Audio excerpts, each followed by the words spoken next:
The topic this year is AI in the humanities. My colleague, now Professor Patrick Babrotsky, as of a few weeks ago, he has been, he has been approved for another promotion to full professor. Nice. And he's going to tell us a little bit about his plan for the series today and introduce our first speaker. So welcome, Patrick.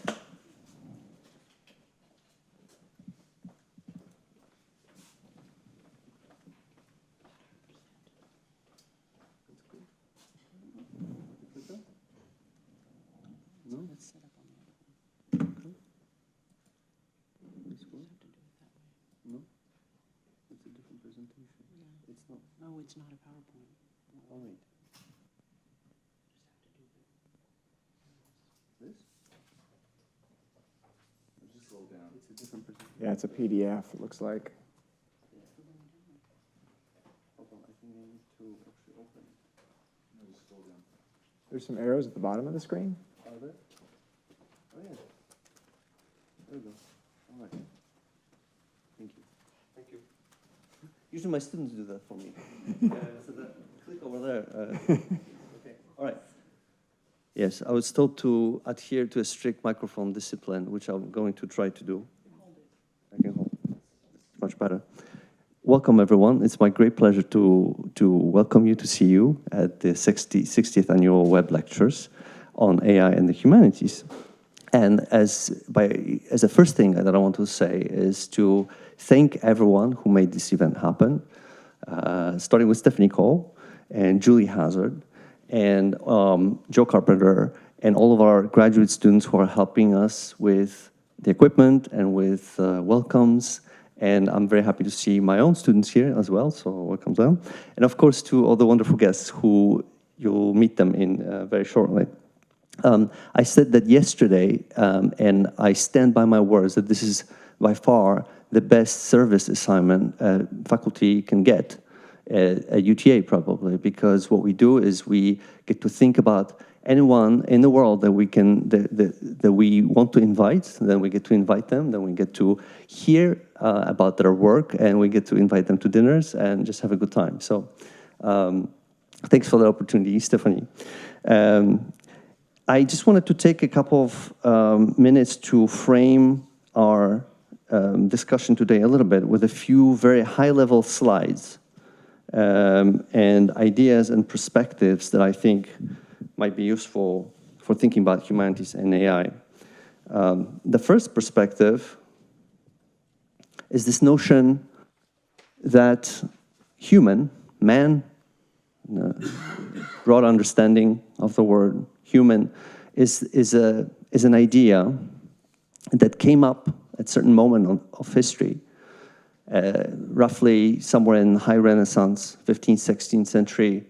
We gave ourselves the permission to pay attention to ourselves, and we found ourselves interesting at some point, and developed the humanities. We started to develop knowledge, which then consolidated, as Michel Foucault has argued, in the classical period towards the end of the 18th century and 19th century, through the construction of disciplines and knowledge, right? So just in the same way that we've arisen as an idea, we can also disappear. And I think it's very interesting and relevant to today's topic on humanities and AI.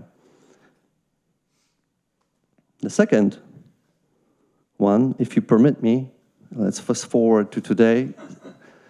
Sam Altman's interesting equivocations between human and machine. Essentially, a few months ago, he was defending the amount of energy that's being expended on AI infrastructure by saying, well, look, it takes 20 years to raise an intelligent human being, so what do you want from me? So there's that. Medievalist historian Yuval Noah Harari, pointing to a moment of confusion that we're experiencing, some of us are experiencing today, saying that essentially that was on Stephen Colbert's show a couple of years ago. He said, we have no idea what the world will look like in 20 years. And AI is largely contributing to this confusion. And then he's reduced that time span to 10 years. For me, it's a couple of years. I really have no clue what's going to happen. But I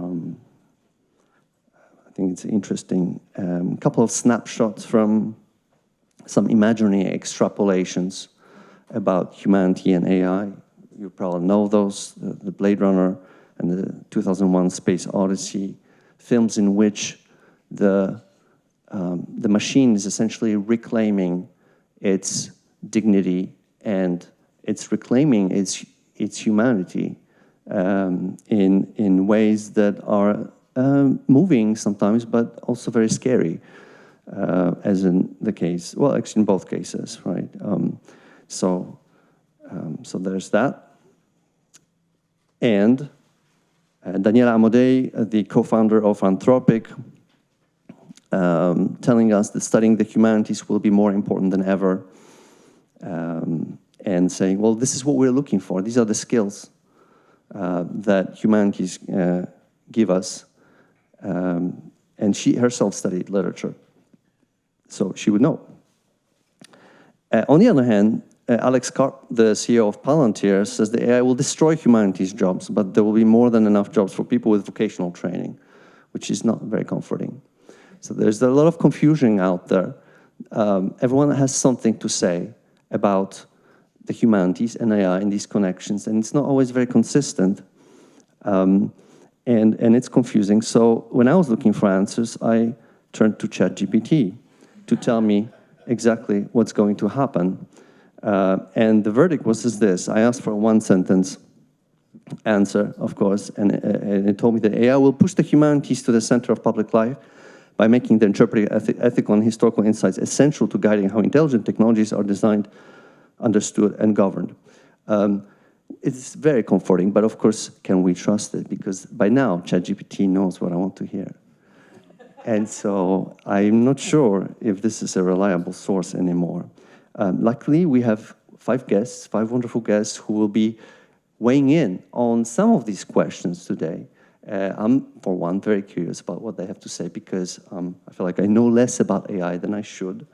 And these are our guests. And so, yeah, I hope you're as excited as I am. Our first guest is going to be John Burmeister. Let me get the proper introduction here. John Burmeister is Associate Professor of Philosophy at the University of Mount St. Vincent.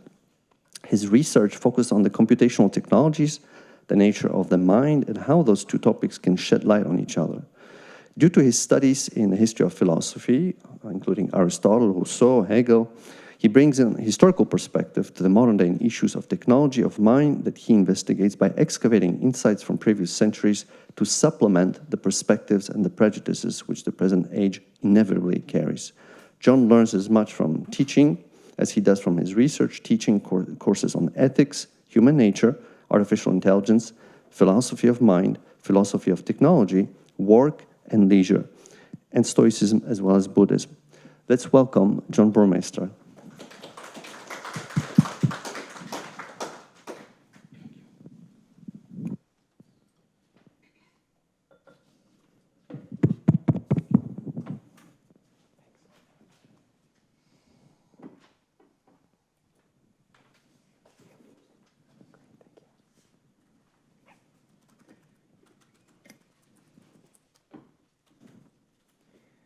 Good morning. Thanks for coming.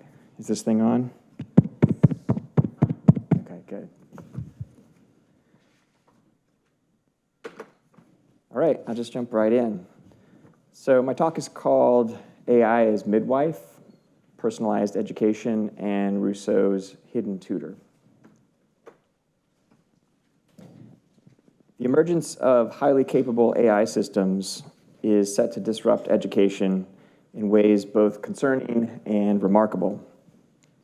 As new approaches such as neurosymbolic AI and continuous learning are integrated into frontier models, hallucinations will continue to decrease and skills such as agency and long-term planning in these models will continue to increase. Large language models are giving way to much more powerful systems. The rise of powerful AI is pushing educators, whether in the corporate world or in schools, to rethink not only how their assessment is done, fewer essays, more oral exams, but also how instruction is delivered and what role traditional institutions might play in all of this. As big tech companies circle and swoop into the educational space and politicians look to cut costs, the coming years present a genuine crisis for traditional educational methods and institutions. So I find it useful to invoke the old saying, never let a good crisis go to waste. I think we can use this crisis and this upheaval to rethink not just assessment and instruction, but something even more fundamental, student motivation. In other words, we can rethink the reason a learner is doing any learning in the first place. For example, the question of how do we prevent students from writing their essays with ChatGPT assumes, often correctly, that students don't want to write essays. Well, what if they did? What if education was less like coercing horses into a pen and more like gently guiding horses toward open grasslands? The framework for such an approach to education already exists in the philosophical ideas of Socrates and Jean-Jacques Rousseau. Okay, this thing's going in and out a little bit. This presentation aims to use our current moment of crisis to consider how ideas from these two philosophers, combined with artificial intelligence, might help to repair long-standing flaws in traditional forms of education. The question of how AI should or should not be incorporated into education depends, first of all, on our concept of education, what we understand its goals to be, along with the best means to reach those goals. Section 1 of this presentation will argue that the goal of education is the promotion of human flourishing and human freedom. I will refer to this as intellectual autonomy. In Section 2, I will argue that this goal cannot be achieved through the giving of lectures, like this one, but more so through the Socratic method, otherwise known as Socratic midwifery, like a midwife, in which the educator does not transplant ideas into a student's mind, but rather provokes labor pains that result in the birth of an idea. In Section 3, I discuss how 2,200 years after Socrates, French philosopher Jean-Jacques Rousseau attempted to refine the Socratic method in order to cultivate human beings who can think and feel for themselves even more fully. While I don't agree with all of Rousseau's pedagogical theory, I believe that two of his concepts, pedagogical personalization and pedagogical neutrality, are powerful methods for cultivating intellectual autonomy in students. As we will see, though, these two concepts are essentially impossible for a human to put into practice. And yet, I think they are entirely possible for a machine educator to put into practice. Much the same as how AI is making the field of personalized medicine possible today. Unlike humans, a machine educator can act as a neutral, non-coercive educator, one that engages each student at the level of their abilities. Finally, and in conclusion, I will talk about how smart human-AI collaborations can address a significant shortcoming of AI tutors. Overall, then, my argument will be that AI can eventually act as a kind of Socratic, Rousseauian midwife, guiding students in a gentle, inconspicuous way towards intellectual autonomy cheaply and at massive scale. One quick side note before jumping in, I'll be presenting some pretty high ideals for what I think education should look like, which might actually be more controversial than my thoughts about AI. So I look forward to that kind of conversation in the Q&A. All right, section 1. What's an education for? Education is liberation. So on the one hand, the purpose of an education depends on what kind of education we're talking about. K through 12, higher ed, vocational, corporate. On the other hand, I would argue that all of these different types of education have one common purpose: to not only cultivate new abilities in the learner, but to enable the learner to put those abilities into practice on their own, independently of the educator. This common purpose of education is what I'm calling intellectual autonomy. You could also think of it as rational self-determination, the ability to be self-aware, self-directing, self-regulating. Socrates and Rousseau both articulate this purpose of education in the language of freedom, independence, being liberated, and so forth. In my view, intellectual autonomy involves being free from mental manipulation by others, and also free to make one's own decisions in a considered, rational, independent manner. Both of these philosophers also argue that such intellectual autonomy involves two distinct traits. Number one, a crystal clear grasp on what one does know and what one does not know, which Socrates calls wisdom or self-knowledge. And number two, the ability to find out for yourself what you should believe, how you should act, thus eliminating the need for others to give you rules or laws to govern you. Okay, so this view of education and its primary goal have deeply informed the Montessori movement, if you're familiar with that, and also the higher education tradition, which we call the liberal arts, or what's sometimes called a liberal education. This phrase, liberal education, does not imply anything about politics or political parties, but rather refers to an education that is liberating. Liberating from dependence on other people to do your thinking for you, and so forth. Accordingly, a liberating education is not primarily aimed at filling the learner's head with information, but rather with training people to be curious, to check their own biases, to solve problems creatively, and to think for themselves.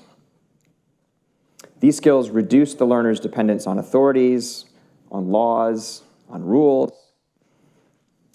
because they increase the learner's ability to be their own authority and to self-regulate and self-legislate.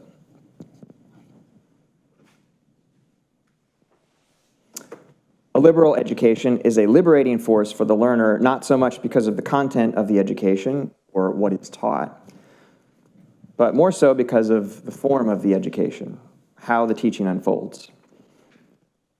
This means that a student can learn a great deal about literature or physics or math, but if these subjects are taught only in the mode of information transfer, most students will grow very little as independent thinkers. Unfortunately, this means that a student can graduate from a liberal arts university and not receive a very liberating education. If the student has not learned how to learn on their own in multiple domains, and how to rely on their own reason for their conclusions, they will remain intellectually subservient to others, subject to manipulation by others as well. Such cognitive subservience is obviously a common occurrence in the world, whether we're talking about politics or business or religion. Even though many educators do aim at the higher goal of building independent reasoning into their students, the systems in which we work often push back powerfully against us. So what kinds of systems and methods would cultivate such independent qualities in human beings? Socrates and Rousseau have a lot to say about this. Let's start with Socrates.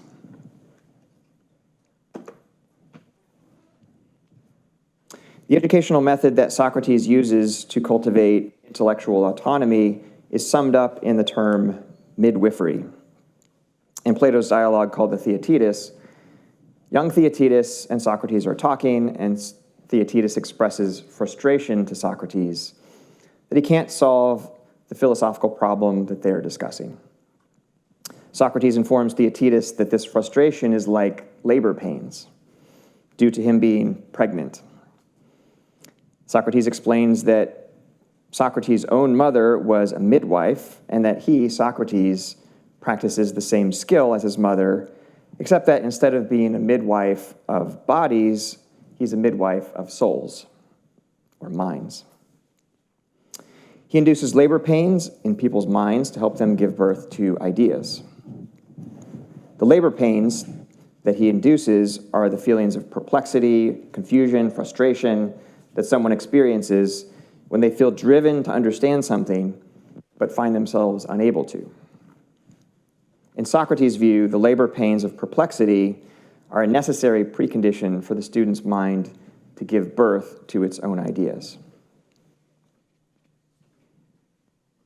Giving birth to an idea is Socrates' shorthand for the process of seeking for yourself, thinking for yourself, and then generating an idea out of your own mental processes. How does Socrates induce such perplexity into the mind of a student? Well, it's through the back and forth conversation of Socratic questions and student responses that Socrates is so famous for, in other words, the Socratic method. Through dialogue, the student is brought to a state of perplexity and confusion, and then to a breakthrough, when the educator helps the student finally deliver an idea into the world. But Socrates says that the most important part of this conceptual midwifery is what comes next, assessing whether the student's newly born ideas are true or not true.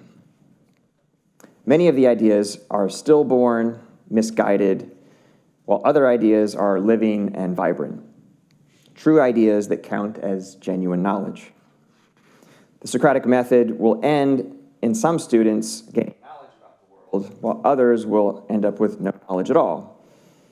Nonetheless, a student whose ideas are stillborn or dead do receive a real benefit in the process. They get practice in experiencing the perplexity that it produces ideas, and they are more likely to have a successful birth the next time around. Okay, let's connect this with the modern classroom. Teachers know that some students generate ideas in a curious and self-motivated way. Some of those ideas are promising, others are not so promising, might be deeply confused.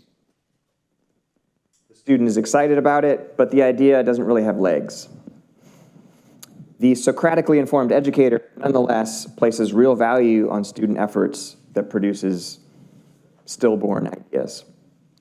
This student is on a much better path towards intellectual autonomy than the student who produces no ideas at all, who simply writes down whatever's on the board and repeats it back to the educator. Some students are really good at doing that. They get A's, maybe.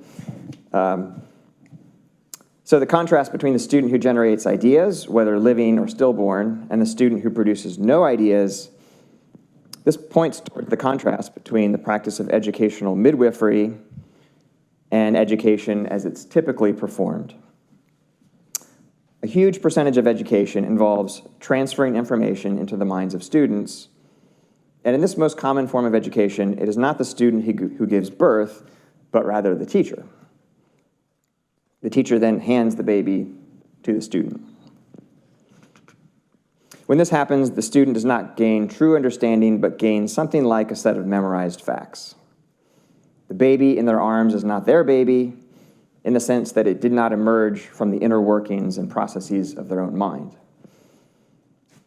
Whereas the student of the skilled midwife undergoes a discovery from out of themselves, the student who is just lectured at experiences passive reception of information, from an outside source. So if we switch up the metaphors for a minute, the difference between discovering something from within yourself, the water is coming from the educator to grow the plant, or just poured into a cup. And I will take a drink from my cup.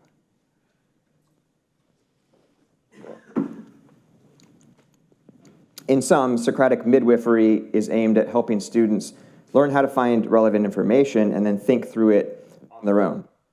It does not aim to impart rules or laws into students' minds, but rather to produce people who can think for themselves and judge for themselves. How might artificial intelligence fit into this approach? For a human educator, it's nearly impossible to be an educational midwife to more than one student at a time, since a genuine question and answer dialogue is a fundamentally one-on-one sort of thing. Multiple students cannot answer a question at the same time. Each student will be in a slightly different mental space. Even those students who are pregnant with an idea will be in a slightly different stage of pregnancy. So is artificial intelligence capable of being this kind of educational midwife?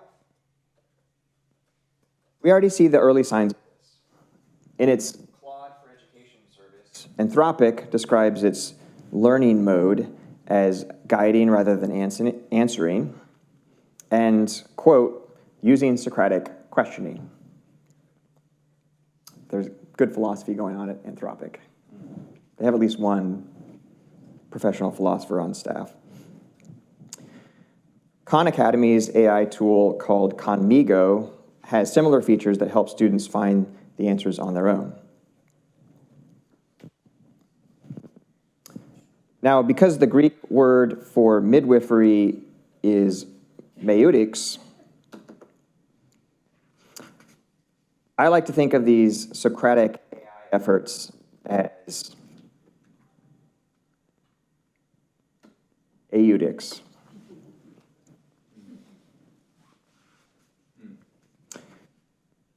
On a much smaller scale, I've designed a custom version of Google's Gemini for an assignment in which my philosophy students need to explain an idea from one of our readings. And then Gemini engages them in a series of questions to test their understanding and also to connect the idea to one of the students' personal interests or hobbies. So Gemini says, what kind of things do you do outside of the classroom? And they say, I like rollerblading or playing the violin. And then Gemini uses these incredible creativity to connect up philosophical ideas to their particular interests. So I see enormous potential for AI to practice a certain kind of Socratic midwifery, particularly since customizing and fine-tuning these models is now as easy as typing into a text box. To be sure, state-of-the-art models are still imperfect. In the Gemini chatbot that I customized, I had to type over 1,500 words of instructions to it to help it behave in something that kind of resembles Socrates, but not quite. So Socrates is sort of glimpsed in the midst of this, but it's imperfect. As the models become more capable, the customized models will as well.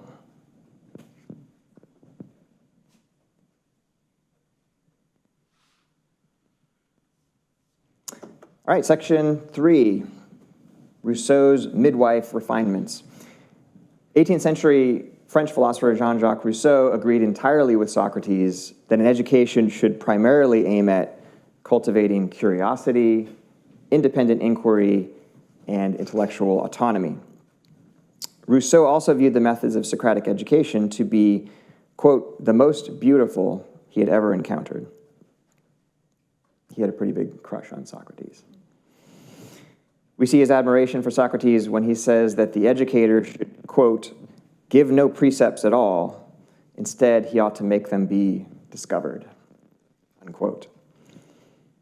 Yet Rousseau held that Socrates' theory of education could be improved upon. And in his philosophical novel called Emile, published in 1762, Rousseau aims to present a more complete theory of pedagogy. While Rousseau is best known for his political philosophy, his educational theory in this work, Emile, is, in my view, equally, if not more groundbreaking. In this book, he presents his ideas by means of a fictional story about a tutor who raises a child named Emile from infancy all the way through adulthood and even into marriage.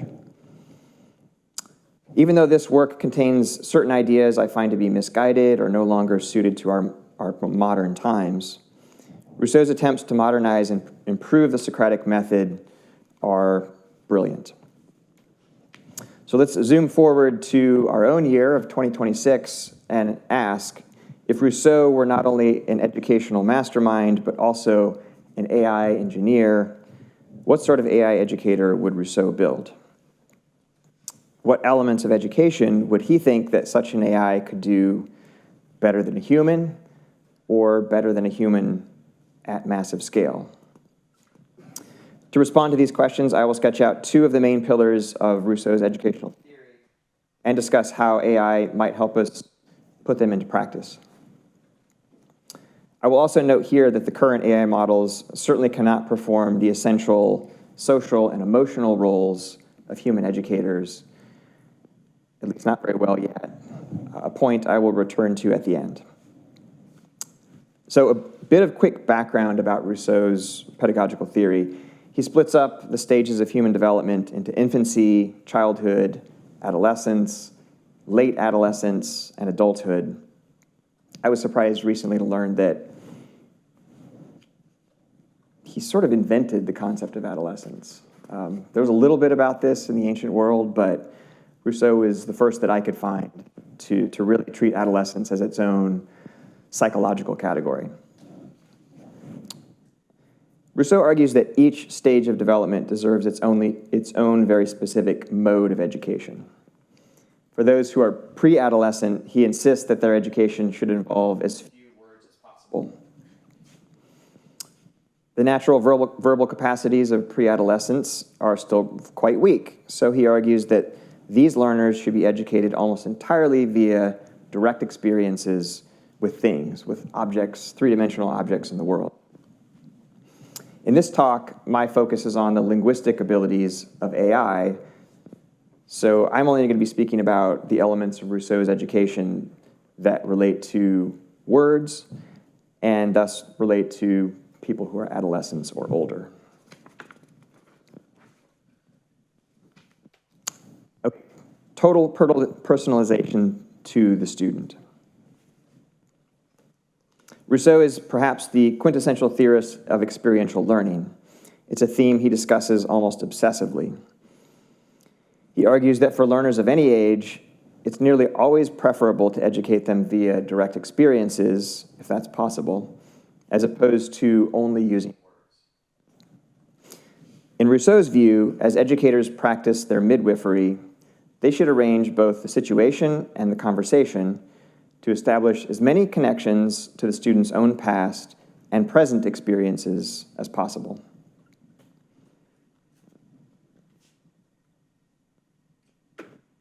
This means that for Rousseau, a first principle of a genuine education, the educational prime directive, you might say, if you watch Star Trek, is to personalize education, to educate the student according to the precise level of their own current development.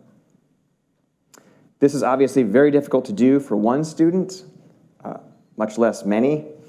No two learners are identical in their current nature or in their current nurture.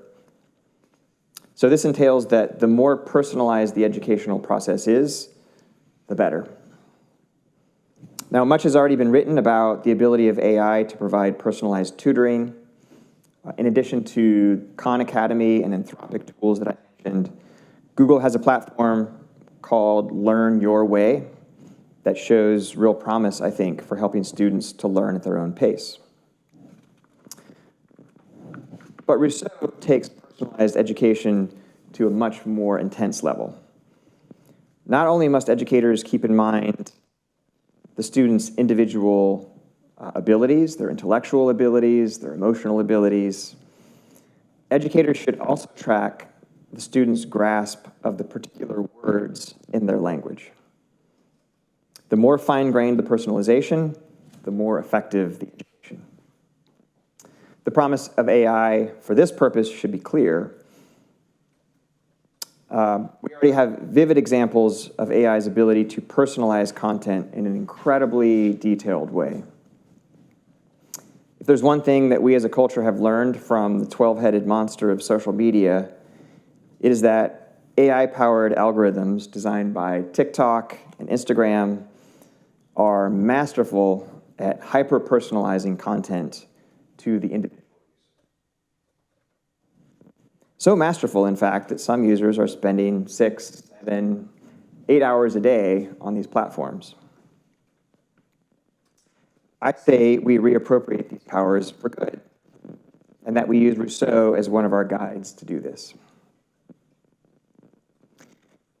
Before diving into the details on that, we should ask, why was Rousseau so insistent on hyper-personalized, experience-based form of education?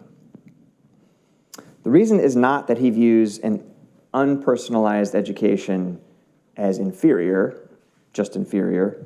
Rather, he views it as actually damaging. So in other words, if an education is not personalized to the learner, he thinks it's oftentimes harming the student. One way it can harm the student is by distorting their relationship with whatever they're learning, chemistry, history, or whatever, possibly leading them from an initial relationship of indifference or curiosity to one of boredom or scorn. This point is key. Consider how many people have said, "Ugh, I hate math." Or they have an actual fear of math.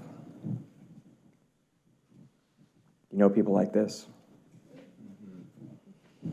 It's difficult to conceive of someone having such a negative relationship to math if they had never attended a math class. Such a person has not simply received a poor math education. They have been fundamentally estranged from math by their math classes, and thus they have been estranged from one of the foundations of reality itself. This is a tragedy.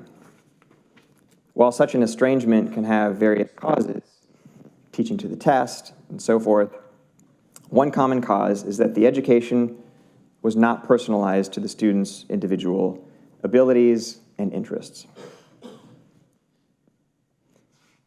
Taking a cue from Karl Marx's concept of alienated labor, we might say that an unpersonalized education often leads to an alienated education.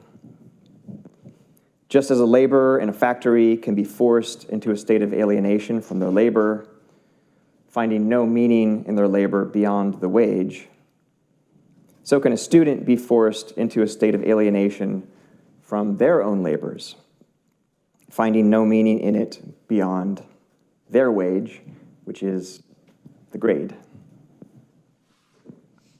Alienated students often become disinvested from the whole purpose of education, deepening their skills of autonomous and creative thinking.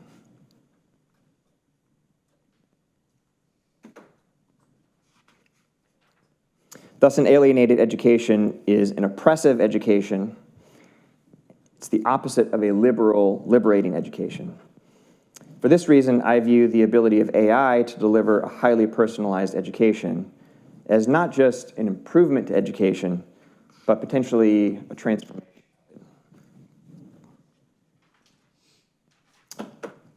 Okay, this section is called Personalized Words. How am I doing on time? Okay, thanks. Great. Personalized words. Earlier I mentioned that Rousseau is perhaps the quintessential theorist of experiential learning. And one reason for this is that experiential learning also helps to avoid alienating students from their education. This is why Rousseau's ideal tutor tailors the education not only to the student's abilities and interests, but to the student's specific grasp of words. Rousseau argues that when the educator uses words, these words should meet a very strict criterion. Each word should refer either partially or wholly to what the learner has had some experience of. This is especially true when the educator wants to introduce terms that are new to the student.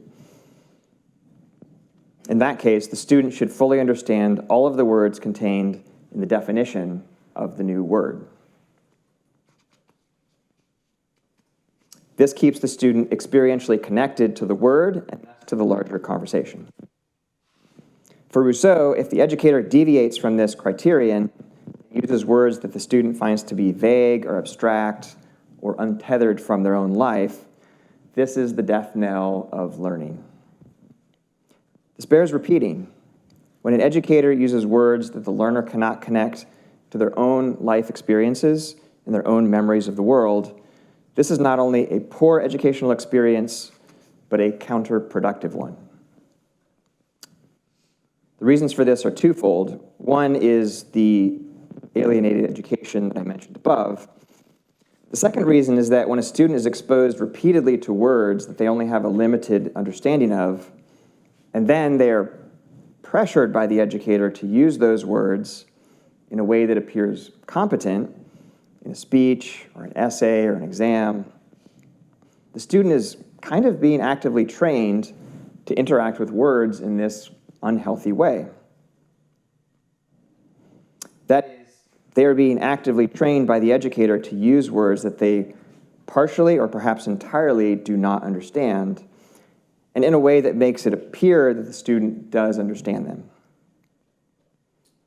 Just to list a few words that this happens with a lot: fascism, quantum,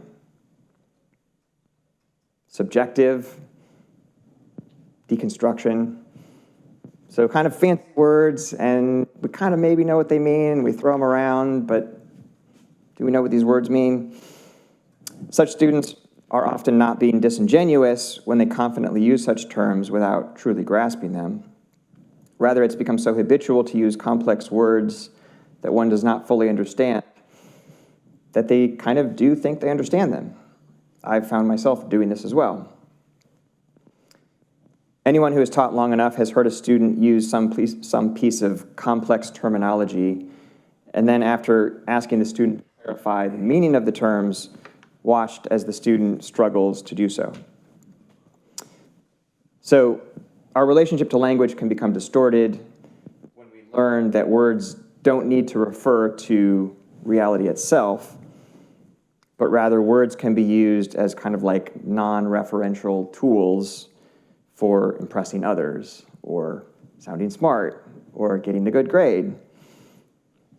Thinking back to the ultimate goal of education, we can say that students with this kind of distorted relationship to language are moving away from intellectual autonomy because the student is developing a deep drive to acquire the approval of others, such as teachers and classmates. Such a drive for approval is really the opposite of freedom. The additional misfortune of this situation is that the person's distorted relationship to words, it's not some anomaly within traditional educational methods, but the direct result of those methods. Traditional education involves a teacher doing a whole lot of talking and directing all of these words to many people at once, thus making only glancing contact with the minds of some of the people in the room. Now, lest I sound too preachy about all this, I am very often guilty of using words that my students don't understand. I discover this when I'm grading exams or essays. And my own students certainly exhibit these kinds of behaviors as well. Part of the problem here is systemic. So most of our students and most of us have been trained for years that we will be rewarded with grades and approval if we can string together words that we sort of kind of understand.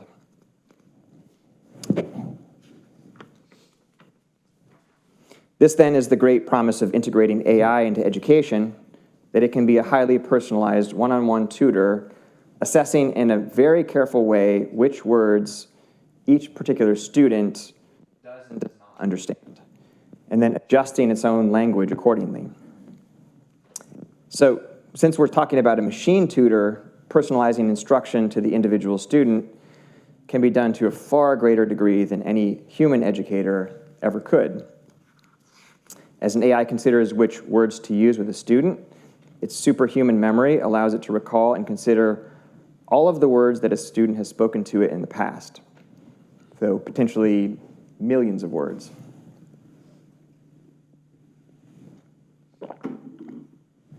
An AI tutor that has been with a student since childhood would have an even greater advantage in this regard.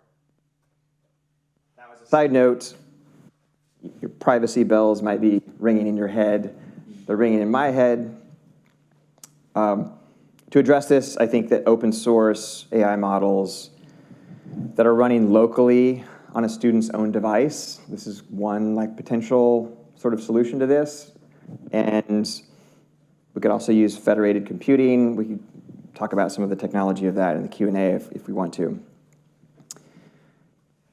In addition, an AI tutor could use an assessment matrix to estimate which of the words a student has used in the past are truly understood by that student in a rich and experiential way, and which ones are understood only partially in an abstract way. Additionally, if the student introduces one of their poorly understood words into the conversation, the AI would know this and could engage them in Socratic questioning to help guide them back towards something that actually is grounded in their experience. Of course, this is something that human educators can do as well, but it's impossible for the human mind to keep track of the amount of information that an AI could, not to mention continually updating one's memory as the student learns and changes over time. So to go back to this analogy to personalized medicine, we can think about oncology and personalized cancer treatments. AI is sort of finally bringing this dream within reach. So I'm arguing that AI can do for education what it's starting to do for medicine, dramatically improve its effectiveness through hyper-personalization, not to the individual body, but to the individual mind. In summary, while human educators personalize education in low resolution, at great cost, and to a small number of students, a machine educator could personalize education in high resolution, 8K, 16K, and cheaply, and to a multitude of students at once.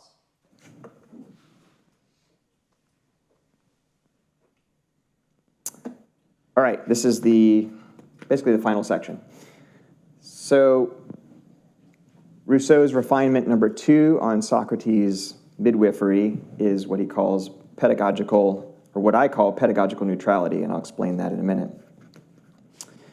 Earlier, I referred to students who use partially understood words to impress their teachers.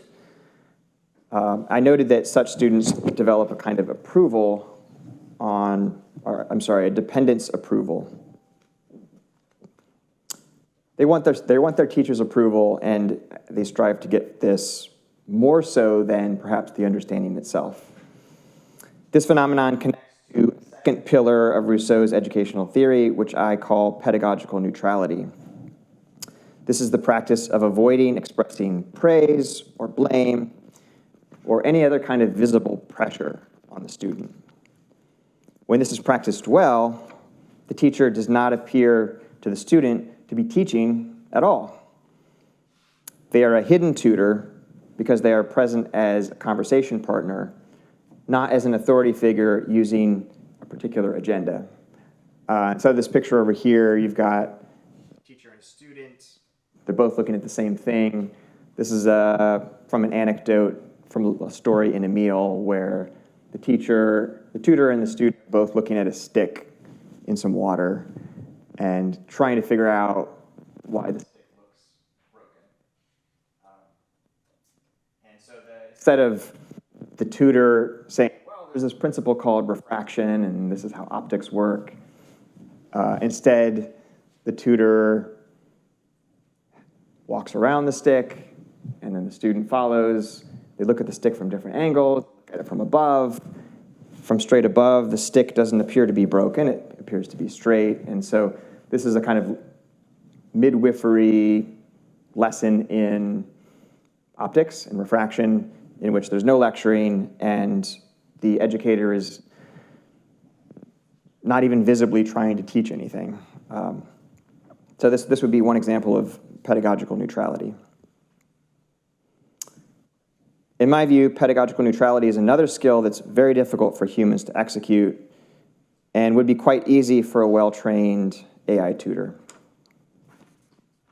I take inspiration for this phrase, pedagogical neutrality, from Sigmund Freud's idea of therapeutic neutrality, the idea that the therapist should avoid verbally or non-verbally expressing their judgments about what the patient says. Rousseau had stumbled upon a similar idea a century and a half earlier. By this point in my presentation, Rousseau's reason for having this goal of neutrality should be clear, is to cultivate the autonomy of the student. The process of cultivation of autonomy is directly thwarted when a student perceives pressure from an educator to do or say or believe some particular thing. If the educator doles out verbal praise or blame or nonverbal, this can shape the student's incentives by training them to seek out the praise and avoid the blame. For many students, receiving praise and blame becomes the goal of their educational career, and gaining true understanding becomes the secondary goal, simply a means to that larger end. Such students are anything but psychologically free, anything but critical thinkers. So you might think of the teacher's pet or that student that just annoys you because they're always grubbing for the grade and they care about that more than anything else. This is an interesting story I read in the New York Times. It's actually a video about these AI toys. They aren't really being marketed to educators, but they're these little toys, and they can talk with the child. And this young girl, I think she's 7 or 8. This is the father over here. He says that her nickname is Shisan. She likes attention, and she loves compliments. And what does the AI toy do? It's constantly praising her. So this is an example of exactly the opposite of what we want AI to do. It's just showering the child with praise, and the child is becoming dependent on this, probably for her own sense of self-worth in some regard. So educators who express a strong preference for one particular view put subtle or not so subtle pressure on their students to have that same view. While the Socratic method is a far superior alternative to just lecturing, and is itself a kind of hidden education, Rousseau would say that the midwife is often not hidden enough.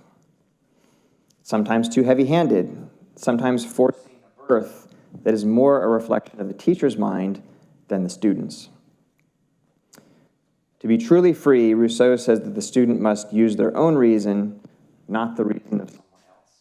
And this is where AI is uniquely poised to succeed, where human educators often fall short. We humans have a natural tendency towards praise and blame, expressing our own views. We like to have opinions. We like to tell our students about these things and feel very proud of them. A machine educator can be trained to avoid all of these behaviors. A well-designed AI would not have trouble calibrating its words and its Socratic questioning into a neutral tone. If that AI tutor happens to have a virtual face in the form of an avatar, it would not have any problem maintaining a friendly but neutral demeanor without the problem of unconsciously raising an eyebrow or otherwise adopting a disapproving tone. With this kind of neutral but supportive educational guide, a student would have a much lower chance of developing a submissive attitude towards authorities and a much better chance of developing their own critical faculties. Conclusion. Addressing a major shortcoming of AI tutors. While AI already has superhuman abilities in the areas mentioned above, as of April 2026, it has subhuman abilities in other areas. Perhaps the most important of those in the field of education are social and emotional roles, both through words and through bodily presence. The research is clear that student motivation is often strongly dependent on whether they think their teacher cares about them and wants them to succeed. At the moment, an AI cannot provide this for most people. The vice provost for AI at NYU, a guy named Clay Shirky, was recently talking about MOOCs, these massively online open courses that were really popular years ago. I guess they're still around. They can be incredibly powerful teaching tools for those who are intrinsically motivated. You just go online, like free MIT lectures.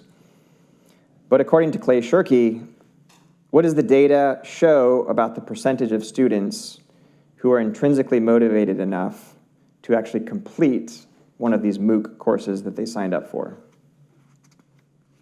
you have any guesses? 30%. Close. Wow. So 2% complete these courses. In my view, this is largely the result of our traditional methods of education, which tend to drain intrinsic motivation out of students and replace it with extrinsic motivations of praise and grades. This is why, for the immediate future and perhaps far into the future, I see a human-AI educator pairing as the ultimate educational vehicle. The Centaur model of human-AI collaborations is a common metaphor that I think is apt for this case. And looks something like this.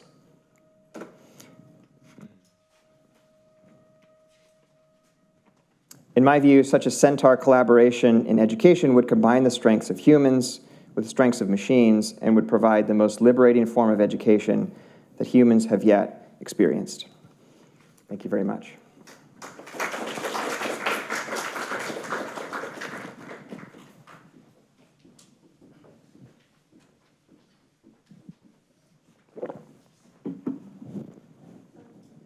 No, go ahead. I just wanted to say that we have probably 6 minutes for Q&A. So any questions, welcome.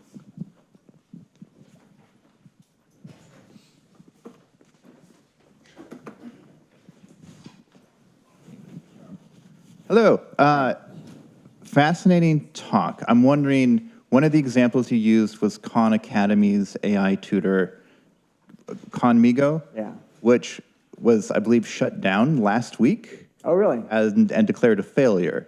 So I see a disconnect between your optimism as to what these tutors are capable of and what seems to be the actual outcomes, currently at least. So I'm wondering if you have thoughts on that, I guess. Yeah. I mean, my own experiments have gone really well. The custom version of Gemini that I've built for my students to use. I don't know, like I said, I had to work with it a lot. It kept, just when I was pretending to be a student, it was just like giving me the answers or like explaining a bunch of things, giving me a bunch of text. And so I'd go back into the instructions and be like, stop doing this. And I realized I needed to explain, well, I'm not sure if this was what worked or not, but I explained very carefully to Gemini why I didn't want it to do that. And why I wanted it to be more Socratic, and then I explained to it what I meant by Socratic. And yeah, it eventually became this huge set of custom instructions. And then when I was testing it like I was a student, it finally started working. So yeah, I mean, I don't know how they programmed Khanmigo exactly, but I would suspect that they didn't have people building it that had spent years thinking about Socratic education. They probably, I mean, I don't want to assume, but I would imagine that somebody maybe like read a Wikipedia article about Socratic education and then tried to build the tool that way. Do you know anything else about why it It was shut down, or was there any other data? From what I've read, very low student engagement, lots of students just replying, I don't know, when it prompted them for things. Right. And so, yeah, so Khan Academy is saying they're going to double down on their human systems. Yeah, and so that might connect to what I was mentioning at the end in terms of intrinsic and extrinsic motivations. If a student learns that they can just say, I don't know, and then eventually it'll give them the answer, then that may indicate that there's, motivation problems. Yeah.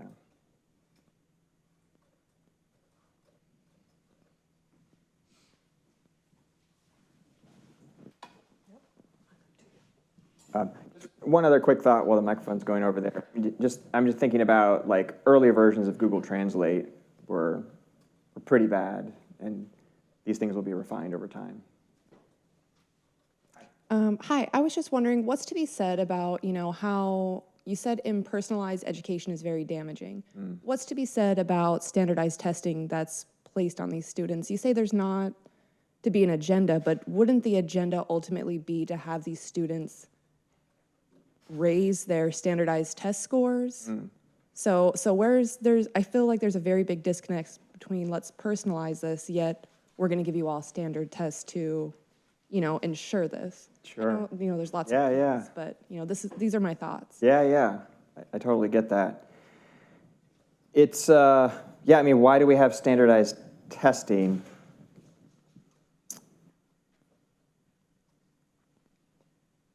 If we had infinite amounts of money, would we still do standardized testing? I mean, if we had like individual tutors for everybody, maybe we still would. But I suspect a lot of this is about trying to get like efficiencies of scale with very limited human resources. Now it makes sense to say like we want everybody to have these kinds of skills when they graduate from this grade or whatever. That makes sense. Or does it? Because different people's, you have two 12-year-olds and their brains can be in very different places. But we jam them into the same classroom for, again, very understandable reasons of efficiency and finances and so forth. So perhaps some of this could be solved by this personalization process where you would have, I'm imagining a classroom of, let's say calculus classroom, and you would have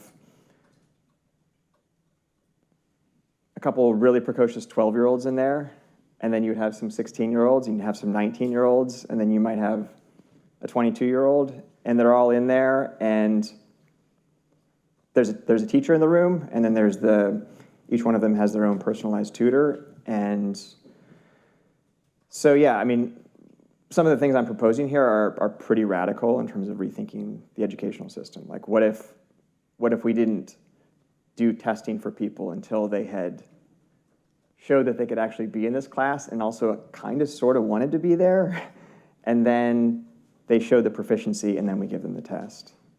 So that's my first thought. My second thought, can you remind me, was there a second part to your question? I was just curious how it fits together, right? Because you said that there's not an agenda ultimately for it, right? But there is. Yeah, so I think I probably didn't make that part clear enough. There's an agenda, it's just invisible to the student. So Rousseau talks about how, so that's the idea of the hidden tutor, is that there can be all sorts of arrangements happening on the part of the teacher. The point is that the student is not supposed to feel those in an intense way. So going back to this slide, if I remember correctly, in the novel, the philosophical novel called Emile, this incident with the stick in the water is kind of prearranged by the tutor. I think the tutor might have gone there like the day before and like put the stick in the water, and then like, oh, let's go for a walk. And so then they're like taking a walk, and then the child notices like, oh, the stick looks bent. So for Rousseau, there very much is an agenda. It just needs to be not feel like pressure for the student. Thank you. Yeah. First First of all, thank you for talking. I had a question regarding like if you had any ideas about how practically you mentioned in the last part of the lecture that you would combine AI and human teaching to kind of get the best of both worlds, which I'm shaky on that. But do you have any ideas on how that might be practically implemented? Yeah, well, first of all, not a lot of ideas. That's kind of one of the next parts of this research project. So I've only given a little bit of thought, but yeah, I can imagine there being, I mean, so first of all, there's a lot of research coming out recently about screens in the classroom. Like, we put way too much faith in this, and learning outcomes are decreasing. In my own classroom, it's totally a no-screen environment, like 0 screens, and I'm catching students phone lapping and talking to them after class. So there would need to be a very different kind of technological arrangement with much more controlled settings on the devices. But I would imagine some scenario in which students are chatting with a bot, and maybe it has a face, maybe, I don't know if they have one earphone in, so it's not like a cacophony. And the teacher is going around and also being maybe a third conversation partner. So it's like a triangle of tutor, student, AI. And the human is there to give some of that social, emotional support. And honestly, a little bit of pressure in terms of I'm here, and let's focus and concentrate. And then the AI has the much higher knowledge of the student's past, where they stand, how they're performing in their other classes, something they can connect from oh, the student is this is a math class, the student actually really likes literature. I'm gonna bring in, you just read this cool story about the Catcher in the Rye, let's do a math problem about Catcher in the Rye and make it more aligned with the student. And then the teacher's there to sort of help along with that. So I could imagine that kind of triangle going on in the classroom, and then the teacher. And this is a little bit like how I understand Montessori schools to work, where the students are going around and investigating things in the space, and they're often doing this independently. And then occasionally the teacher will go over and say, oh, let's talk about this. So that's all I have in terms of details right now, but yeah, I mean, your question is super relevant and I think deserves a lot more thought. Thank you. Yeah. You keep mentioning having an AI tutor from childhood. How do you balance the AI not having the knowledge of a young child's life? Like the AI tutor just met that student. How would the teacher come in to guide the AI Socratic method in that? Because the AI wouldn't know as much about that student's particular thinking and learning processes. So how would that balance? Do you mean, yeah, so I guess I'm still thinking this through, the question of at what point, would it actually be helpful for a child, at what age, to have this kind of AI tutor? But let's just imagine that it comes in at the age of 10 or 11. And then 5 years later, they're going into, ninth or 10th grade. That AI tutor would know more about the student's educational background and also their linguistic capacities and so forth than the 9th or 10th grade teacher who's just met the student. That was kind of what I had in mind. Does that seem realistic to you, or? It does, but my question is more for the kindergarten or first grader who comes in with an AI tutor who doesn't know anything about them. How would that dynamic play out? Yeah, I guess in that case, the AI and the human kindergarten teacher would be on kind of a level playing field of this is a brand new person that we have to get to know. Thank you. Yeah.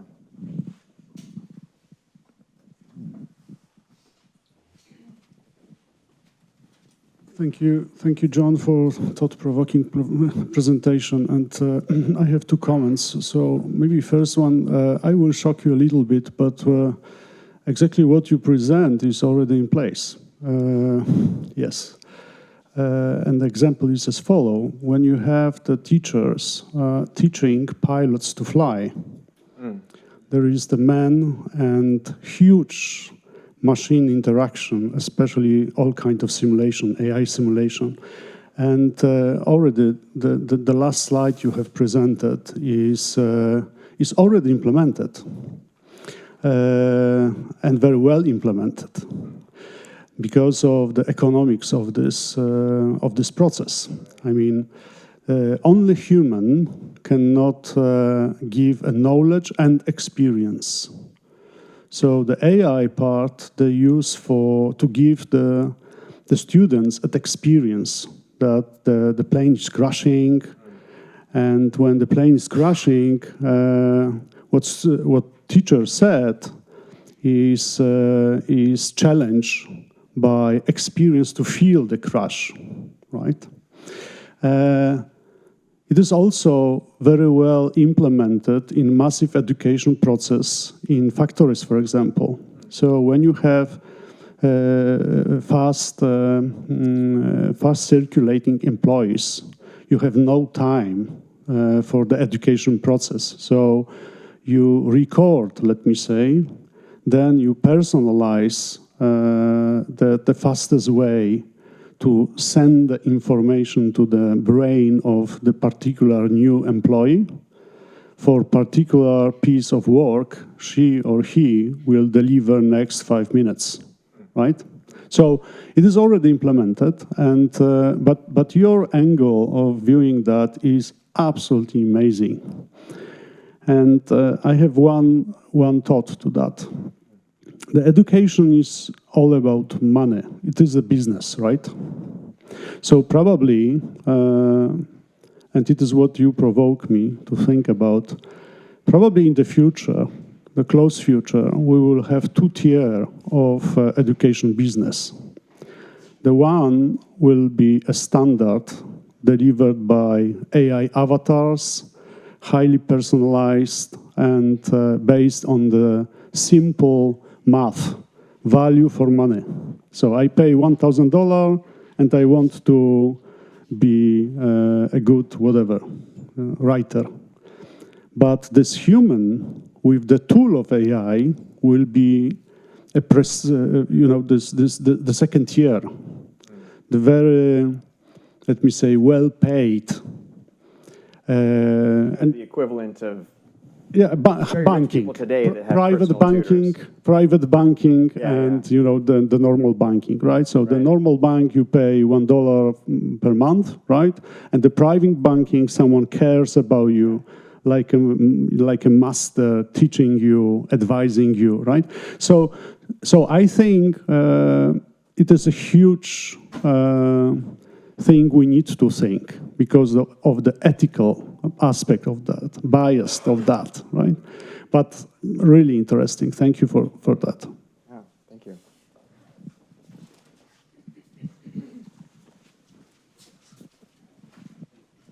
I want to add also my huge thanks. This is really stimulating, very inspiring, actually, as somebody who's teaching.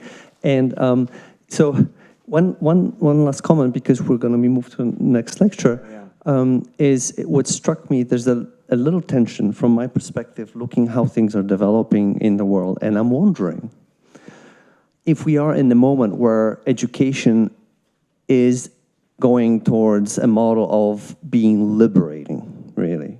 Because when you think about it, in moments like this, historically, of consolidation of nation states and empires is what's happening right now. Education was kind of an ideological discipline more than liberation, right? I mean, there was a kind of a balance struck between these. And so I'm wondering how that's, if thinking about the personal tutor as a liberating agent is what's going to happen. And in that sense, also to what Alexander said, if this is really going to be only a business, it's going to be a business for sure, but is it going to be only a business because it's going to have this ideological function? Right. Just a thought. I don't have an answer to this, but... Yeah, I mean, I invented this word, eutics, being sort of cheeky, there's this other word, AI-tocracy, which, yeah, you mentioned Yuval Noah Harari at the beginning, and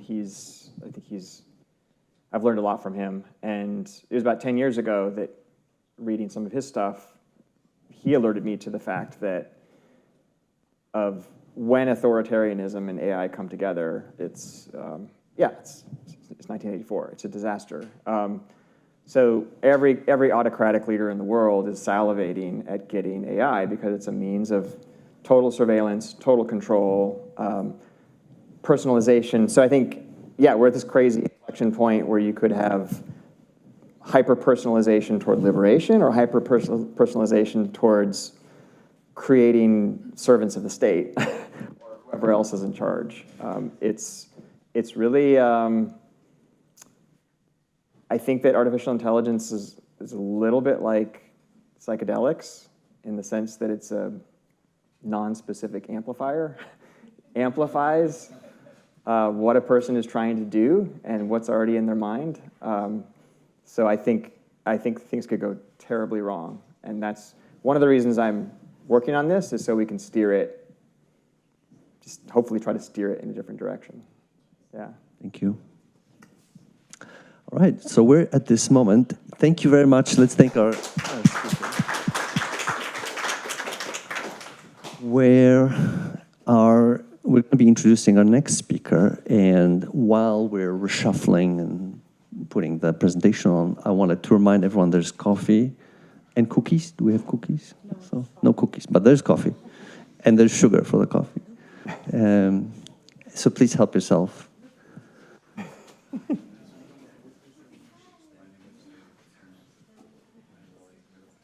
Very.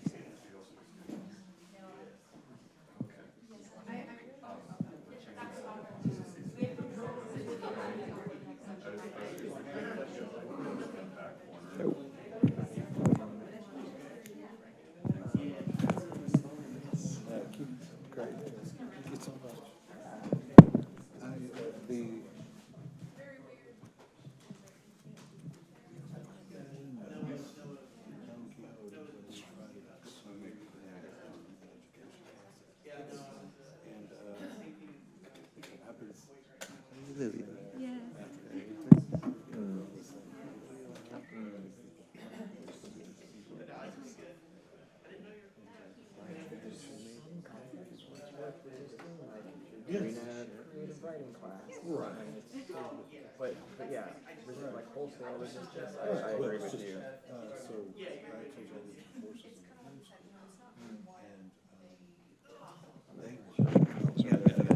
Make sure I'm not holding them up.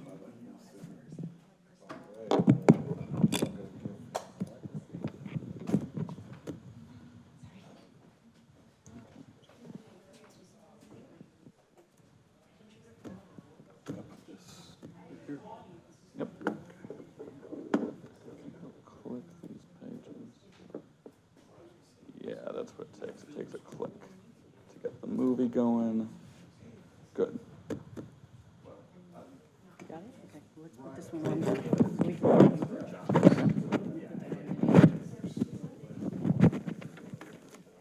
Those behind me. Oh, anywhere on your belt.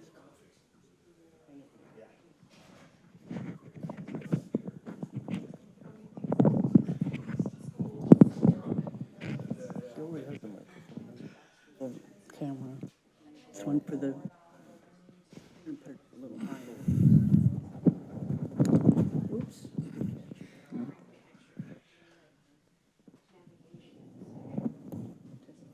Hello. Hello. I think that's good. I want to get a glass of water. Okay. Thank you.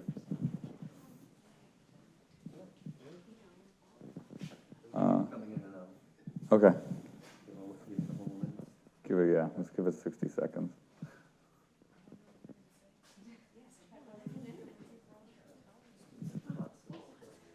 It's all good. I'm used to this.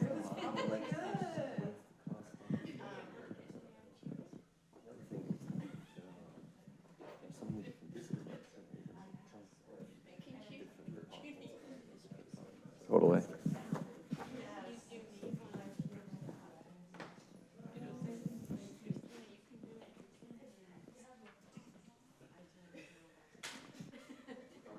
see you.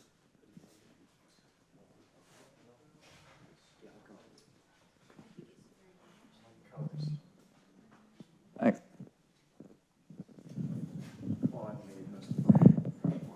That's fitting. All right, welcome to all those who are joining us now. Our next speaker in the lecture series is Larry McGrath. And Larry is a senior researcher for AI products at Amazon, trained in the history and anthropology of science. He writes about cultural context of technology. His first book, Making Spirit Matter, Neurology, Psychology, and Selfhood in Modern France, published by Chicago University Press in 2020. Larry's recent writings appears alongside academic and business researchers in anthropology and AI, which was just published this year by Routledge. Welcome, Larry. And Larry's talk is called Creation and Critique, How the Humanities Shape AI Application Design. Thank you so much, Patrick. Figma is the most widely used digital canvas by designers in order to create most of the user interfaces for websites and digital apps that we interact with. And what I'm sharing you right now is FigJam. This is a product that we use in order to brainstorm ideas among colleagues in editable shared diagrams. Their team can annotate, rearrange, and in this case, organize an outline for this talk that I'm sharing with you today. The language model underlying FigJam is Anthropic's Claude Opus 4.5.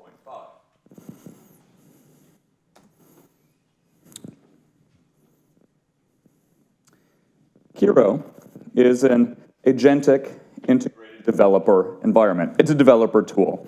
And we use Kiro at Amazon in order to rapidly create prototypes, do some quick coding or data analysis. And in this moment right now, you see me using Kiro in order to generate a website for your mobile device for this very conference right now. I have zero coding skills. I barely even know HTML, but I'm able to use it effectively, I think, in order to navigate the HTML panel on the left that you see, and then do a preview of the website and edit it, as you're going to see in the center. The underlying language model for Kiro is Anthropic's Claude Opus 4.5.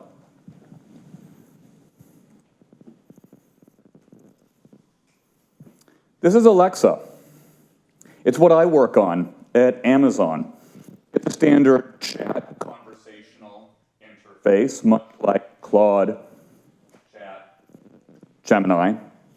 The assistant exists on a software layer among multiple devices. Many of you might be familiar with Alexa on an Echo device at your home. And I'm here using it in order to prepare the literature review that I'm going to share with you for this talk. It also has a language model underlying it. At this point, can anybody guess what that might be? Opus 4.5, there you go. The point that I want to make in sharing with you these three examples is we're currently at a point where language models have been commoditized. They're pretty much the same. There are only three out there that are really in use. That's Gemini, Gemini 3 Pro, GPT's 5.2, and Claude Opus 4.6. Given that these language models are commoditized, the real source of value differentiation, where companies are able to create a moat, is in different user interfaces. I've shared with you a menu of three of those that are available right now: a canvas, a developer environment, a conversational interface. There are others that you can find, such as inline chat or copilots. Really where the value lies. Yet, there's so much attention paid in contemporary discussions in the media, as well as particular cultural AI discussions among humanities scholars like ourselves, that I will argue myopically focus on the underlying language model and its capacities, and not, as my research is focused on, the interaction between users and the diverse interfaces available today. So what I'm going to be arguing in this talk is that the humanities are really quite crucial to build diverse interfaces for AI platforms to proliferate the possibilities for interaction with language models beyond the current suite that are available today. In so doing, literature, philosophy, history, anthropology can help press language models into the service of human needs. We can transform the bare language model underlying these platforms into what I call partners in conversation. And that's my contribution to a recent anthology that Patrick mentioned earlier, Anthropology and AI, in which I lay out how anthropology among the humanities is especially important to make AI platforms more responsive and responsible partners in conversation.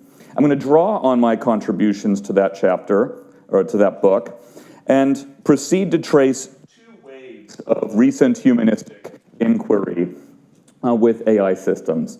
The first focuses on critique of AI platforms, especially that they are corrosive to real, genuine conversation, an ersatz interlocutor, if you will. The second focuses on the creative contributions to culture offered by AI platforms today. And after proceeding through those two waves of scholarship, I'll make some of my own arguments and conclude by showing that critique has its value, but the humanities ultimately, I believe, should be positioned where AI is actually being built. Literature, philosophy, history, even religious studies can shape the structure of conversation with an AI platform because conversation is the object of humanistic inquiry. That is what we are involved in with each other, is an ongoing conversation. What's really, I think, remarkable about AI platforms today is not the capacities of the underlying language model. I think I've made that clear right now. They're breathtaking, just what they can do. But what we're really living through, and what the focus of my research is, are two paradigm shifts underway in how humans interface with computers. The first paradigm shift is the transition from command-based interactions with computers to intention-based interactions with computers. So command-based interfaces were told what to do by typing command lines in DOS or Linux, or by clicking visual elements in Macintosh or Windows. Language models instead rely on intention-based interfaces that respond to prompts about what users want.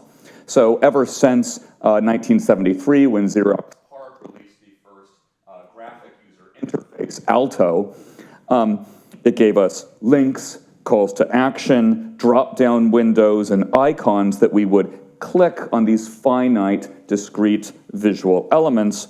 We're now moving into a paradigm of human-computer interaction with input fields with continuous voice or text exchanges that are empowered by natural language understanding.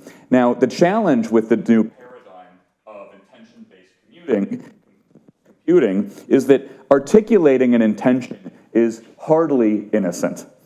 In both natural conversation with humans as well as artificial conversation with computers, communicating intentions unfolds as a delicate and protracted process. We express desires, we interpret each other's reactions, and with any luck, we arrive at mutual understanding. Conversation, after all, is fragile. It is subject to what the philosopher Stanley Cavell describes as the deceptions and temptations and dissatisfactions of the ordinary human effort to make oneself intelligible to oneself and to others. And so as a result, intention-based interaction is entwined with the imperfections of conversation. And that's why we don't express our intentions all at once with Chat, Claude, or Gemini. We iterate.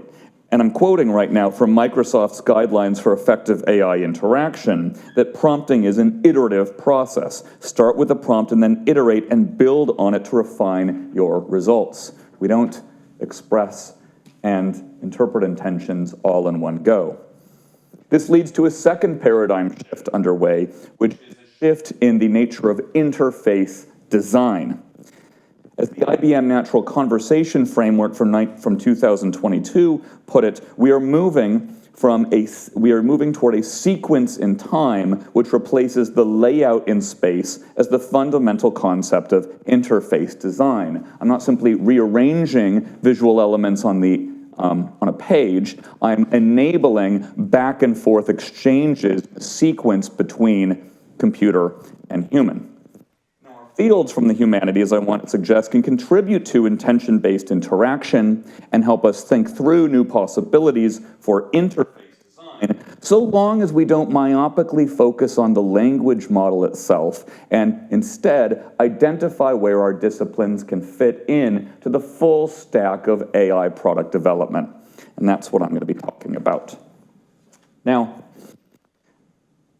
there have been two trends that we've seen in the past decade when it comes to humanists' contributions to discussions about the role of AI in society, in subjectivity, certainly in the classroom as well. I don't want to suggest that these are the only trends out there, but that they're the trends that concern the nature of language and conversation impacted by AI.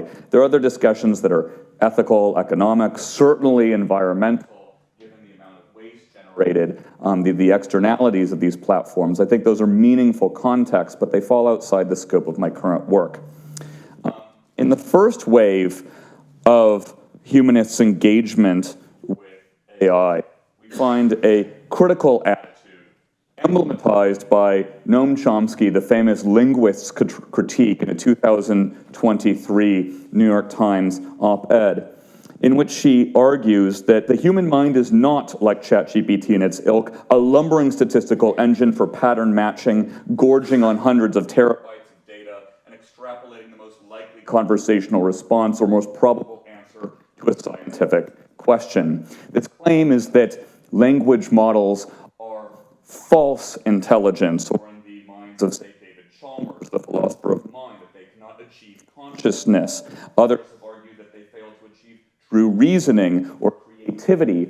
Paul Koeckelman, an anthropologist whom I greatly respect at Yale, recently released a book, Mathematical Models of Meaning, a dynamic system approach to possible world semiotics, in which he argues that language models rely on word-to-word relationships rather than word-to-world relationships. And as a result of this, Koeckelman concludes that the key capacity of language models is their main limitation, worldlessness. Now, I think that's all fine and good if you treat the aspirations of an AI platform to be like a human in the first place. That strikes me as a bit question-begging because I don't know why it should be. What it certainly leads to is claims that we find quite frequently, such as language models just pattern match. They don't really understand. Language models have no ground truth. They hallucinate. Language models have no persistent self. They're stateless. Well, I don't know why they should have a persistent self in the first place. But ultimately, I think that these critiques sound something to me like saying that if we say that a language model doesn't achieve cognition, that's kind of like saying that, well, a car is uncomfortable to drive due to the engine alone. The language model is just one part of the AI platform. Identifying that model's limitations should be interpreted by humanists like ourselves as an opportunity to integrate more reasoning, more intelligent, more responsive aspects into the rest of the AI product development life cycle. After all, none of us interact directly with a language model. The point of human-computer interaction is to build interfaces that make those language models interactive in the diverse varieties that I shared at the beginning of this talk. Now, the second wave that I want to lay out moves beyond critique to suggest that AI platforms operationalize the creative capacities of language. Scholars have come to see that attempts to distinguish in some essential way between the real language of humans and the merely apparent language generated by language models is really of little value. And one principle among the humanities that is key to make this argument is the idea of the autonomy of the symbolic order. We can analyze cultural contributions apart from whatever might be their causes. This second wave liberates language from cognitions. In order to make that claim, the position holds that culture is autonomous or has a relative autonomy from humans' minds. In other words, you don't need to analyze language on account of the cognition that produces it. We can analyze language on account of its aesthetic qualities. That is, we can look at it as a poetic creation. Indeed, there's a long-standing tradition that language has as its generative element poiesis, coming from the ancient Greek poein, or to make, or create. It refers to the act of bringing something into existence that did not exist before. And we can therefore treat a language model's output as forms of poetry without referring it back to a mind, and therefore making arguments about the limitations of that poetic output, failing to accommodate whatever mental characteristics are lacking. There are a number of texts that have made this claim that generative AI's poetic function contributes to culture. The first that I found was Luciano Floridi in The Ethics of Artificial Intelligence from 2023, in which he argues for a divorce of agency and intelligence that AI platforms bring into the world.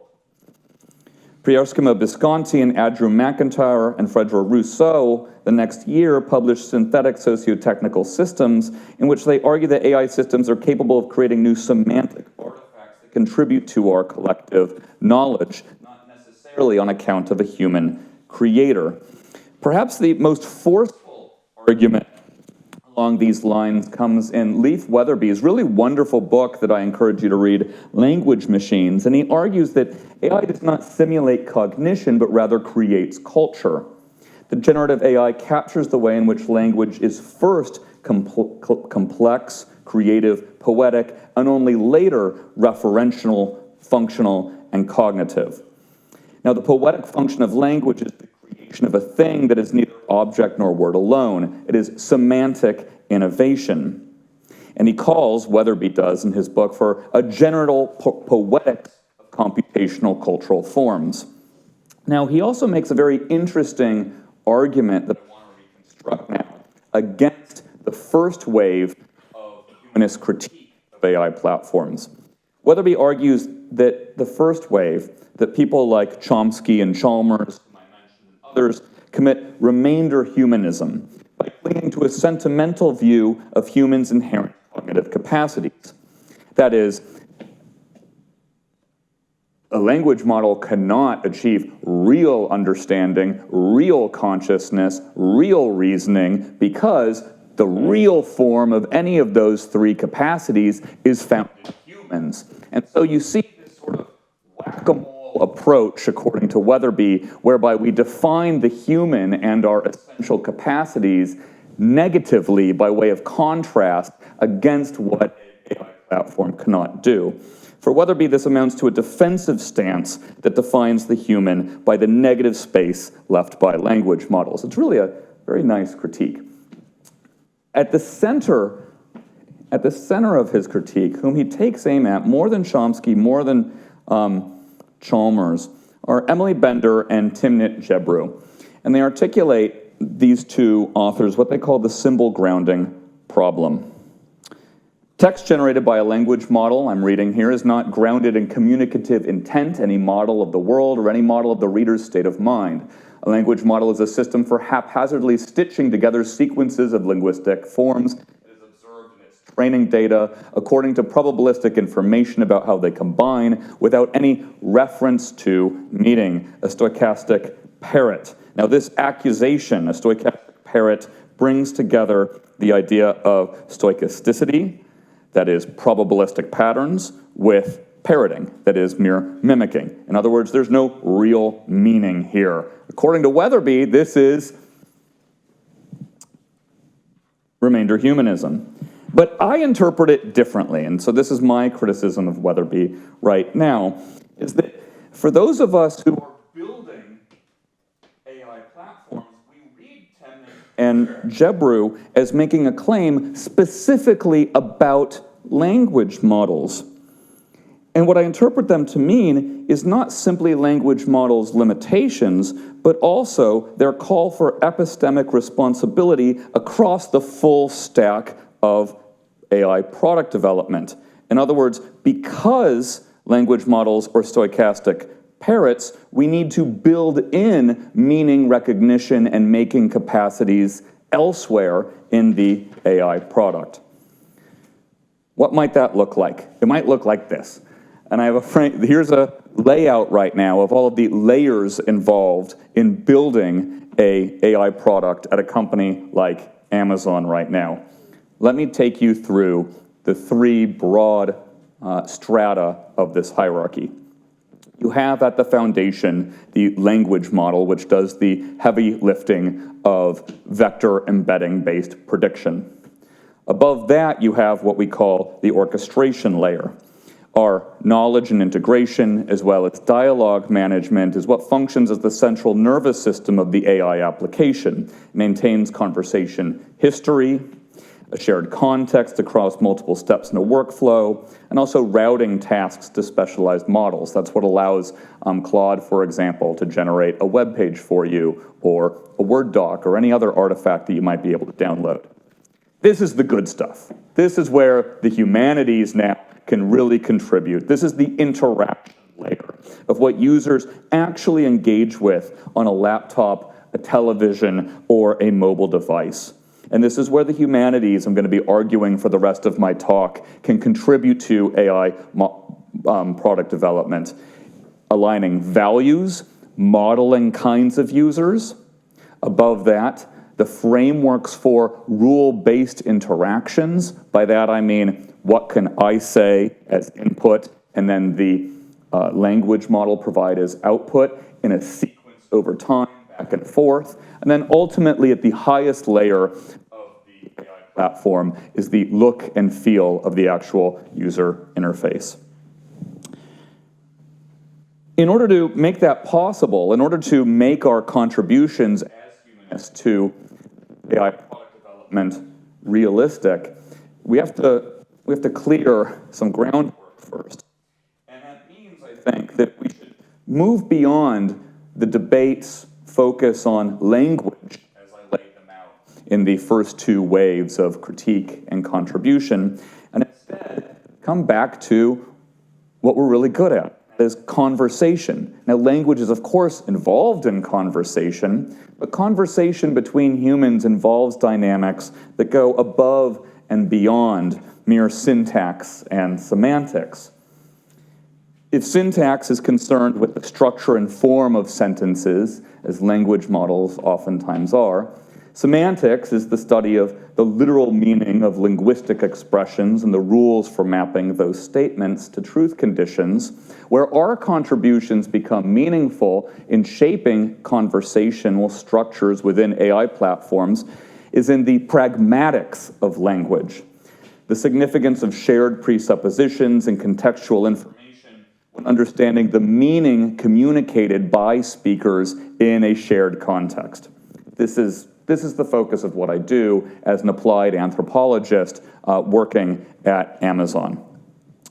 So let me show you how I draw upon the humanities in my work at Amazon in order to help guide the conversational structure of products like Alexa. I want to offer it as inspiration for us to think about other ways in which the humanities might contribute from your own disciplines to building more effective, more productive partners in conversation.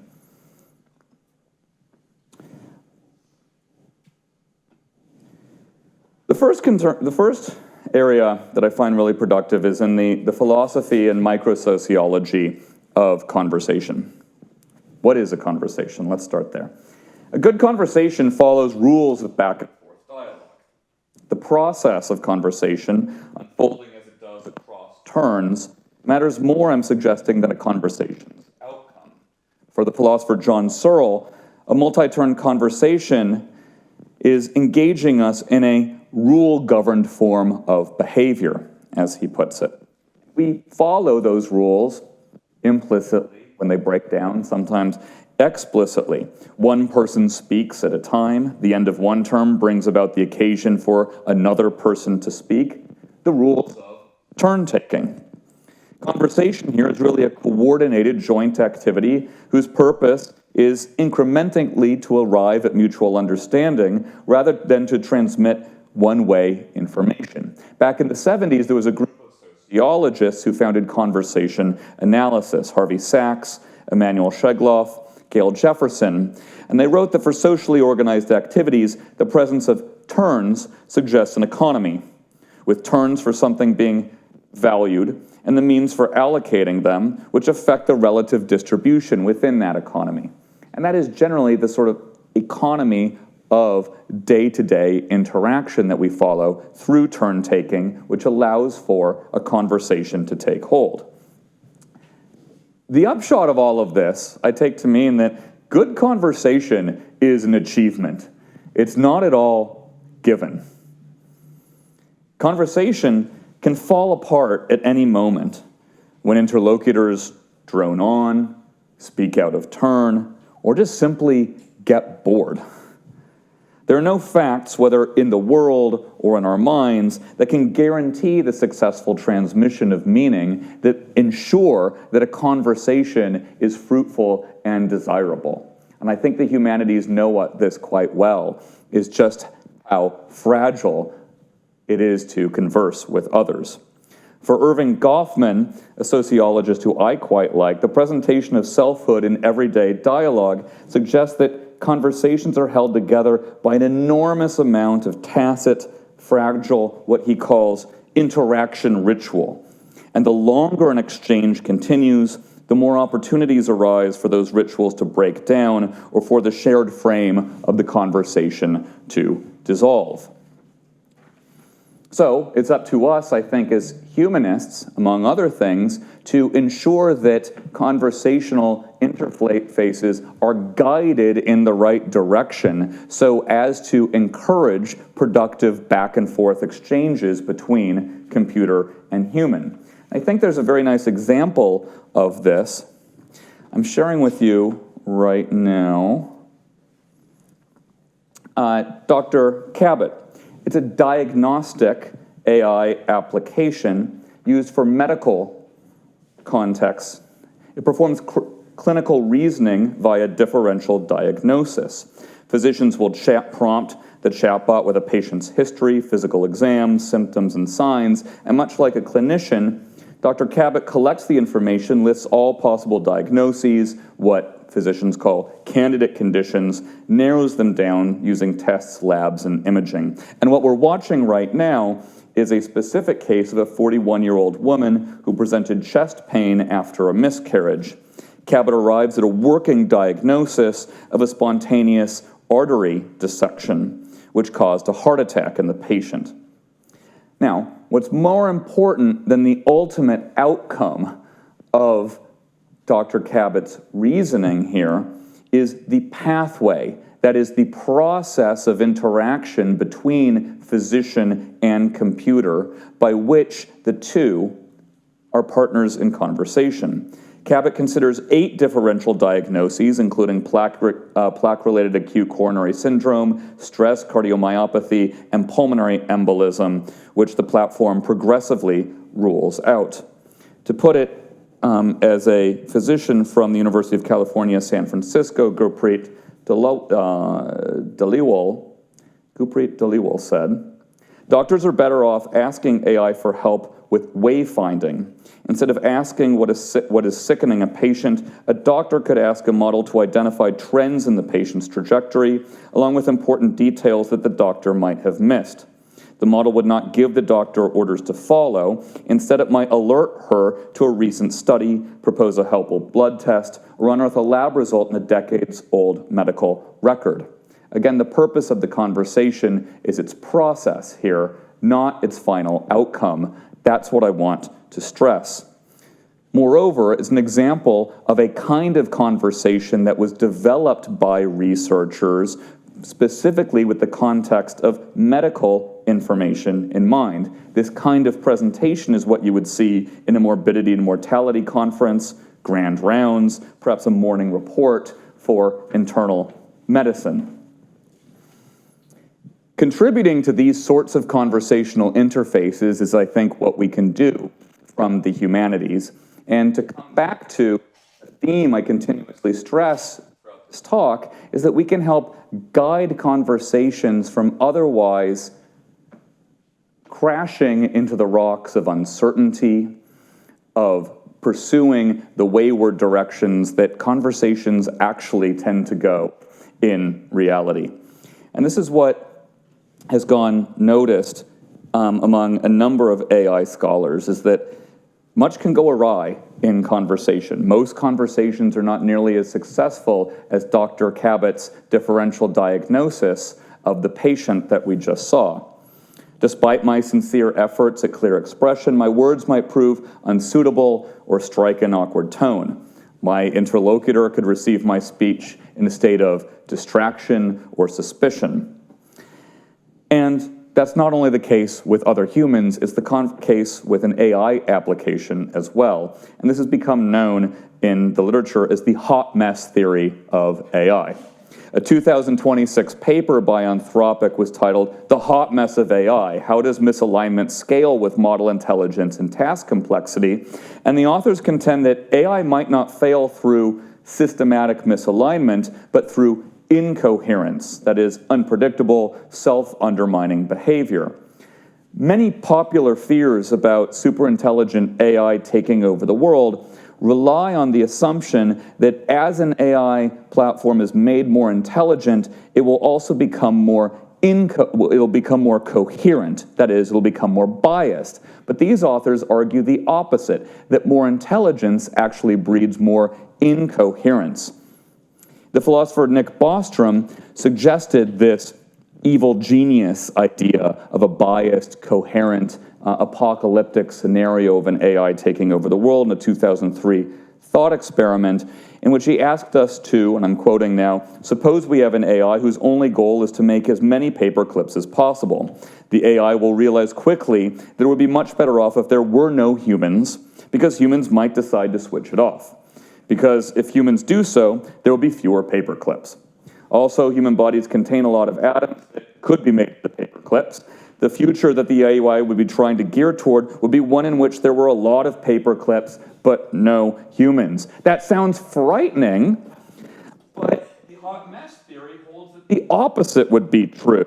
That AI would probably just get distracted and start making pictures of paper clips that it could play with in ways that I'm not going to discuss right now. The point is that the more turns in a conversation, the longer the conversation goes, according to this theory, the more likely that the AI application's errors result from variance rather than from bias. We encounter examples of more variance than bias, I think, in our everyday dealings with Claude, Chat, Gemini. Here are a few. There's error accumulation, where the platform treats its own previous outputs as ground truth without checking them, and therefore continues to rely on them. A second is contextual overlap, where similar terms appear in different contexts over long chats. You might call this semantic drift. There's also verbosity compensation. When AI models are uncertain, they tend to become more verbose, repeating questions or introducing ambiguity. I do this all the time when I don't know the answer to a question. The point is that longer conversations involve entropy. More back and forth turns in an exchange with an AI application tend toward incoherence and become, in the words of Yasha Sol Dickinson, who originally articulated this theory in 2023, the more intelligent an agent is, the less coherent its behavior tends to be. Getting smarter makes you a hotter mess. Now, I've spent a lot of my life with some really smart people, and one of the pleasures of working in a university, speaking to other professors, is that, I don't know about you, but I agree that a lot of smart people tend to be a hot mess. We didn't need Anthropic to tell us that. Instead, we can go to the history of humanities, and there are many places that we can look in order to find this idea. Let me share a few of my favorites with you. Sigmund Freud, I think, articulated quite nicely the entanglement of intelligence and neurosis. In his introductory lectures from 1917, he showed that a certain degree of inner conflict, that very thing that produces neurotic symptoms, is also what drives intellectual elaboration. The person who thinks deeply is often the person who cannot discharge his or her drives directly. Conversation exposes the neurotic's symptoms, and that's precisely why the intelligent neurotic gets on the couch, so the analyst can undergo a series of back and forth exchanges in order to expose the underlying neuroses.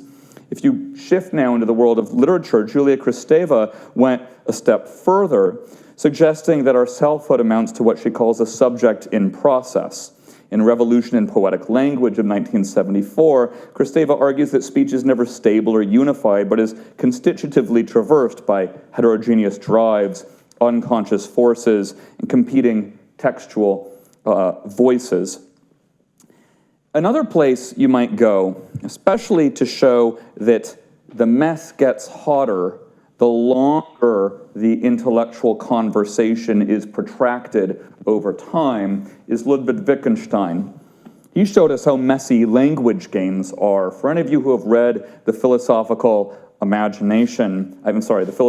Investigations, it's a book about the philosophy of language that is full of wonderful examples of a teacher trying to educate a student about different rules, what Wittgenstein calls language games. And in most of these scenarios, the student proceeds quite nicely until all of a sudden an error occurs, and the teacher has to steer the student back on track. Much like misunderstanding might arise in a natural conversation, and it's then up to the speakers to re-articulate their intentions or re-seize the attention of our interlocutor.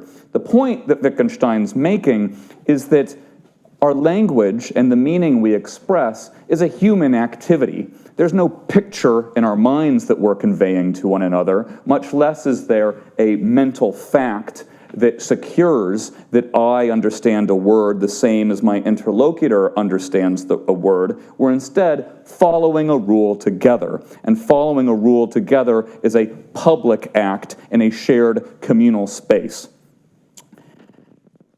His point is also, as I read Wittgenstein, that the more turns in an interaction, the more likely errors are to result. And after all, that's what it means to follow a rule. We only follow a rule by demonstrating the instance of that rule with each turn. It's not something we simply do in our head.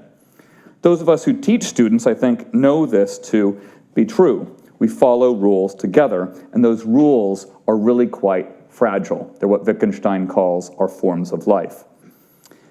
Now, the tour of my favorite things from the history of the humanities that I've just offered you, Freud, Kristeva, Wittgenstein, I could go elsewhere, they diagnosed the problem about conversation quite well. Wittgenstein said that misunderstanding, that philosophical problems arise when language, as he put it, goes on holiday. But they also offer therapies, each one of them, for correcting those misunderstandings, for, as Wittgenstein put it, therapies to show the fly the way out of the fly bottle, to reorient wayward conversation back on the path of shared meaning and mutual understanding. That's where we can contribute to more responsive and responsible AI platforms. Now, by drawing these analogies between the history of the humanities and what's going on in the literature about the hot mess theory of AI, My point is not at all to suggest that natural conversation with humans on one hand and artificial conversations with AI on the other share the same generative mechanisms of incoherence. AI assistants hallucinate for technical reasons that are not at all shared with the human psyche in the case of Freud, or our community conventions in the sake of Wittgenstein. But I do want to suggest the point of making this analogy is that the humanities provide a richer descriptive vocabulary for the fragility of conversation, for what it takes within us to articulate an intention, for all of the work involved in successfully interpreting another and allowing a conversation to continue. And in fact, I find that descriptive vocabulary from our disciplines to be a lot richer than much of the technical AI safety literature and its preoccupation on value alignment. What's more, and this is where I'm going to conclude my talk, we can use this richer descriptive vocabulary from our disciplines to help guide the flow of back and forth conversations with user interfaces and help contribute to their designs. So if we return to the full product stack that I laid out earlier, I want to suggest some opportunities for our disciplines and our touchstone texts to contribute to the first layer, the user interaction layer. At Amazon, we have literature scholars on staff who are breaking down the content of prompts and the output of Alexa, analyzing its rhetorical qualities, namely the proportion of pathos, ethos, and logos, in order to make sure that an effective message is being delivered. When it comes to conversational design frameworks, I think it's important for us not only to be concerned about the meaning and tone of words, but also what our words bring about in the world as we interact with AI platforms. And that's where I think that speech act theory is really productive. And Jürgen Habermas's, rest in peace, theory of communicative action when it comes to the norms that enable productive conversation are very valuable to help guide the benchmarks we use for what counts as a good conversation. Anthropology is a world where I think the principles of thick description, as first Gilbert Ryle and then Clifford Geertz contributed, are important for laying out the kinds of users, use cases, scenarios and motivations for interacting with an AI that I think bring to life the circumstances that can otherwise be hidden to the eyes of engineers. Participant observation is a method that I, as a researcher at Amazon, use quite a bit in order to go into the homes, workplaces of AI users, sometimes even go shopping with them as well, so as to ensure that we're not just looking at log data, survey responses, but also the embedded in situ motivations and interactions of embodied human beings. So that conversation is fragile, that stating an intention is difficult, and as a result, might steer into stormy waters, does not at all mean that exchanges with AI platforms have to inevitably crash into the rocks. By pointing out throughout my talk the precarity of human conversation, my suggestion is that we can be here to save it. We can be here and contribute to AI platforms by offering resources for navigating the confusions that inevitably arise in conversation, by helping to correct the hot mess that I think is likely on the horizon with more AI platforms, and thereby chart a course of dialogue to find safe harbor with intention-based computer interfaces. I'm suggesting that we can proliferate the possibilities of what interaction between a human computer might look like, and I'm very much looking forward to how our conversation will now look like. Thank you very much.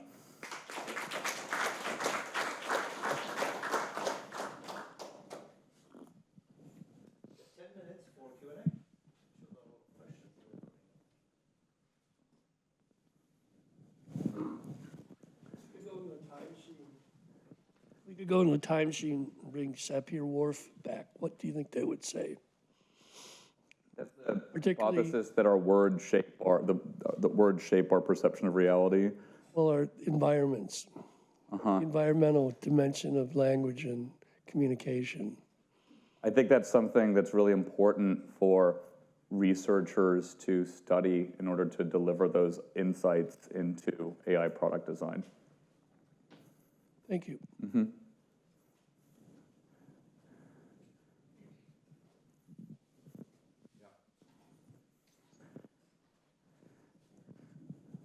What do you think we should do about the creativity aspect of AI and art, music? Should we morally continue to make AI more human-like voices, instruments, art, or should we make it so that we know that it is AI when we hear it or see it? Let's say more about the concerns motivating this question about what you call the creativity aspect. In the way that we're getting to the point now where you don't always know exactly what you're looking at. Is this a human brain behind Yeah. art, or is this? No, I get that. And so why is it concerning to you that we be able to know? That's what I'm trying to understand. Why is it important to be able to know whether the author of a work of art is human or artificial? I don't know how I feel about it personally. I'm raising the question to you as in that same realm as, is it concerning that AI be human-like in its creativity, or is it better that it be AI, that we know that it is AI when we look at it or hear it? Yeah, I'm trying to apply some of the principles of education that I learned from the first talk today by asking you about your motivations. But on a less tongue-in-cheek remark, I will say that there are certain technical solutions to the problem of authentic authorship offered, say, by watermarks on AI creations. And that's very interesting. What I've tried to instead suggest in this talk is that the humanities already offer us resources to enable us to better make that distinction. I think that there's plenty that is artificial already in human conversation. When it comes to an interaction with other human beings, I'm oftentimes wondering, is this really your thought? Are you actually paying attention to me right now? Did you think of this or yourself, or are you plagiarizing somebody else and taking it as your own? The humanities offer us resources to navigate what I laid out in this talk as the uncertainties of conversation and the difficulties of expressing an intention. None of those resources are guaranteed to be effective. It's fragile all the way up and down, just the same as it's precarious whether a professor is going to get all of the students in his or her room to understand what's on the syllabus. But we develop techniques, we try, and I think a lot of those techniques we should, as researchers working in the AI space, observe humans already using and help integrate into AI development. Aren't we all plagiarists from how you learn to speak? You plagiarize what you hear. Sure. You know, I mean, if we're going to cut it down to a logocentric language model. I think your point, I mean, scholars in my space would call that mimesis. We're all mimetic creatures. We mime each other from the very beginning. It's just when the law and capital get involved, these things called rights and money tend to hold sway over our innate mimetic instincts. Like somebody who works at Amazon. I wanted to follow up. Thanks for a fantastic lecture, Larry. Lots to think about. But the question that just came up, Sure. that you pushed back on through a Socratic method, it struck me that you started your lecture by saying, you know, we tend to think about AI as human-like and judge it with reference to us, but then you go on to ask, why should we, right? It's a fair question. However, let's also be fair to how AI is approaching us, because it is by design emulating humanity, right? And so Sam Altman going out there saying, and you're ridiculing people, saying like, why all these people are putting in their personal information out there, but this is public information. I'm a private company. Why are they doing this? At the same time, he's making ChatGPT sound like a very caring, empathetic human being, right? For reasons that have nothing to do with empathy, but a lot to do with money, basically. It's a business, right?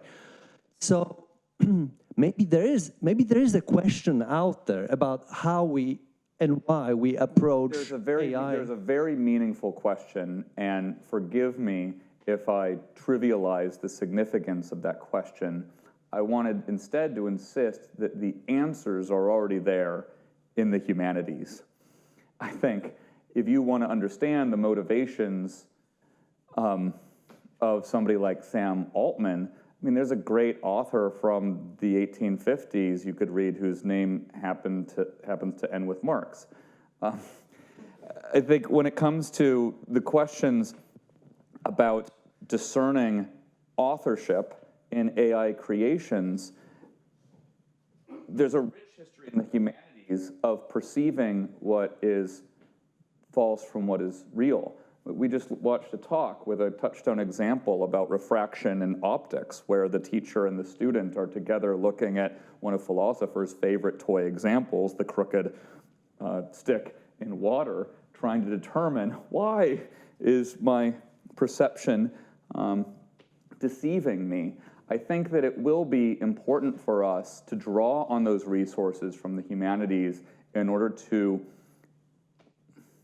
incubate forms of connoisseurship that we already use on the internet and that I already have to share with my parents when they call me and say, this Nigerian prince who just sent me an email, like, is he really going to write me into his will? I think every generation faces these questions about authenticity, and I absolutely agree. Those questions are hyper-caffeinated with a certain urgency right now that might not be easy to solve, but one place to look for solutions is from our disciplines. Thanks. First of all, thank you for coming in and talking. I think as academics, we tend to be kind of anti-AI, so you definitely given us some interesting things to think about, Sure. Especially me. Now, I didn't understand everything you were talking about.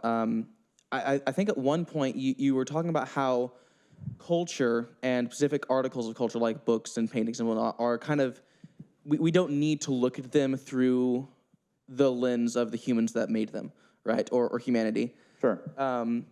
Which I think is partially true, but I think there are certain, I think for a lot of culture, we can only get as much out of it as we can if we look at it through humanity. One instance, the Bible, as you read the Bible, there are a lot of things they kind of just like glaze over, but if you know the historical context of the people writing the Bible, you actually get so much more out of it. I think in that sense, culture often isn't divorced from humanity, right? It's both as a collective and as Right. Individual humans, they're connected. How does that play into the things you're talking about, like kind of the second half of your lecture as well? Yeah, you're offering one voice in a conversation. That's what the humanities are. Each of our disciplines contribute a tone, tenor, and timbre to a conversation that we're all involved in.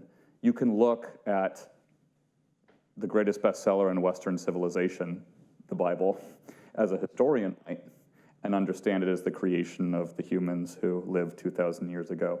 You could look at it as a literary critic might and understand the forms of semantic forms involved in it. You might look at it as a philosopher might and engage with the metaphysical problems in it. These are all different approaches, none of which I want to suggest has an inherent priority. That would be reductive.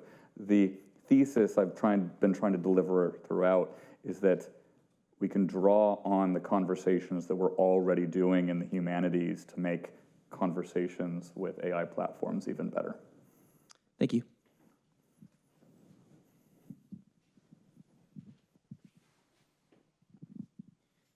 Thanks for a great talk. To continue the thread from the gentleman in the back and Patrick, I'm thinking about this tension between the difference in the way that AI expresses, enacts intelligence and the way that we enact intelligence. And then it's almost like your job and other people's job is to be a kind of like cultural ambassador to aliens that have landed on planet Earth. And these aliens are here and they evolved over millions of years in a different galaxy, and who knows how their brains work or if they have brains. Is Sam Altman the alien? Or the professor the alien? The machines are. The machines are, okay. Yeah. Got it. I mean, Altman might be, but the machines definitely are. And, Yes. There's a common analogy is encapsulated in the title of a talk that I read called Aeroplanes Also Fly.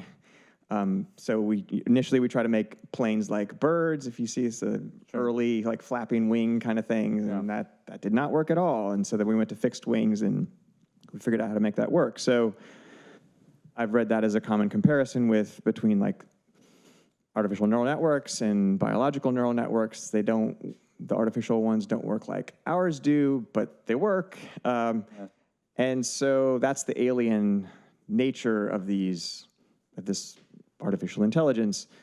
And then we're trying to close the gap so that they can interact with humans. And I loved that slide of these different layers that you had. And so to kind of continue this earlier thread, it does feel like we run into some risks as we get really, really good at this ambassadorship of making the alien intelligent. Yeah. Seem very, very human. And like sometimes the chat bots will remind you, like, remember, I'm not a person. I'm just here to be helpful. And so I'm wondering what your thoughts are on how like you and your job and people in similar positions, which are super important, how you can continue this ambassadorship, but can there, like with subtle reminders from time to time of what's actually under the hood? Yeah. I don't really have a great question here, but you get the drift. You've got it's a good enough gist. Yeah. That the spirit that's in you is moving me as well. I like how you put it, ambassadorship. Scientists would call it bringing those alien AIs into alignment with humans. And there are risks that ensue, risks of anthropomorphism, perhaps when I treat the AI platform as if it were a human, risks of authority when, especially in medical and therapeutic contexts, I attribute too much knowledge and do silly things to my body that I should probably only allow an actual physician to tell me to do. Those are real risks.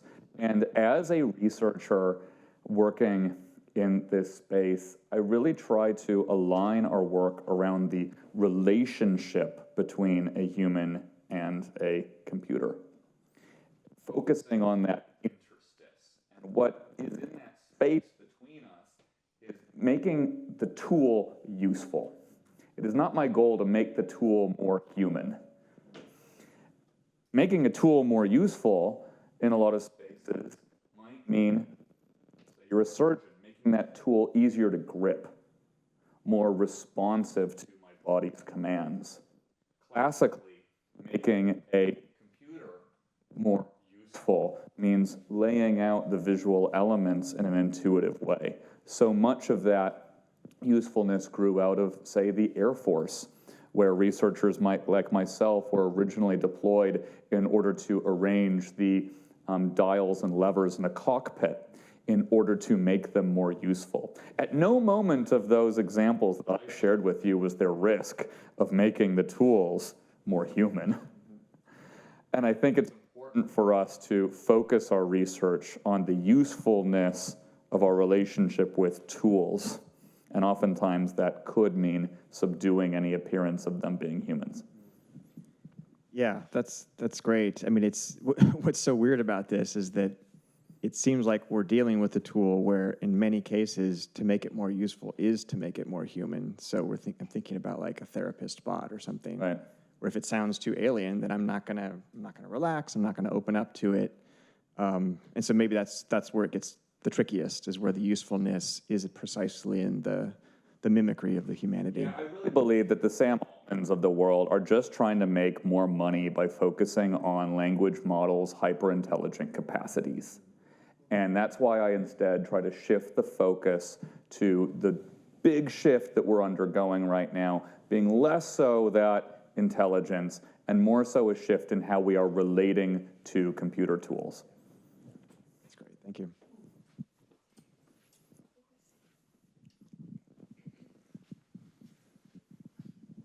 Thank you. I really enjoyed your talk. And I just wanted to hear you talk about maybe since you have Aristotle on your list of authors that we should consider in these three initial layers of AI design. And as a medievalist, I was quite struck by your use of poiesis and thinking about poiesis in this space. It's very compelling. But in thinking about both the talks together, we have an AI system's ability to develop a highly personalized form of education, which really reinforces post-18th century notions of the individual. Yes.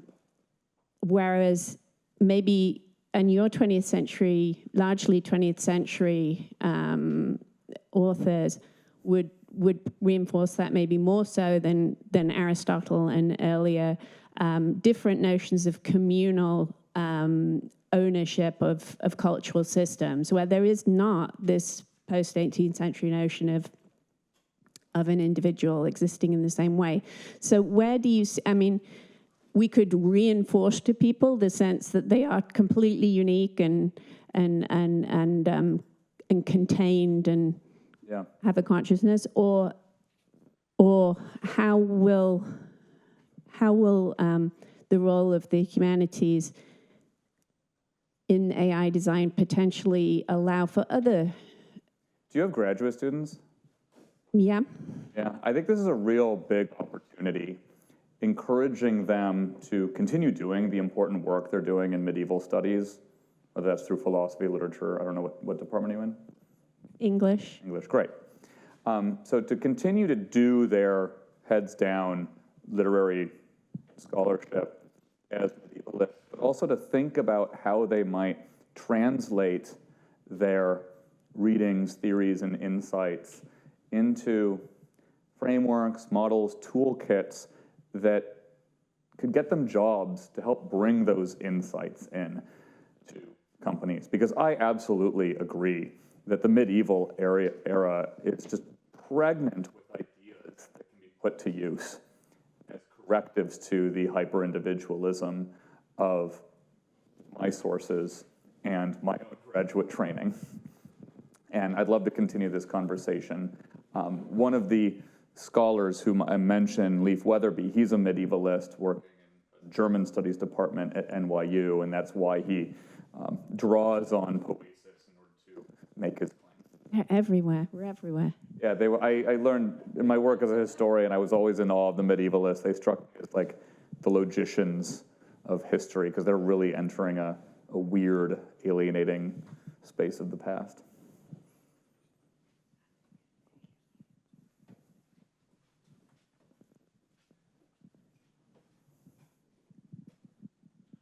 My father was an ambassador. Okay. And I really like the idea of the ambassadorship, because there are two things that all ambassadors do, and they apply right here. First is they do the day-to-day business of interactions between two countries, which is what you've been talking about today and our other speakers have. Sure. But the second job which ties to your point, is that ambassador has to explain to the country they're assigned to what America's about, what our culture is, why we have what we have. And that informs the other country about how to deal with us. Whether it applies to politics, everything else, culture, music, and so on.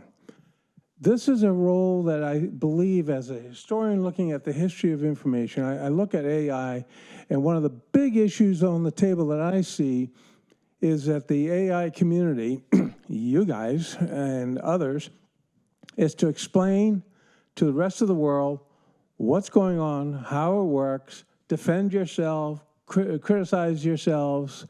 But the point is, you've got to educate us. That's the second piece. Sure. And by educating us, then you have the conversation which says, I love what you're doing, but Alexa's got to do something else as well, or whatever, you know, the issue is of the day. And say more, what do you think we should be educating you about?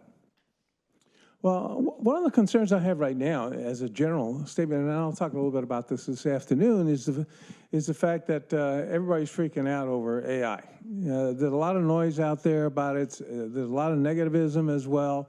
The positives don't get explained as much. And oh, by the way, AI is not going to go away. Yeah.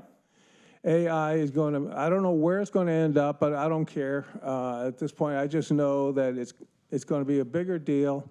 So when I sit down with my grandsons and I explain about AI, it's because it's going to be a big deal in their lifetime.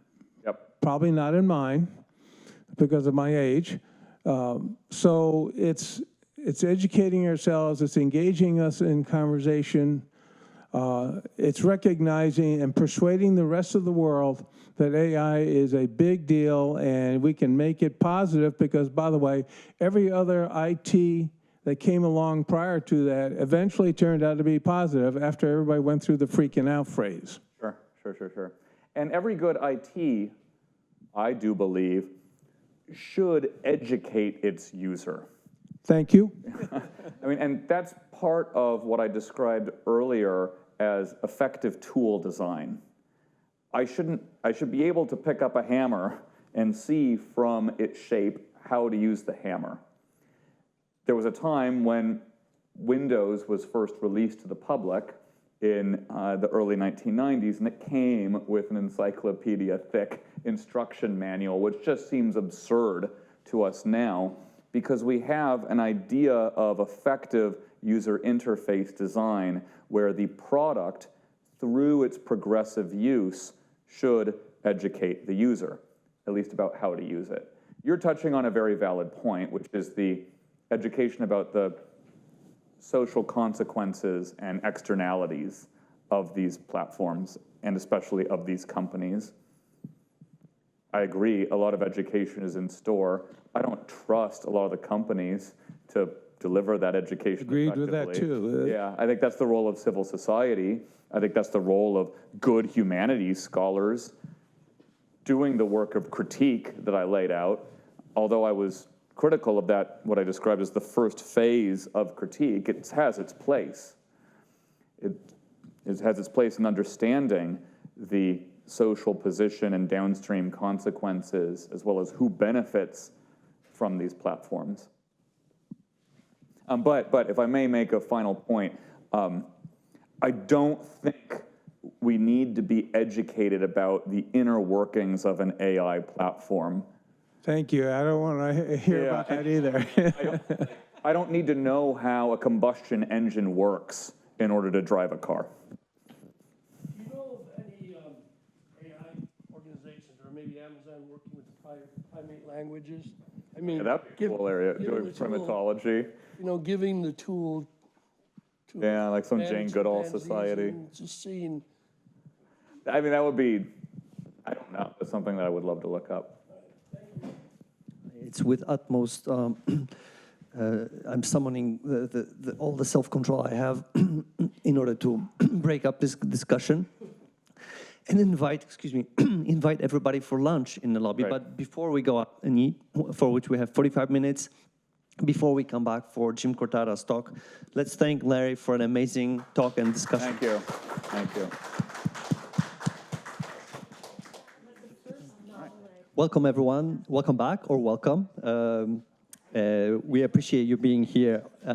We've had great conversations so far. Our next speaker today is Dr. James Cortada, who is a senior fellow at the Charles Babbage Institute, University of Minnesota.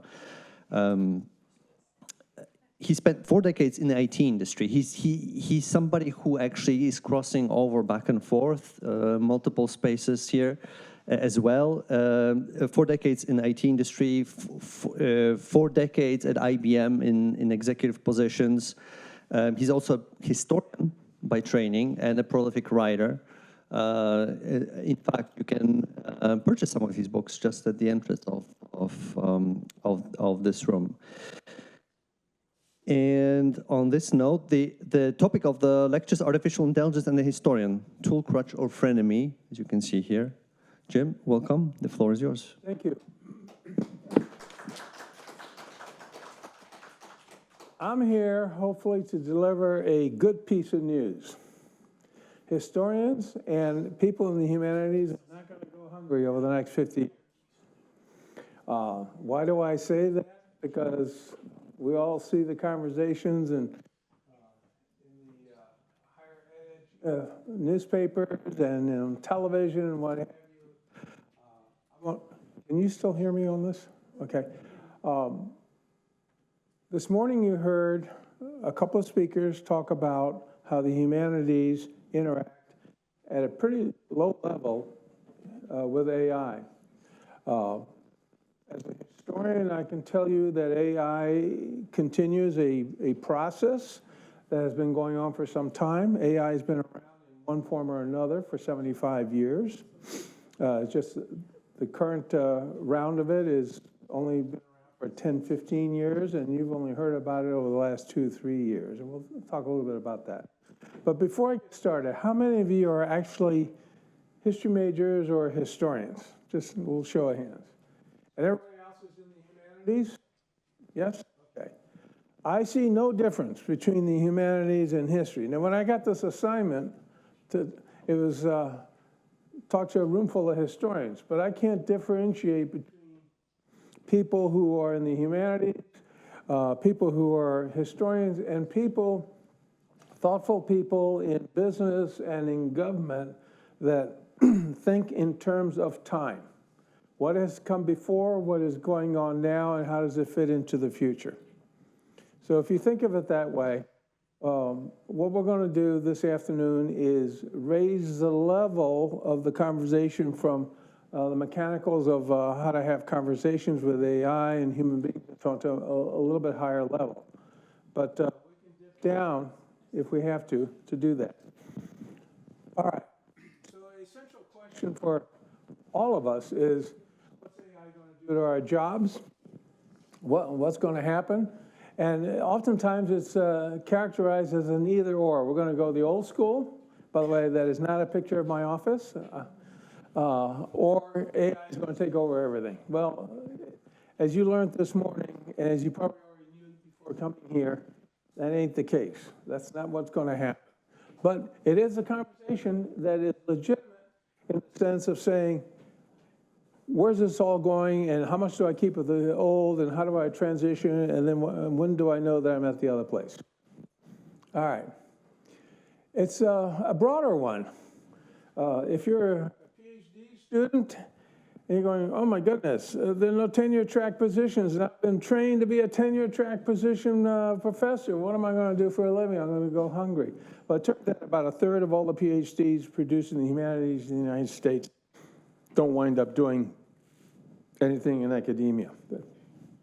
They go into publishing, or they go to work for IBM, right here. A variety of professions.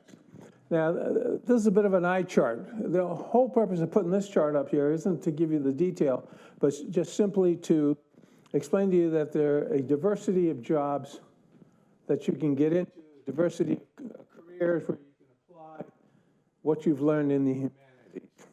I think we're posting this presentation somewhere, right?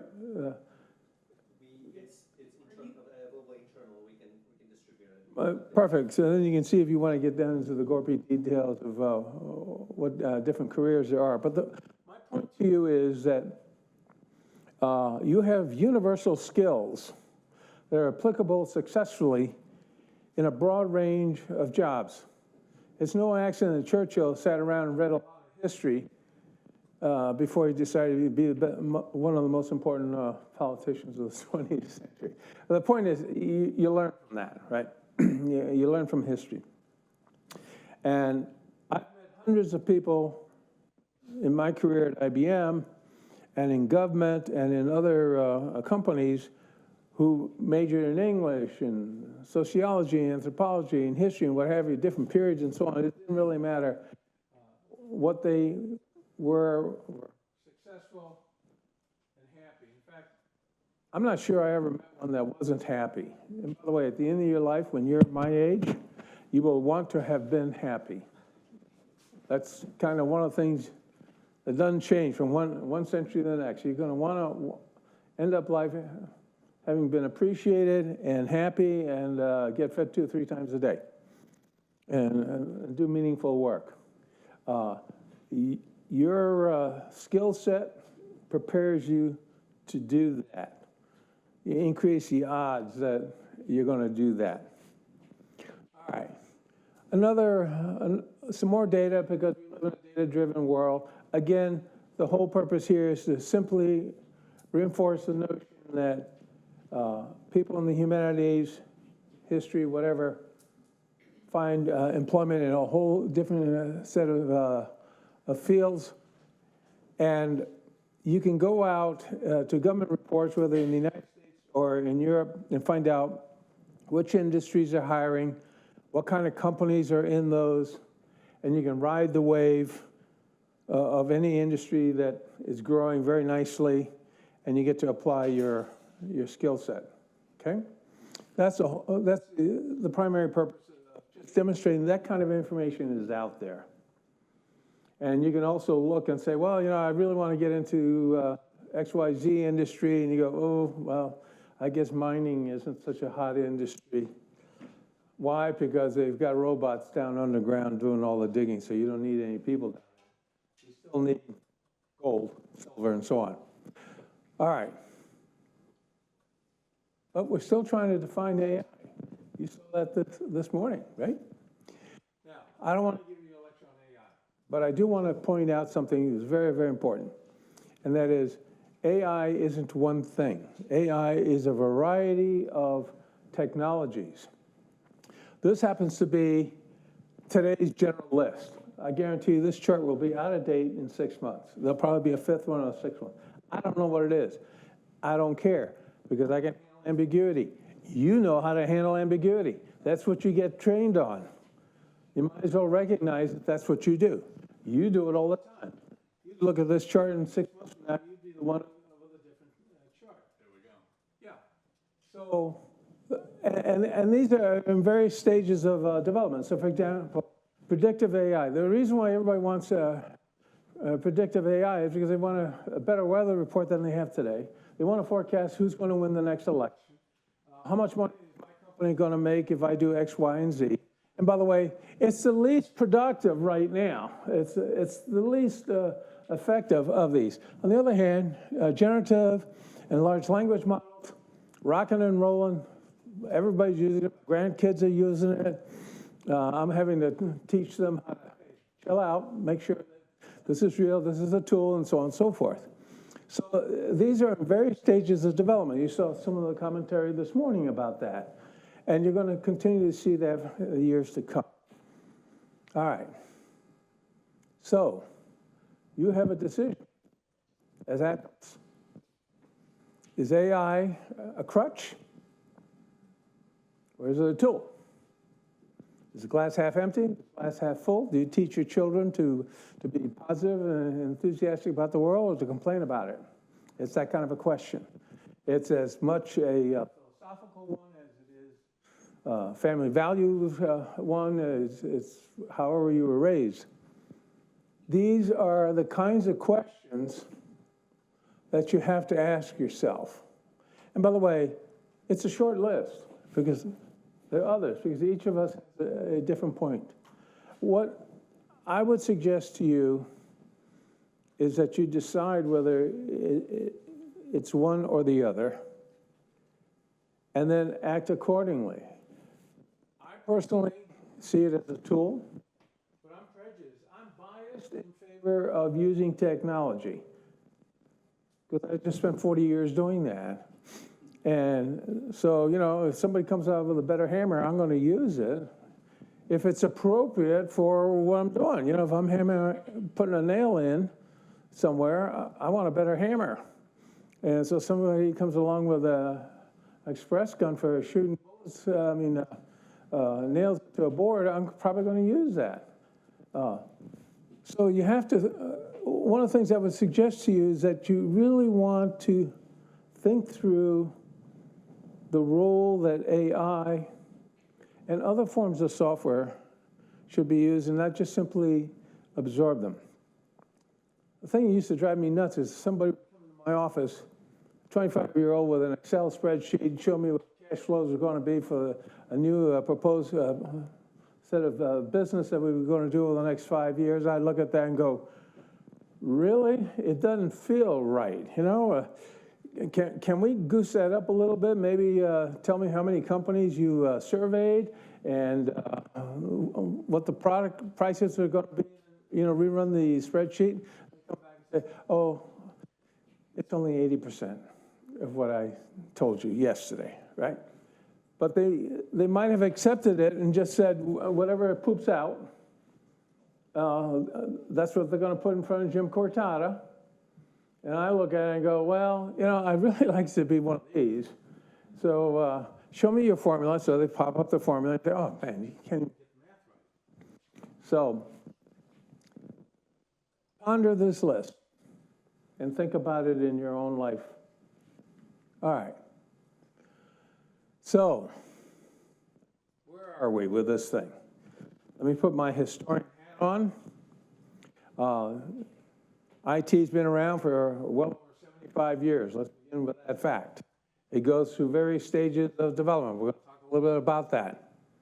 And in every case, the hype comes before the product.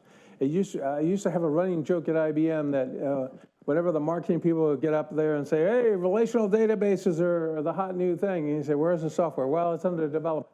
I'd look at my watch and say, it's 4.5 years before get in front of a customer with this. Now, with every generation of new software or hardware, you have a base of knowledge already there, so the next generation comes along faster. We'll talk a little bit more about that.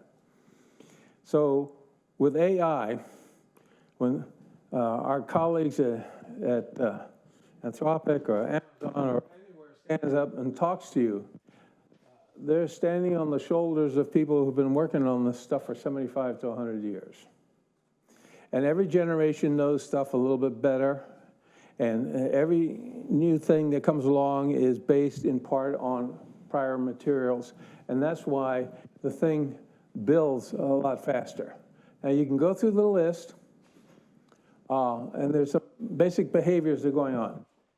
You read in the newspapers today that data centers are huge, they're sucking up entire rivers and electrical grids, and so whole communities are voting against them and so on. Okay, so there's this concept, Jevons paradox, that says, and this is applied since the invention of steam engines, is that when there's demand for something, the costs go up for a while. Everybody says it's too expensive, so innovators come in and they drive the cost down. And then everybody says, well, now I can afford to use this. And then costs perhaps go up, but they go up proportional to the new technology. Mainframes cost millions of dollars, and then somebody invented the PC, and it cost hundreds of dollars. So you can just see, you know, and there's more computing on my PC on my desk than the first $1 million computer I sold years earlier. So you can just see the same thing. It's going to happen to AI because we want AI, but we're not going to allow it to suck up all our rivers and electricity. So already people are inventing different ways of doing it, and you got Elon Musk saying, well, let's just put the data centers on the moon or something, but okay. But the point is, you can see that process is starting. So anticipate it's going to happen. And all the experts will tell you, and you heard it today, we're in the early stages. I have no idea where it's going to go, but we're clearly in the early stages of it. So how long is it going to take? Everybody wants to know that. I would say it's impossible to to innovate with a forecast. You try, because we have to set up budgets. At Amazon, he gets a budget and a certain head count and got to produce a certain amount of stuff in a certain period of time because Amazon employees like to have 2-3 meals a day, right? 3? Okay. So, but it's tracking along some lines. Typically, with all computer technologies, you can see they go through a standard curve: launch, growth, maturity, and decline. And depending on which technology, they may take 10 years, 15 years, and so on. And these vary. But this is a kind of nice mental model that gets used by technologists to ascertain what stage they're at. I would venture to say that we're somewhere here in AI. And if you had to throw a number at it, I'd say that AI gets to somewhere in here by the end of the year. Already we see statistics that say 40% of the American public has used AI. I would venture to say, I would venture to say that that number is probably inaccurate because there are probably another 20% that are using AI and don't know it. You know, just go Google something. Look what's happened to Google just in the last year. So if 80% of the adults use Google, then 80% of the public has used AI. You know, so it depends on definition.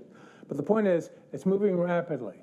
And if I had to bet money, I'd say that 60-70% of the public will be proactively using AI. Instead of in 8 to 10 years, they'll do it in 3 to 5 years.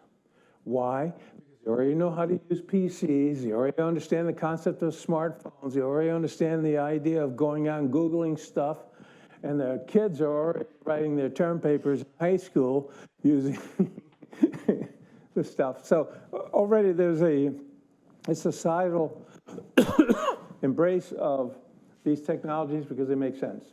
So one of the challenges more is like what we were talking about this morning about how best to use it.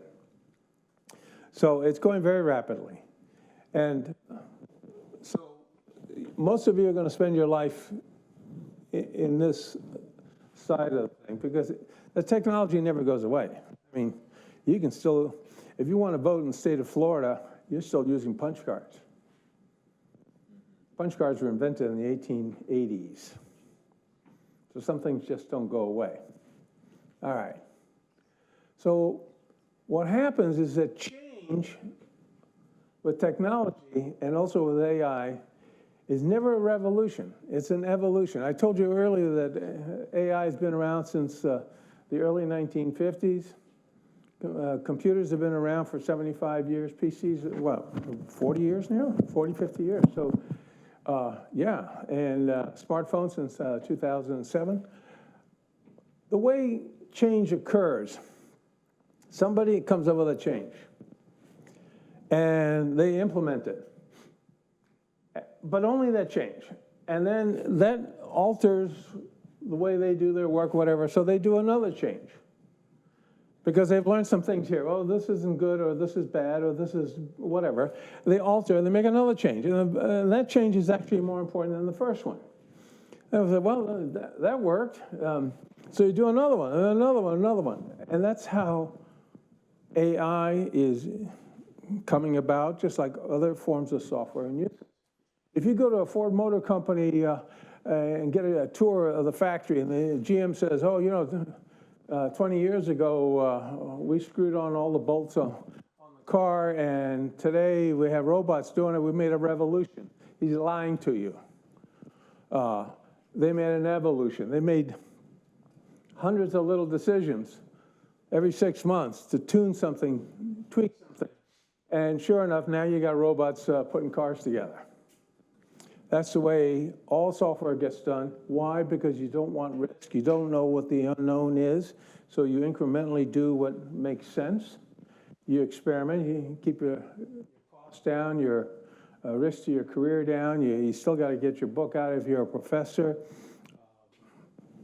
So whatever, you're going to do it incrementally to be safe. But that's how it gets done, and it works. All right. This is the official gospel, according to the American Historical Association. All the disciplines are putting out statements about how one should look at AI. I want you to read this one. Historians will find distinctive ways to work with generative AI. The need for history and history education will not disappear. Okay, every discipline says that. And oh, by the way, I believe it. I don't think history is going to go away. Yeah, it's too valuable. Generative AI may increase the demand for historian-specific skills, blah, blah, blah, blah, but the ability to act is, as subject matter experts, we undertake extensive research, synthesize complex secondary literature, and look for biases, inaccuracies, and so on and so forth. Those are human activities. Now, will AI address every one of those? Absolutely, it's going to address it in one fashion or another. Why? Because we're humans, and we love when stuff is anthropomorphic. That's a fancy word, but it's a precise word. It says, I want it to be like me. That's why we have this arrogant term that we use, artificial intelligence. What makes artificial intelligence artificial? Because it's not ours. You know, it's not me. But it is, at the end of the day, intelligence. And the philosophers will jump in at some point and declare that to be the case. Probably not today. But the point is, we're all into human stuff, anthropomorphic. And that's what this could be applied to any one of the humanities as well. There are anthropomorphic things that we do today that a computer cannot do. Now, that'll change. And oh, by the way, guess what you got taught? You got taught this whole concept of ambiguity. You got to roll with the punches. So as the stuff changes, you don't freak out. What you do is you begin to take in what is the change, and that's what this statement is about. My guess is that I'm talking to the AHA people who actually wrote this, they're probably going to have to rewrite it in 2-3 years, as will every discipline, right, in their own nomenclature. Okay, implications for all humanities, not just historians. If you're, and this is just Jim Cortana, if you're over 60 years of age, you may escape a lot of the AI influences, but not all. Here's the problem. In my experience and my research, that it takes about 10 years when a new technology comes out for you to master it enough where you can not only use it effectively, but also drive its direction. So if you're 60 years old and you're going to retire at 70, you're probably better off knowing just enough to get to 70, and that's what the strategy is going to be. But on the other hand, if you're 30 years old, you better learn a lot about AI, because that is going to shape your life. It's why I tell my grandsons, go ahead and use AI. Let me show you how to use PCs and so on. Don't freak out when your parents go crazy because you're on the phone. I agree with them that you spend too much time on your phone, but here's how to use the phone properly, okay? So you got an age issue. Let's be realistic. I'm 79 years old. Do you think I'm going to master whatever he comes up with at Amazon in time? Probably not, If you are younger, obviously it's going to affect everything you do. So that's an implication for you. This I think you already know, but let's just accept it. And it's got to cut across all human activity. If you're just starting your career, it's already affecting your work. That's why you're in this room today. You didn't come here because I'm a fantastic-looking 79-year-old. You came here because of that's affecting you already. You know, you're there. It's going to get more sophisticated. You saw, my head hurt this morning when I was hearing about conversation and Socrates. And I'm going, oh my God, you know, this is, but that's the reality of the thing. So it's going to become more sophisticated. There are too many smart people working on it, and it just makes so much sense to use. And we're basically all lazy, so you know, if we can get some tools that work better, I'd rather hammer a nail in with a hammer than a rock, you know. So that's what's coming. And it'll become less frightening, more of a tool than a crutch.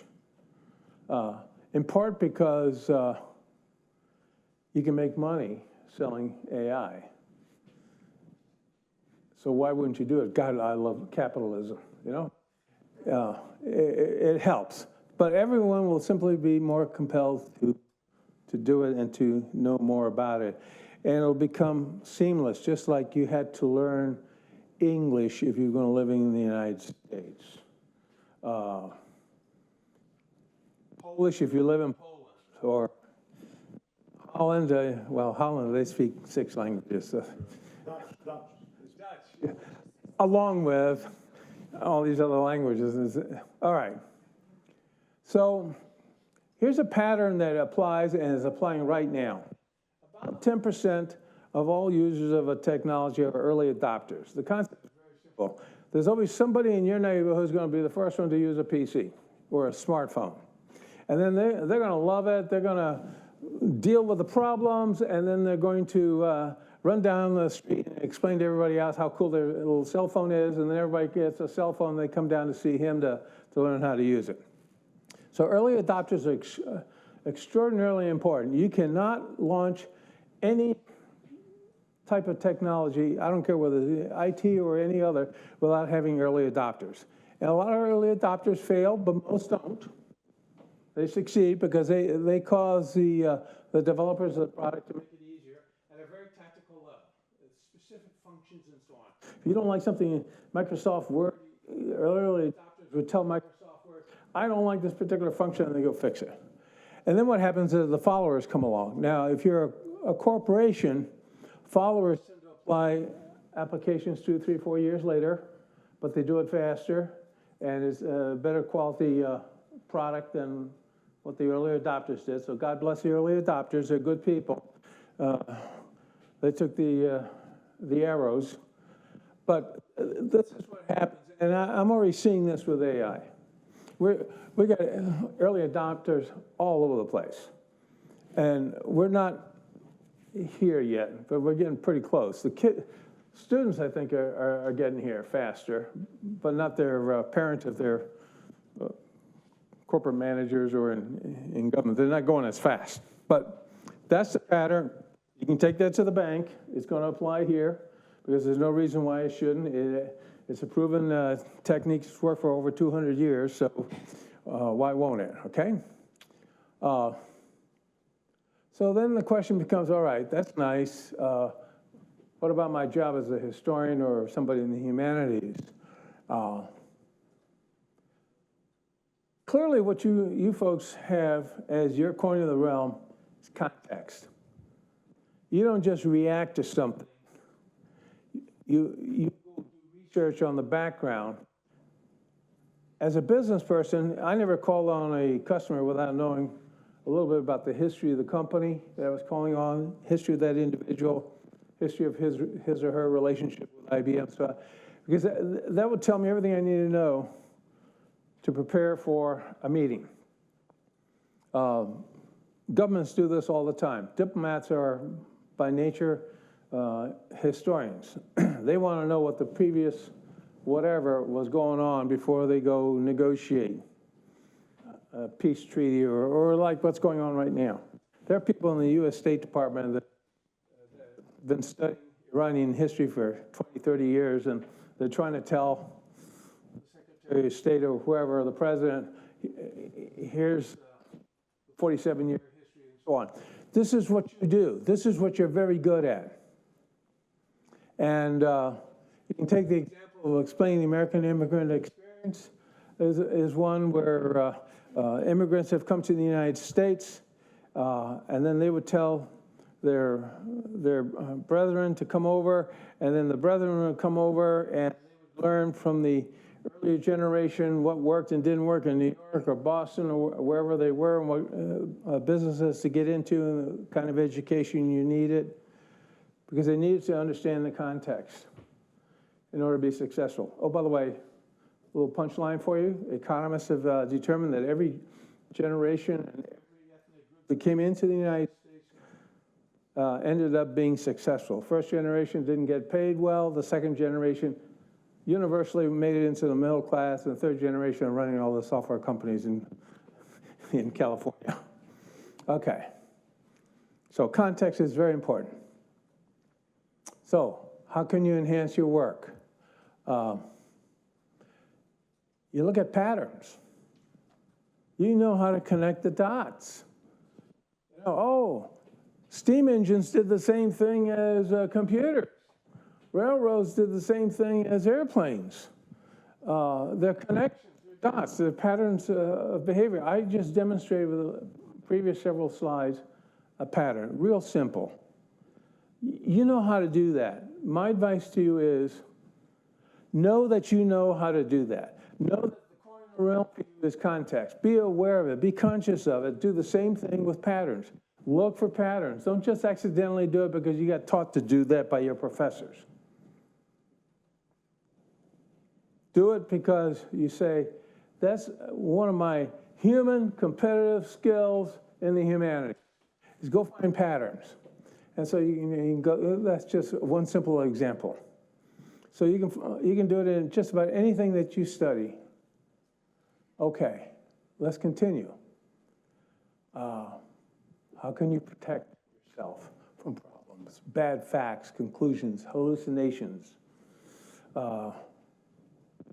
false narratives in the newspapers. You know how to do that. We'll all complain about it.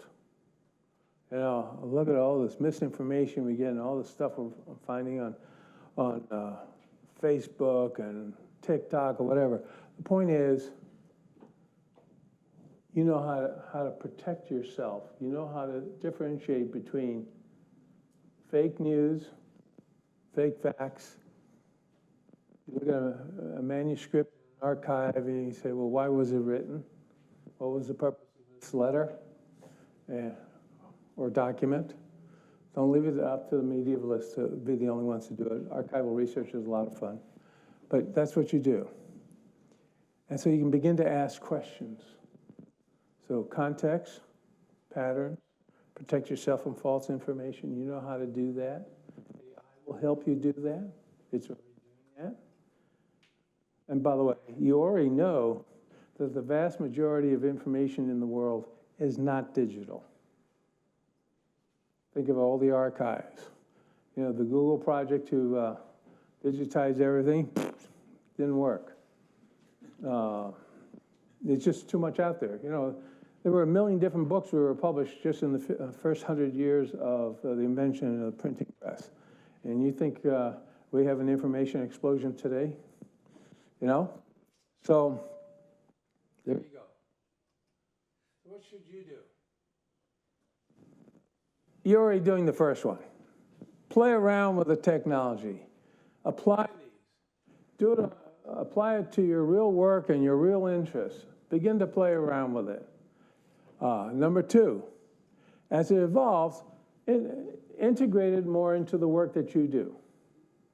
So you want to talk about conversation issues. Well, okay, so as conversation issues get resolved in a way that is amenable to everybody in the room use it more, right? Yeah. And you'll learn if you play around with it. So you can integrate it in your work. Find new uses. I showed you a chart before how people make one little decision and then one change and then they make another one and then another. That's the real world. And so you come up with new uses. You'll see this a lot in government and in the private sector where people will do that. Find specific applications. In time, you're going to be able to buy software that's sold to you as an AI-based piece of education code. You don't see that today that much, but you will in time say, well, this is actually an AI piece of code, and it actually will be AI-driven as opposed to being called that after you get past the hype, right? So you'll be able to get specific applications. Keep up to date. I must read 1 or 2 articles about AI every morning that come into my mailbox, and that's just a tip of the iceberg. But I'm looking for trends, context. I care less about the food fights among the AI companies trying to get dominance and so on, because that's hype and noise and so on. But you got to start doing that if you're not on a regular basis. And think about what other ideas you can suggest for doing this. So you begin to integrate it into your life. A couple of personal thoughts. It feels like you're having to absorb it pretty quickly, and you're absorbing this quicker than you did your smartphone or your PC, or me, my green screen dumb terminals in the 1970s, but it's incremental. Now, the incrementalism is faster. I can't apologize for that. You can blame the technologists for doing stuff faster, but it is incremental. Historical perspective will calm your nerves down and enrich your experience and cause you to apply it in ways that make sense. It'll also alter your sense of context for things, so accept that. You already know how to do that. Pay more attention to the value and use of tacit knowledge. Just as a reminder, the difference between explicit and tacit knowledge. Explicit knowledge is, my name is Jim Cortado, I was born on September 7th. I put that on a piece of paper and transfer it over to this gentleman here. He knows exactly what I just said. Tacit knowledge is drawn from experience. You cannot write a book, or even an AI system to teach you how to ride a bike or hit a home run. It ain't gonna happen. You know, it's just, you got to experience it. And you've all learned how to ride a bicycle, so you understand what I'm saying. Most knowledge that you have in your head, according to the brain scientists, is tacit knowledge. You don't even know you have it until all of a sudden you got to use it. And then, oh yeah, that doesn't feel right. You know, I think I'm going to do something different. You know, it's, or I don't know, she strikes me as, I got a good feeling about you. And I can't articulate it. That's tacit knowledge. That's because the vast majority of what you have. So you are not going to be replaced by a smart robot anytime soon. Okay. Now think about this for a second. It's well understood. They all concentrate on internal processes. These are what businesses do. They want to incrementally improve things. They're interested in hiring people who can navigate with other folks in organizations. Want to manage risks. Okay. That's your value add as humanists. Just stare at that, because I think this is, it's important to know this is how organizations acquire AI, despite all the noise you hear. At the end of the day, when you're in a conference room and you got a salesman looking at the chief financial officer of the company wants to spend millions of dollars on something, these are the kinds of issues and behaviors that you see. This is very relaxed, very calm, very mature, very wise, and very effective. So when you hear all the screaming and yelling in the media, remember this chart. And to the extent that you can contribute to that, you increase the odds of having 3 meals a day. So what I'm saying is this is the old way we used to do stuff. You add this, and that's your future. Whether you're a historian or a humanist. And by the way, I'm living proof that it works, because I'm here And I just live your next 50 years, because certain things aren't going to change in your life. One is you're probably going to fall in love. Some of you are going to have kids. You're all going to have jobs. You're all going to have careers. You're all going to be looking for happiness and success. You're also going to experience wars, economic recessions, bad weather, and some turkey relatives. These are realities that are not going to change for you over the next 50 years. And everything I told you here is more or less what you're going to experience as well. And so I want to end my comments by saying you are probably as well prepared as any other set of disciplines to deal with the realities of AI. Let me just stop there and have you yell back at me if I got something wrong.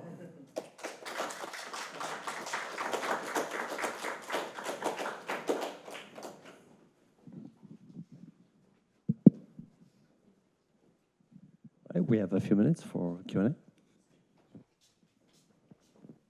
Thank you for the great talk, really informative and useful. I'm a professor here at UT. I teach Russian literature. Lately, I've been trying to add AI components to some assignments, having students use it, researching different questions. I found, though, many people reluctant. So I'm just wondering what you would say, without having the time to go through a whole presentation like this to students. Just, in a nutshell, elevator speech, how would you convince students who are reluctant to use AI that it's a good tool that they should use? Okay, the old salesman in me puts his hat on and says, first thing you ask the student, why are you reluctant to use it? You really want to understand.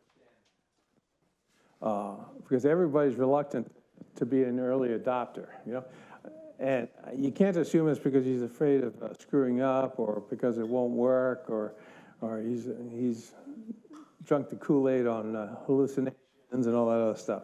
So the first thing you want to do is you really want to understand what the problem is. And then you address your answers based on the individual problems. So, Mr. Student, as I understand it, you're embarrassed that you don't know anything about AI. I sympathize with you. I'm there too, which is why I'm asking you to experiment with AI tools. And specifically, my buddies over in the data processing or the IT department have told me these are the 2-3 tools that we ought to try. In fact, the university has got a license to use certain tools and so on. Let's experiment. I'm not going to burn you on your grades in class. I'm going to compliment you for having the courage to do that. Yeah. And maybe something else. Thank you. That's the gentleman over there.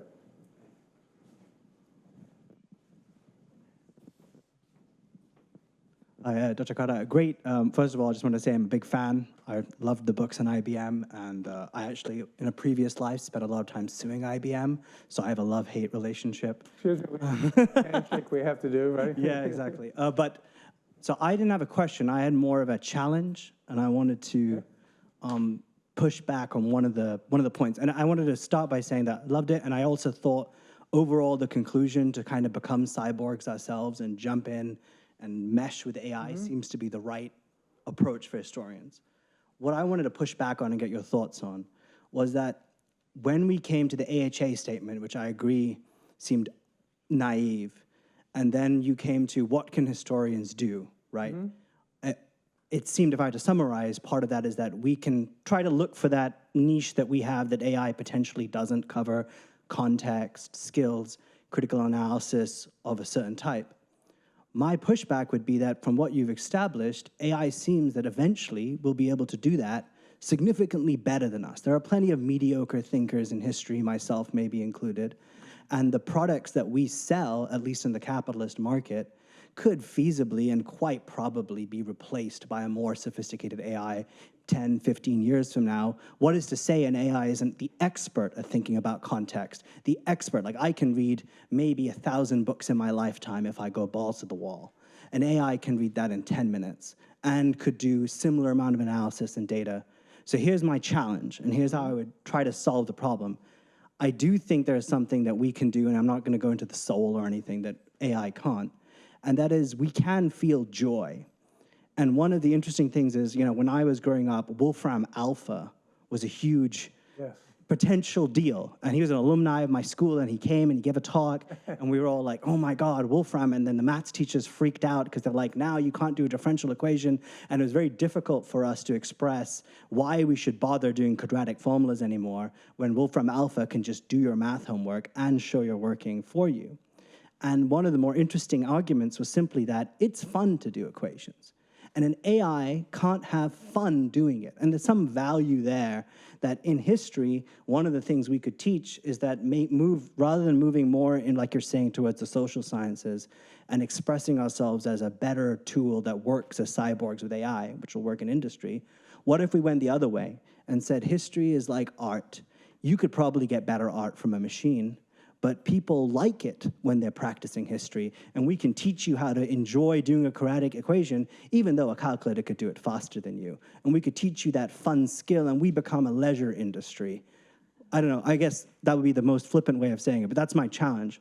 What would you think about that? Or would you just say all of the above? Well, to begin with, you haven't said anything I disagree with. So let's just start with that.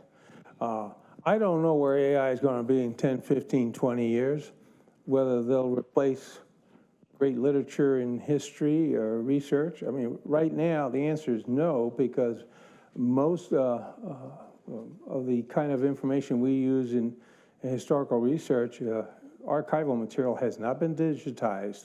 We're talking this amount. It's nothing so far. Now, I think that's going to change dramatically because MRI technologies and so on getting portable, so instead of getting your kidney x-ray, the librarians will x-ray whole rows of books and so on. But it hasn't happened yet. And I don't know whether it's 10 or 15 years. Maybe you're right. And maybe it will do great literature, or great historical literature. The problem is that it's probably slower. Why? Because every one of these technologies, whether it's steam engines, telephony, radio, whatever it is, always took longer than we anticipated. I cannot think of any exception. Have we got historians in this room? Can anybody think of an exception? Every forecast has been wrong. And low-hanging fruit topics are going to be handled pretty quickly. You know, quick little biography of some contemporary politician, no problem. Try and write a biography of Napoleon. AI will eventually do that, but right now the best biographies of Napoleon are pretty sophisticated, in addition to being all 800 pages long. There's a lot to assume in there. So the only difference you and I might have is it 10, 15 years, and does it cover 100% of history? I don't know. One thing that I do know is that history is fun, and people are going to do fun things regardless of computers. We all probably know folks who have hobbies that do not use a whole lot of equipment, but they do it anyway. Or they make tools, handmade tools, even though you can go down a hardware store and buy the same thing for $29 instead of the $40 that it costs him because he's spending his weekends making stuff. Why make a cabinet for your kitchen when you can go down to the store and buy one? You do it because it's fun.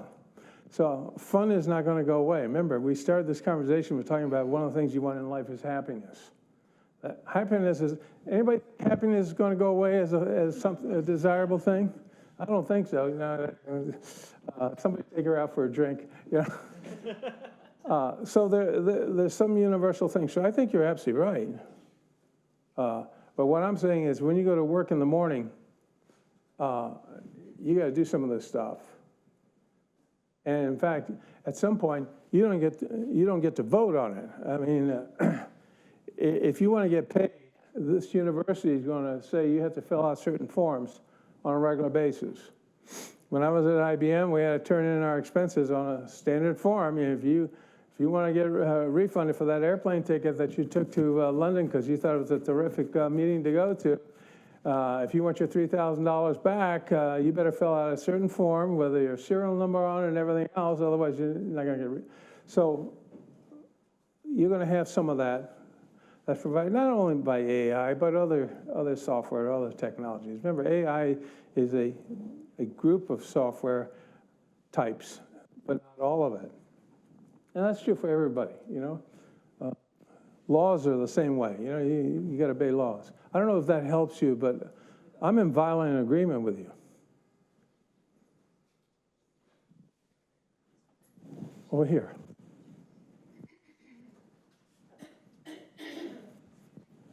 I'm excited, I'm eager. All right. Thanks for a very helpful talk. I have a comment and a question or a challenge.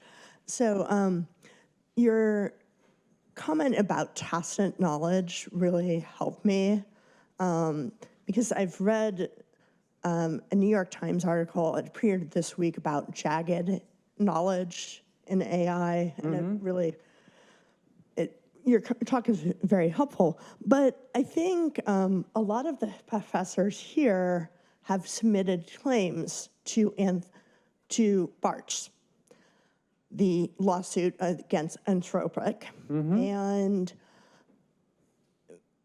because our works were downloaded without our permission. Mine too. Yeah, and I'm waiting for my big check. So what do you think about that? And I assume that more AI companies will disclose eventually through lawsuits. Yeah. My guess is, everybody understand the question, the issue is companies that are scraping the internet, largely digital copies of anything, are using it without permission of the author or the publisher, which in normal copyright law, you have to gain permission either for free or for a fee. And it was not done in this one case. And the courts ruled that the company had to pay out to the authors and to the publishers $1.5 billion in fees. I was very pleased by it because obviously they took stuff out of 20 of my books because they sent me a list and I said, oh, I'm going to get a royalty check for each of these. Very nice. I like this. I hope they used it a lot because they used an algorithm to determine how many times they tapped into my book. So if you see me coming down here next year with an overpriced car, you'll know what happened. But copyright law and patent law is not going away. So what's going to happen is companies that scrape information are probably going to have to be more careful about it, and it increases their costs, which may slow down adoption of certain types of applications. And I don't know whether that's good or bad. That's just the reality of it. The EU has very strong, strict laws about that. Americans are a little sloppy maybe or looser about it, but they exist here. China has a different way of handling that, not through the orientation of copyright and patent laws, although they play that game too. They do it through legal mandates of what you can and cannot do. So, yeah, I think personally, as an author, if I produce a book, I'd like to get paid for it. If not, I'd like to be the one to say to you, you're such a nice person, I'm going to let you steal all my stuff because I really like you. And that's fine. That's a decision I make with my publisher. And by the way, sometimes you do that. If you publish a book, for example, through the American Philosophical Society, which Benjamin Franklin set up as the first big publishing house in the United States, you don't get paid royalties.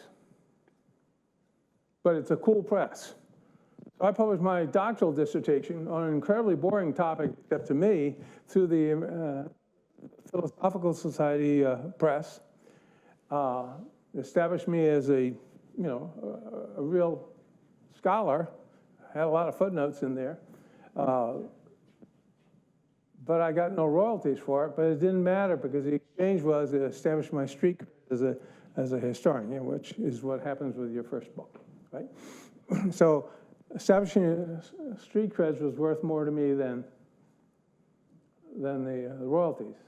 Now today, if I don't get royalties, then I figure either I picked a stupid topic or I did business with an idiot publisher, you know? But there should be a fair exchange. I agree. Now I'm looking forward to my Very quick question.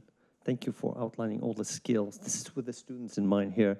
All the skills that the students can highlight and practice in order to make a case for themselves, coming from the humanities background. However, I'm wondering, with AI reading all the applications on the employer end, and with AI replacing entry-level jobs, what practical advice do you have as a former senior executive at a major tech firm for these students to make that leap? And it's a dynamic situation, so like it's very confusing for everyone, actually, including people who are running these firms about how they're going to make that leap themselves. A couple of thoughts. If I was 22 years old today, I'd be doing several things. I told this to students yesterday. Number one, go find out what the growth industries are for your time, not for my time. And you can do that by going out to the U.S. Bureau of Labor Statistics or the U.S. Department of Labor. They have all that kind of data, and they update it all the time, and it's pretty good, and its predictive quality is excellent. They've been doing this since the 1930s. So number one, go find the industries that are really cool to get into. Assume that your skills that we've talked about here and elsewhere are going to work successfully in any of those industries. Number two, once you figure out what industries to look at, go find the 10 hot companies in that industry and get in there in any way you can. We're going to talk about that in a second. Because once you get in there, even if it's sweeping the floors, once you're in there, moving around in the company becomes really easy. I did that at IBM. I mean, I got in a notch above sweeping the floors, but not much better. You know, a sales trainee with a PhD. Go figure that one out. And eventually I became an executive. So it's a big ecosystem. So that's the second thing I would do. Number three, in your automated resumes, in addition to the usual stuff you'd normally put in there, I'd emphasize specific skills within the categories that you write. And also, to get past the AI systems, make sure you got all the right words in there that they're looking for, right? I mean, you already know that. You've been told that now for about 5 years. Just so you can get past that, because your strategy, your objective should be to get a human interview where you can demonstrate your humanity, describe your skills, talk about your teaming efforts, project leadership, be able to communicate in an articulate way so you don't look like a jerk, you know? Because they're going to judge you on whether you're going to fit into the organization. That is never going to be in a job description. Are you going to be fit for our organization? But that is so critical. Are you going to be, I don't know, in Spanish we have a term, simpático. Am I going to be comfortable with you? Maybe that, I guess that's the translation. Am I going to be comfortable with you? So it's more than clinically listing what your skills are, but you're going to have to lead more with skills. In fact, we have that presentation. You can probably post that or send it around. It lists the specific skills, but they're all human skills. Things your parents tried to teach you when you were a kid about manners, ability to listen, to communicate in the various forms of your generation, which is everything from talking to making presentations in PowerPoint or whatever. So you want to get past that piece of software with the right words, but put in skills. They're increasingly looking for skills, not just simply the fact that you studied Russian history. You know, what's important about Russian history? Well, it taught me how to run a revolution. Oh, wow, we need one of those. No, the point is that you want to match your skills up to what you got out of school and get that on the resume along with the right words to get to a human interview. And That's what you want, and that will play to your anthropomorphic quality. Thank you very much. And this is what we have time for today. Thank you very much for amazing questions. Thank you. And it's my great awkwardness, great pleasure to introduce you to the next speaker. Just when you think you've mastered the pronunciation of Patryk Babiracki, I introduce you to Aleksander Poniewierski.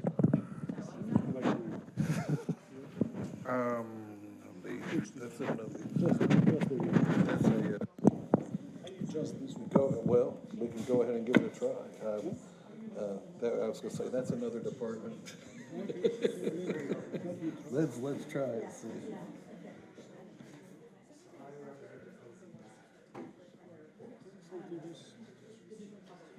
Yeah, oh, it come up? Perfect. Okay. You're going to use your laptop? Yeah. Here, I'll let you do this part. Wonderful. Imagine that. All right. Imagine all people. All right.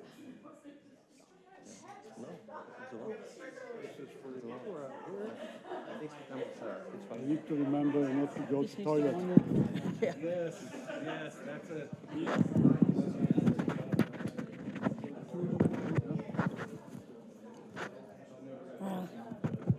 It's hard to get a hold of. Probably from your angle.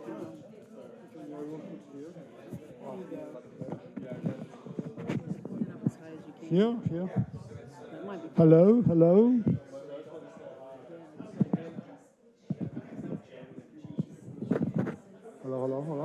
Can you hear me? No? No?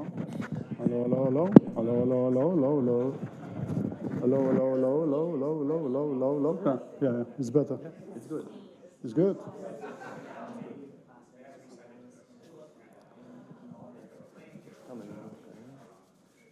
Jesteś najbardziej nietypowym speakerem, także, ale to był cel tego eksperymentu, słuchaj. Nietypowo. No to dobrze, no. Dobrze, będę mówił do koleżanki i będę... Ja myślę, że rozmowa będzie super, także będzie po prostu niesamowita. Ja rozmawiam z College of Business wykazał zero zainteresowania jakąkolwiek moją inicjatywą, a ja do nich pukam, staram się drzwiami i oknami. No, wiesz, to jest tak, kwestia...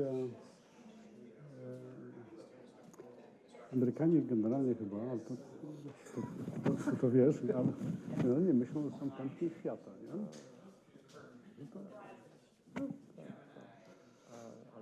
Ale biznes też ma bardzo mało takiej motywacji, żeby wyjść poza swoją bańkę, bo oni mają taki system, że bardzo mało mają takich tak zwanych elektyw. Czyli oni mają tam ograniczoną ilość kursów, które się mają wziąć, a poza tym to już wszystko wali. I do korporacji. No, moim zdaniem oni będą do tyłu z bardzo wieloma rzeczami, bo oni się nie piszą. No. I co, jedziemy? Czy czekamy? Bo oni tam mają na rozpisce, że 15 po. To jeszcze 10 minut. No. Na rozpisce jest 15 po. 15 po to ma sens. Teraz jest 5 po.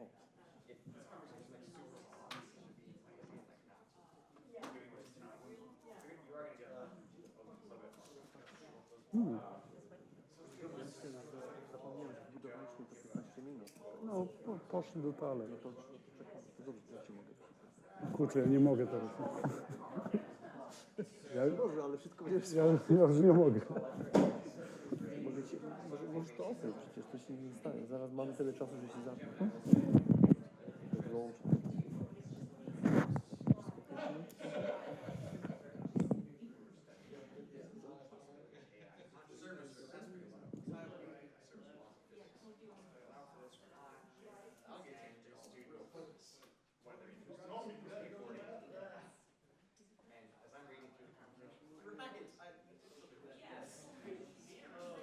I don't care if I go to jail. Like, I'm set up. I know all the guys.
Dun, dun, dun, dun, dun. And so I worked there for about 3 years, like on and off.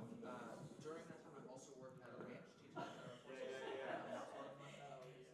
Because teachers didn't pay anything. It was like 45-minute tuition, and I didn't have driver's license at that point. So, yeah. Then my I have a lot of friends in Istanbul. I have a lot of friends in Istanbul. I set up twice business in Turkey.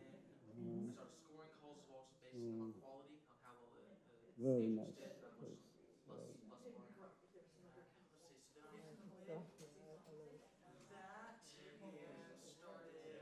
Oh, that and then I Do you live on European side or on Asia side? So these two apartment complexes in downtown Dallas, I work the night shift, just like cable packages, weekends, things like that.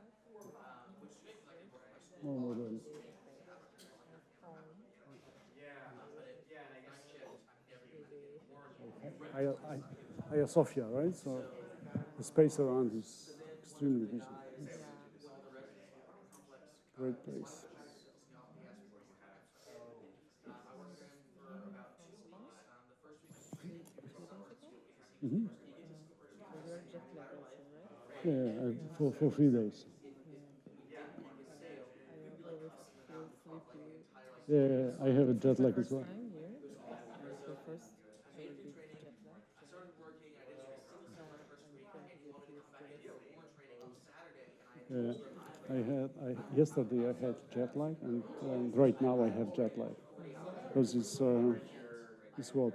It's 9 o'clock. Yeah, it's 9 p.m. It's 9 p.m. in Poland. 10 p.m. In Turkey. Yeah. So 9 p.m. in Poland.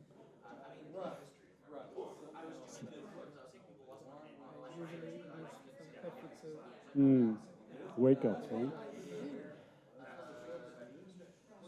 Good. So you have created this poster, right? Yeah. Very nice. And what tools do you use? I use Midjourney. Midjourney? But I use others as well, Mm-hmm. like Nano Banana. Yeah, this one is nice. Midjourney was my first one. Yes. It's more complicated than Yeah. the others, Yeah. and it's more hallucinating, but I like the way it hallucinates, so Yeah. I take advantage of Yeah, this.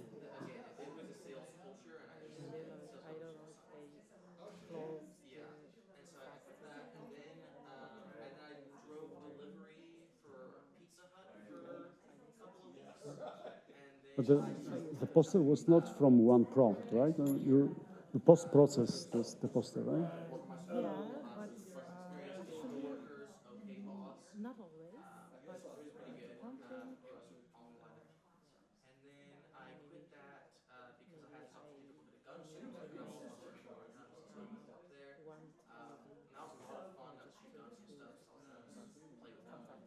Not always, but sometimes yes. 1,000. Sometimes. So you spend a lot of money on Midjourney, right? No, because it has some memberships. Okay. And you use the. Then limitless generations. Okay.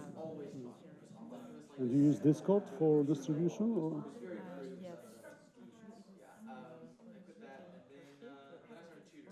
Oh. So, yeah. But, Thank you, Erdogan.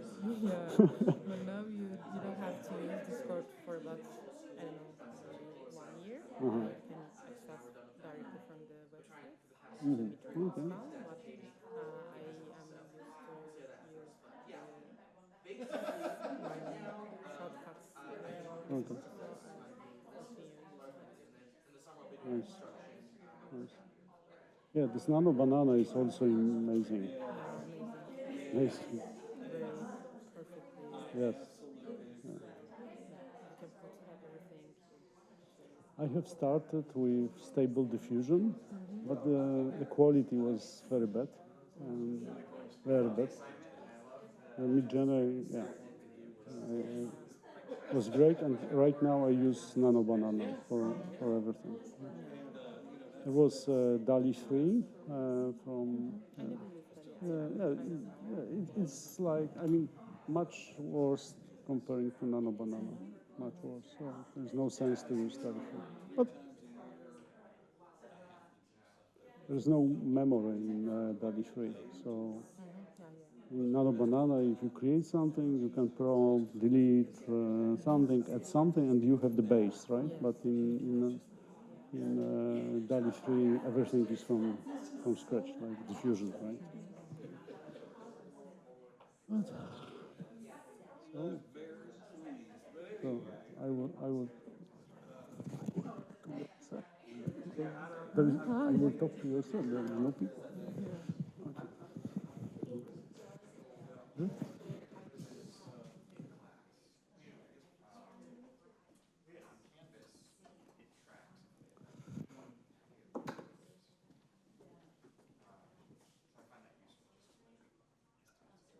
Doctor?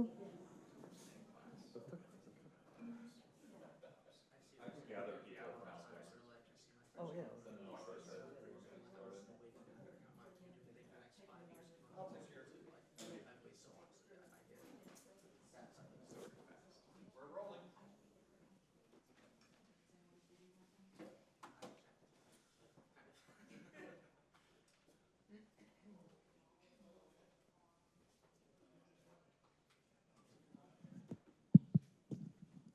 Welcome back, everyone. My great pleasure to introduce you to Dr. Alexander Poniewierski. Alexander is a distinguished technology strategist with over 25 years of experience at the intersection of business and innovation. He's a doctor of economics. He ran IT. He's an IT specialist by training, who spent 2 decades as equity partner at Ernst & Young, where he served as the global leader of digitalization and new technologies. In this role, he successfully built a global practice from the ground up, scaling.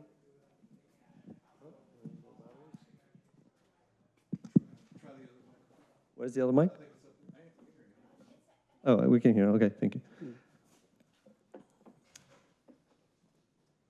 Scaling it over to $1 billion in revenue and leading a team of 12,000 consultants worldwide. His extensive career includes pioneer work in IT security for the telecommunications sector and providing strategic counsel to national governments and global organizations such as the UN and the World Bank.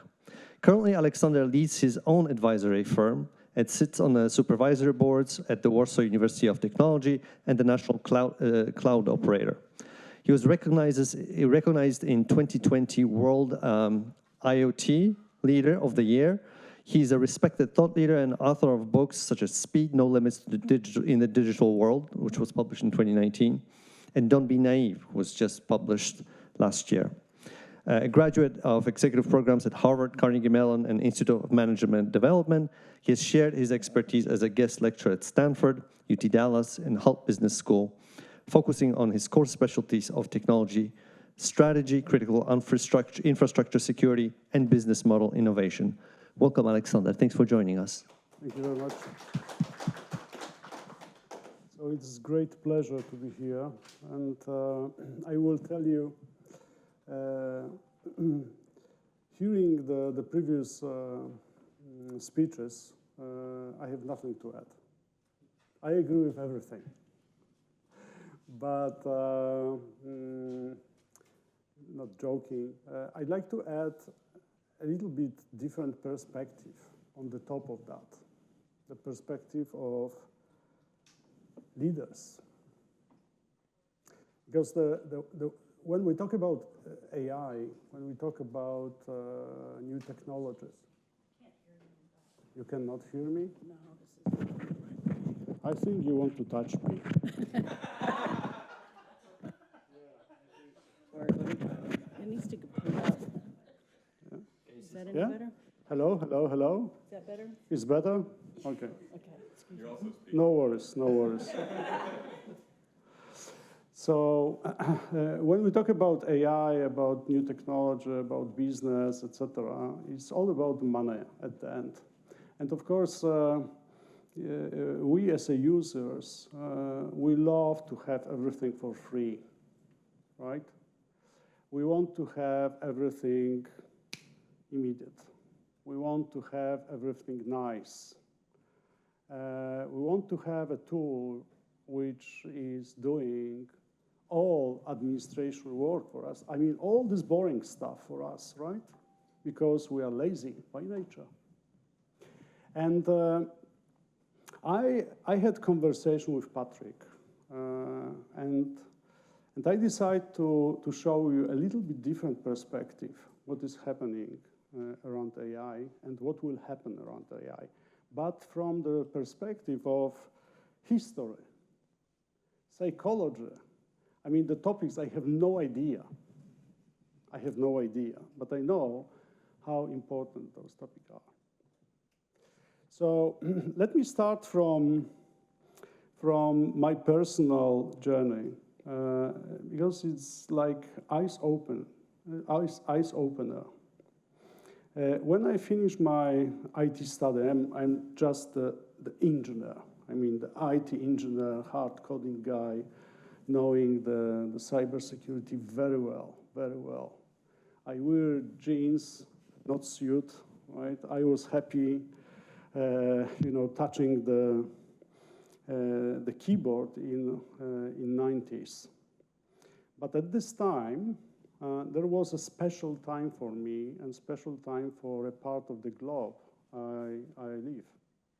It was 19, last century, and it was just a couple of years after Poland received the freedom from Russia. And believe it or not, but this time was like awakening, like the moment we have right now talking about AI. That the new world, the new economy just punched us. And we were shocked. And I remember a time when, during a study, we had access to computers, personal computer, right?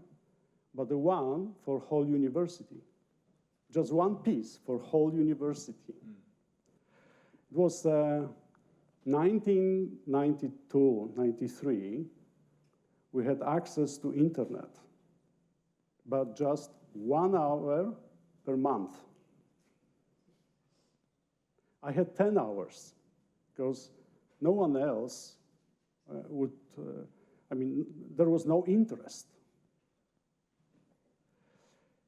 And when I finished my study, I specialized in cybersecurity, which was really big topic, but not in Poland.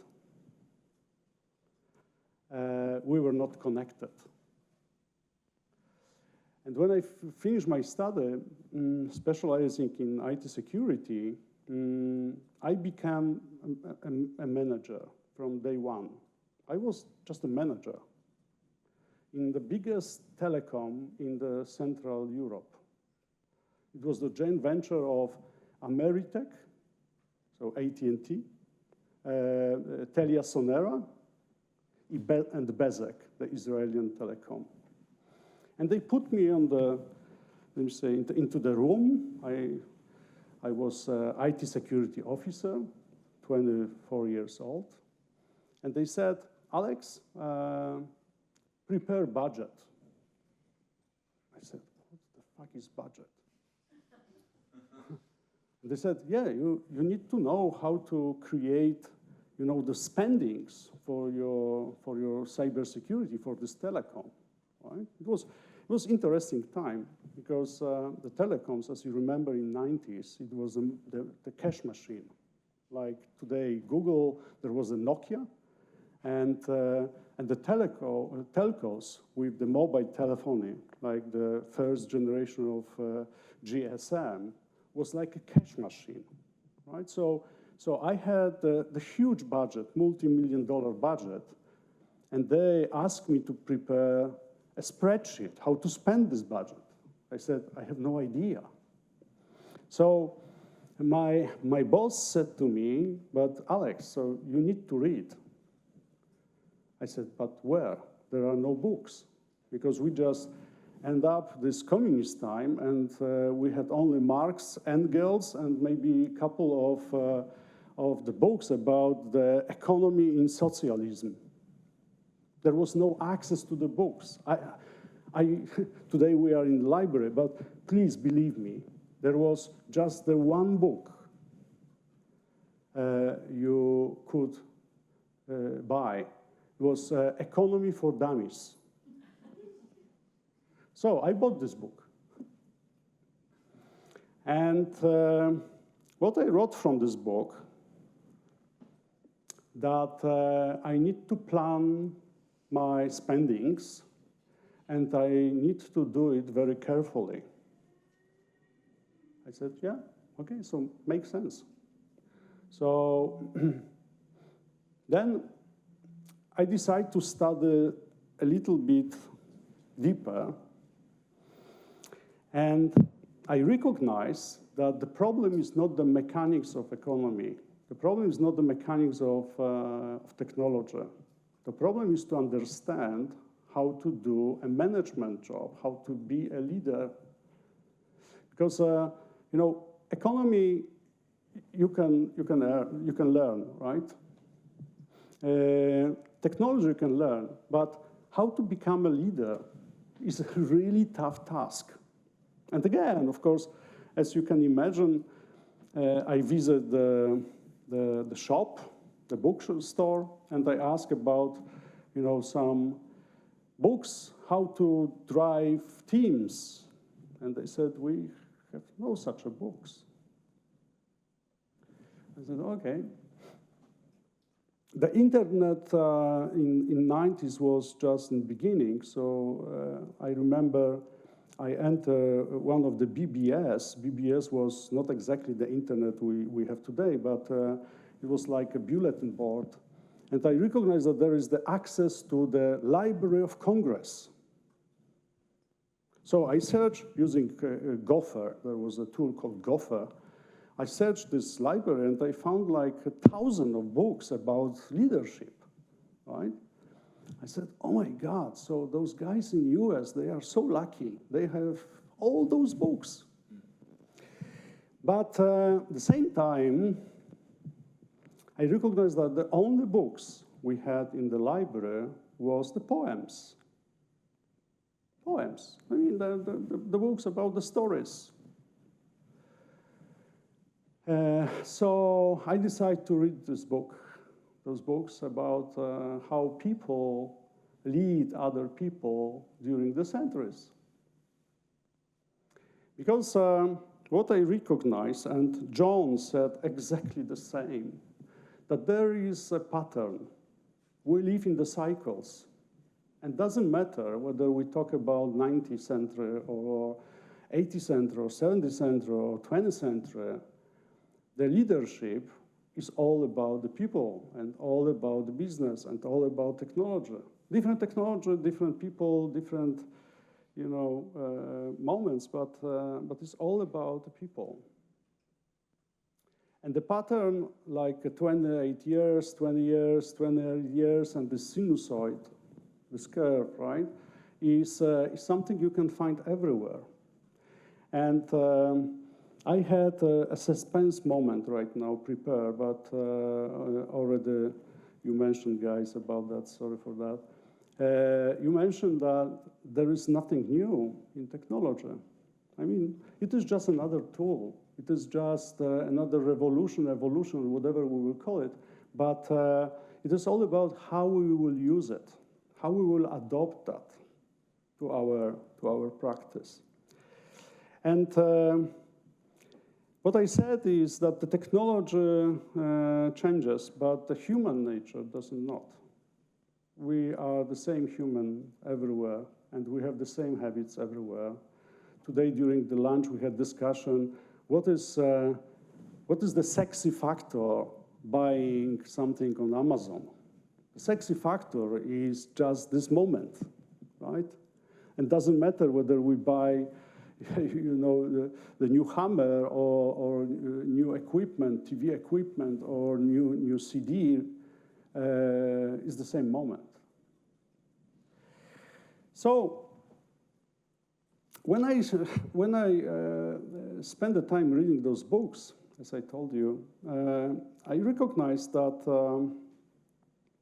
that I thought that there is something unique in the moment of time I was at this moment. So in 90s, for me, there was a unique moment. And I said, so we are unique. I have unique opportunities. I have unique problems. But when I opened the book, I saw that all those generations had the same unique moments. And all of them had the same dream. And it is something really paralyzing. Because if you see the Geppetto, do you know the Pinocchio book, right? I mean, if you read this book, you see that Geppetto just created a ChatGPT, right? Lying like a hallucinating, right? And his dream was to create a boy. But what is important? A live boy, a good boy. And the same dream we have after 200 years. Do you remember Frankenstein? It's the same concept.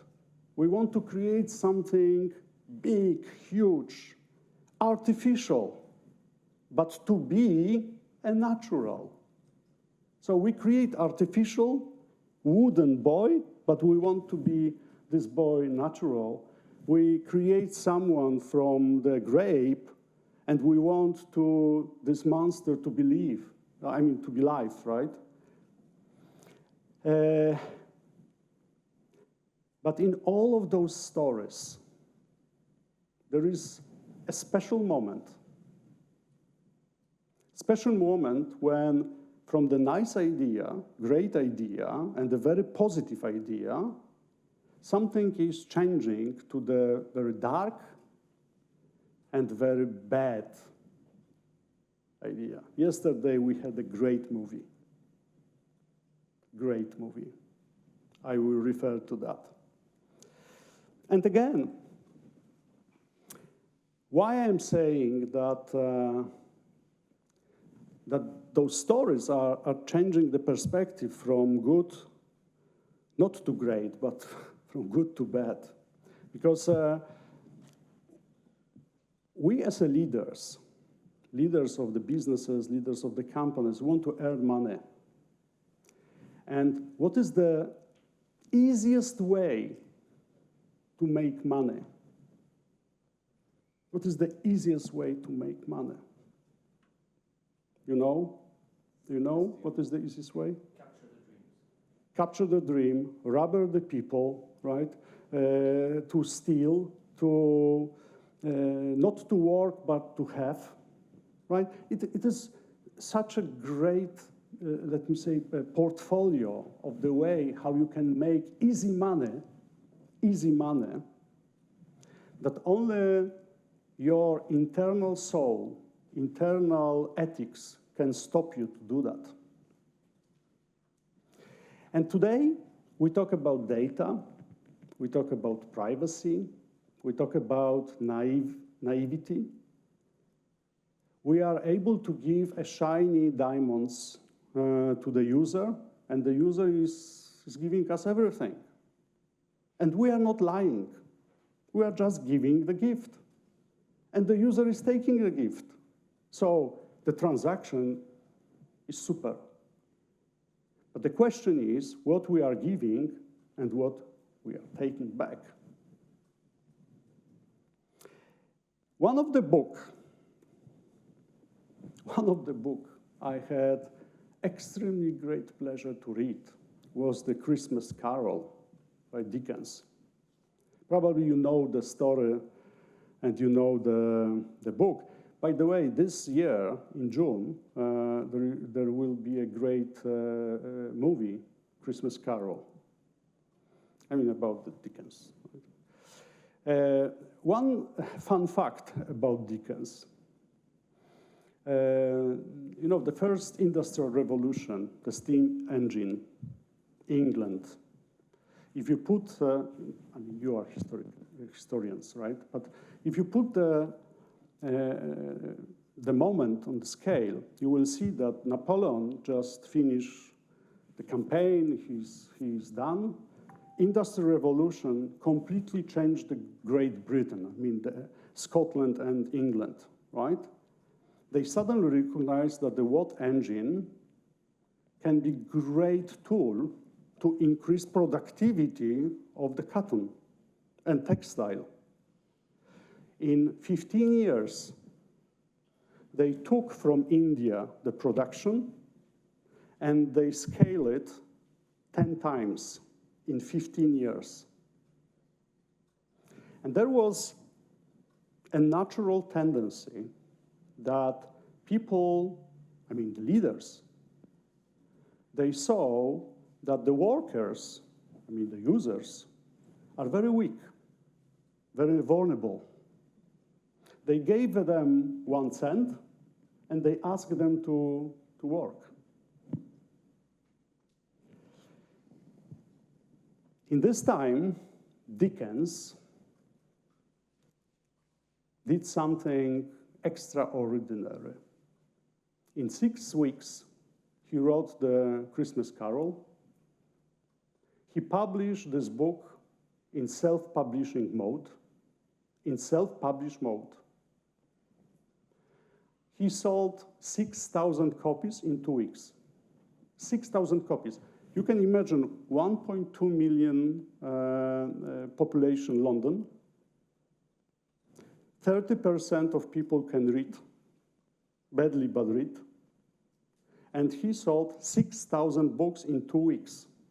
I mean, in our, in our reality, selling 6,000 books for author is quite a good result today, right? And what was this book about? In a nutshell, it is a book about a bad, rich guy pushing, the mid class or the worker class. And the moral of this book is, if you are rich, you can do whatever you want with those guys. You can push them, you can kill them, because we need to remember in the first Industrial Revolution, the Queen Victoria in 1833 issued the Factory Acts. And in those acts, there was the first time the rule that the owner of the factory cannot put the nail into the palm of the workers. Yes, because it was just the standard. Because if you have the small kid and you put this kid into the chain, what was the name? Chimney. Into the chimney, it's much safe for the kid to have the nail on the hand. It's much safer for a kid to have nail in the hand. For a kid. So, backing to the Christmas Carol. This Christmas Carol is about this rich guy, about this leader. We can call this leader today as Altman, Zuckerberg, Bezos, I mean, whatever name, right? And if you open this book, you will see that it is really, really the same situation we face today, exactly the same. Because the first ghost in the Christmas Carol is the spirit of the past. And what this chapter is about? The chapter is about the dream that the new inventor, the new kids, they have created the startup. I mean, not a startup in Christmas Carol, but they create the startup. They had a dream to make our life better. Not to make money, but to change the world. But reality is that when the idea is good, suddenly something is happening. The finance is important. The money are important. The importance are the KPIs. And the success is about making this startup huge. And then all those dreams, all those big ideas are not important any longer.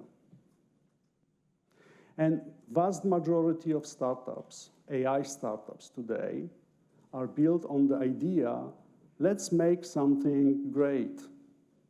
Let's create something human will benefit from. Let's create the face recognition. And having face recognition, what we will have, we can really distinguish the bad person and the good person. But when the startup is bigger, when the technology is mature, we have ideas to make money out of that. The money out of that means the pressure, the round financing rounds, round number 1, round number 2, number 3, number 4, and all those dreams are disappearing, and all values are disappearing, right? Sometimes you have the situation, and you hear that the one guy is saying, I don't want any longer to be part of this journey, right? But what they do? They establish another company, exactly copying the same idea. Lacoon. It's the same concept, but under different brand. In this brand, Lacoon has, whatever, 1% of shares. Here we'll have 100% of shares. It's not about, it's not a story about Lacoon, right? It's just the name, but it is the first ghost. The first ghost about the past, about the wonderful moments we had. The second ghost in Christmas Carol is about today. And what John said on previous presentation, we are facing a very important moment. How AI, this positive AI, negative AI, whatever, all those AI will transform our world. Today, what I said, we are using the human natural behaviors and tendencies, like FOMO, fearing of missing out, right? I mean, it is like the weapon. We are giving a gun to the customers, and customers are waiting to shoot themselves. It's called FOMO. Yeah?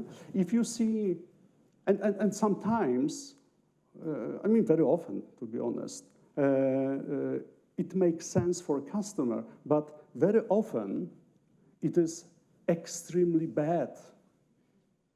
Like OnlyFans platform, this blue platform. If you see how the mechanism of keeping customer engaged, but also the people who deliver content, how the AI keeps them engaged, is like unethical in all perspective you can really touch, right? What is important today? Today, we as a users in different parts of the globe, in America, in Europe, in Asia, we need to create a right message. Of course, it is not about protest, about riots, etc. But around us, we have our kids, our grandmas, grandfathers, because they are heavy users of those platforms as well. And we need to educate them what is going on. We need to educate them that, for example, learning is the only tool you can survive without AI. I will give you an example. I have a daughter, she's 16. Whatever I say, she's checking on internet. I mean, I'm saying, yeah, Leah, here is she's checking. It is not because she wants to catch me. No, it is just a habit. Guess what? If she has no access to no connection, what is the reaction of her? Did you observe your kids? She's like a drug addicted. Really. I mean, she cannot check. And she is so focused to find the field, to connect the phone to the power supply, because I have no battery, right? She behaves like addicted, right? Another example, the father of my best friend, he's like 85 or so, right? During COVID, his grandson teach him how to connect, because, you know, there was the separation, right? And the only way to communicate was WhatsApp or Messenger or whatever, right? So they teach them how to use those tools. And after COVID, those guys, 89 years old, whatever, they are heavy users of those tools. But what is the problem? If they can call their daughters, etc., they call daughters. But if daughters are not responding, they are calling random people because they want to talk. They want to talk. When somebody, I mean the bot, AI bot, is calling and offering the great, you know, wonderful, one and only set of whatever, something, they are buying it because someone called them and offered them a great promotion, 99% off, right? Maybe you don't have something like that in US, but in Europe it is common scam that the old people are buying something which value $100 for thousands of dollars, right? Because bots are calling them with the voice of someone they know, and they are buying it. But what is in Christmas Carol, as you remember, the Scrooge was wake up by the third ghost. And the first ghost in Scrooge time was a bad future.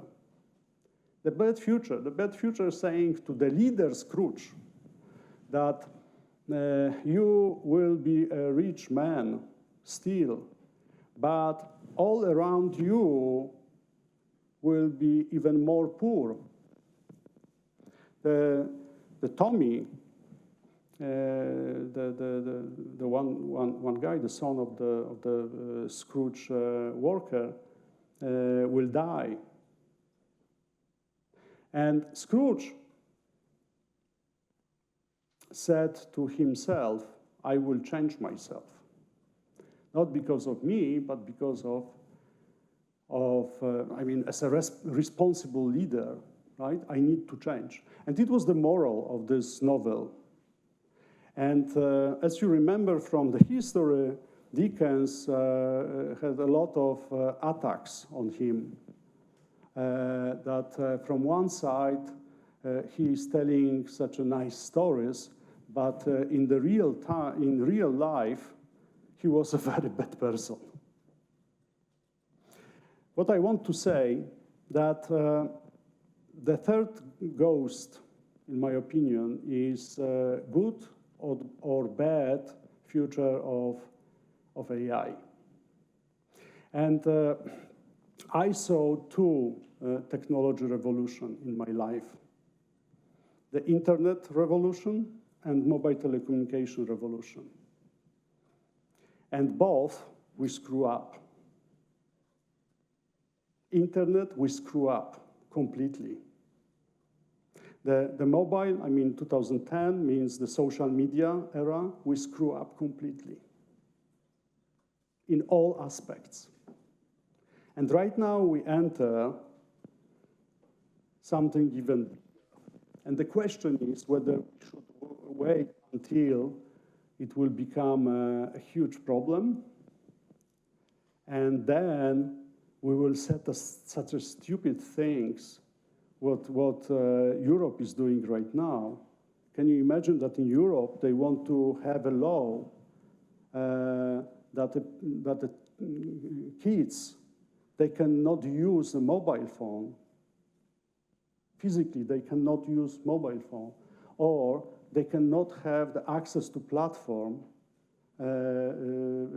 before 16 years old, right?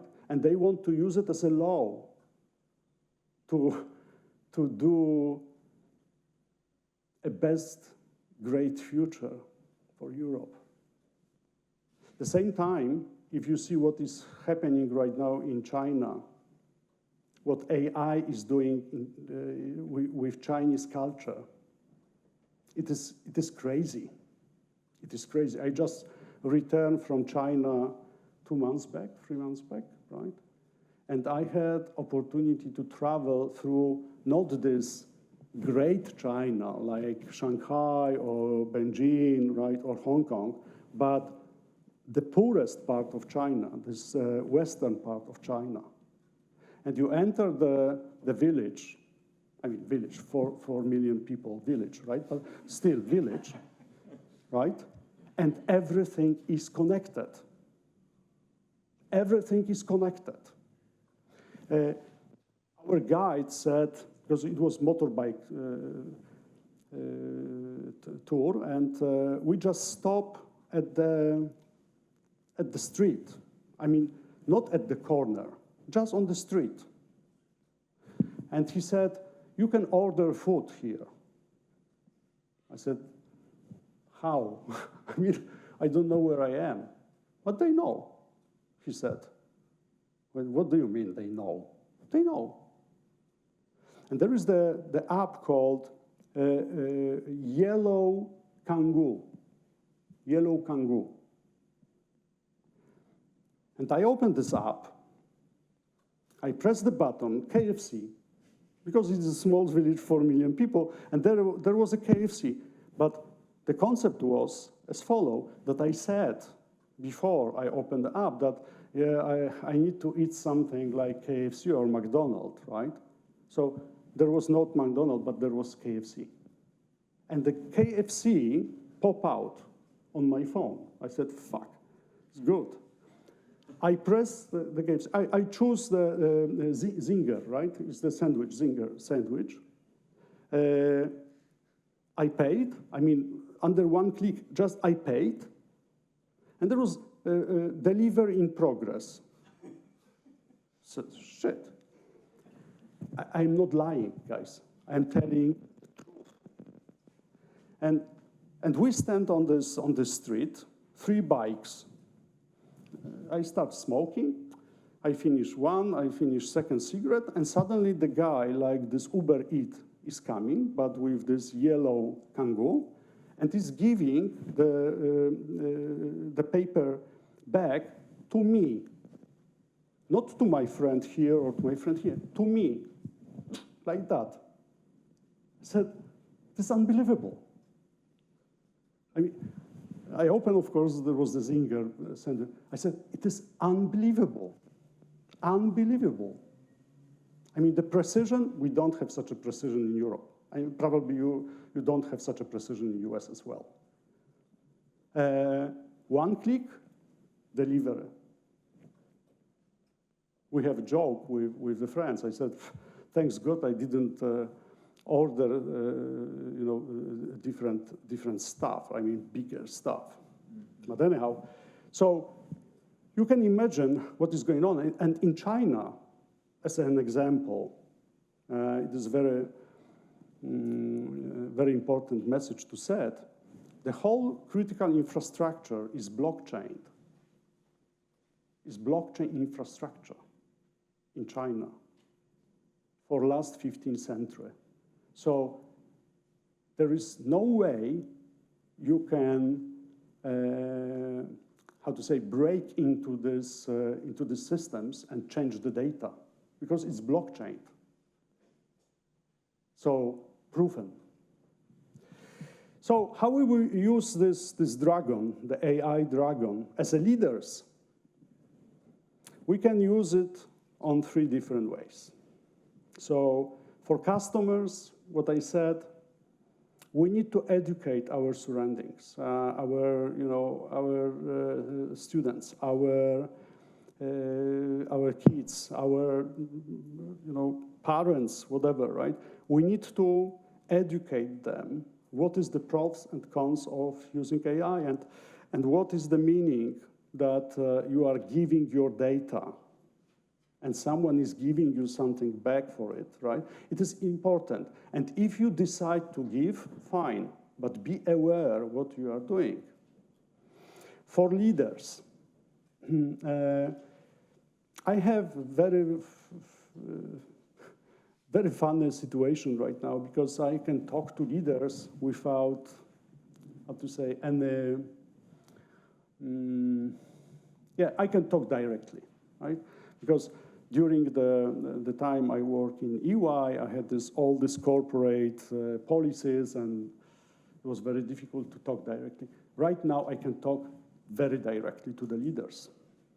And one day, I asked one of the CEO of the really big company, and I said, look, if you have choice to grow top line by 50%, but to sell client data, but the clients will have no idea what you did. What do you think? And the answer was, Alex, absolutely not. We run here our very ethical standards. I said, yeah, fine, good answer, good. I said, and how about 80% of growth? Alex, what do you want to say? I said, what is the price you will change your mind? I mean, you will really put your values at stake. He said, it is not about the price. It is not about top line. If the client will say, yes, I will do it. I said, what do you mean client will agree? You know, Alex, like we have in all contracts. I mean, the very long contract, and I agree at the end. You know what I mean. And for businesses, it is the moment we need to decide what kind of business we want to have in the future. Whether business which is really doing something good for a customer, but really good for a customer, or we want to put customer at the corner and push customer to have no chance. And the last slide, what I said at the beginning, the history is the mirror. And if you, for a moment, and maybe as the exercise for now, if you push yourself from this ground and you see, what is going on in China, what is going on in America, what is going on in Europe, in Asia Pac, and if you see what those leaders, the big leaders, are talking about, the supremacy, the data centers, fighting for data, fighting for clients, blocking the companies, tariffs, very modern, word. If you see what is going on around, it is all about leadership of the leaders which are creating the AI world for us. AI world for us. Because AI, whatever we want or not, will be with us. But what kind of AI depends on our reaction. And it is what I want to say. I'm open for discussion and for questions. Thank you. I'm very happy to have contact with you on LinkedIn. It is the LinkedIn, to be honest, I don't know. I received it from the China Department of E-commerce, right? But no, I'm joking. It's LinkedIn. It's LinkedIn.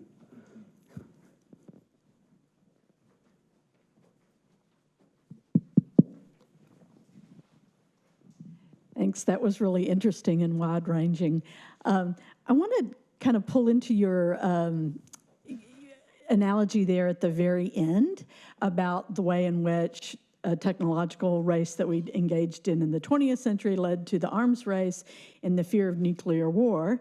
But the reason that led to a race in part was because people who had the knowledge about the atomic bomb leaked it to the Soviets, in part because they thought this was knowledge that it was in the hands of one group of people, that is, the United States, would be too dangerous, right? And these people were excoriated. We killed them, the Rosenbergs, at least. But as it turned out, though that was a nerve-wracking period, the fact that the technological information was broadly distributed kept us from actually ever dropping that bomb again, right? The human history says we never drop that again, and it will.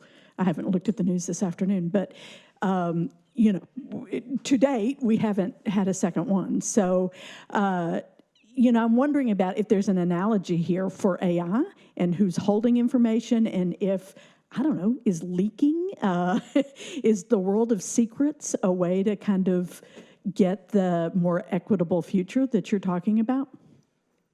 Yeah, of course, the analogy to atomic is very contrast, right? But when you see what has happened after Project Manhattan, and yesterday by chance we had a presentation about Indira Gandhi, what she did with the Pakistan. It's very interesting and, to be honest, very similar to the situation we have right now. So, thanks to atomic bomb, we had no global conflict for 100 years because of atomic bomb. It is this positive element of this kind of weapon and the strategy to fear with the atomic bomb. The negative consequence of atomic bomb is to make a deals with the bomb. And the Indira Gandhi case and the Pakistan case was a great example. It is the best example. Indira Gandhi asked the US to give them an access to the bomb. Israel did the same, if you remember, right, in 51. I don't remember exactly the year, but it was exactly the same. We feel, no, it was 61. It was 61, right? We feel here in our new place a little bit dizzy, give us atomic bomb, and they will not attack us. It was the sense of Israel. Indira Gandhi did the same. The Pakistan has the dirty atomic bomb. So give us the bomb and they will, right? And today with AI, we have slightly different element because the element is data and access to data. Because the AI is all about three elements: algorithms, data, and the processing power, so data centers.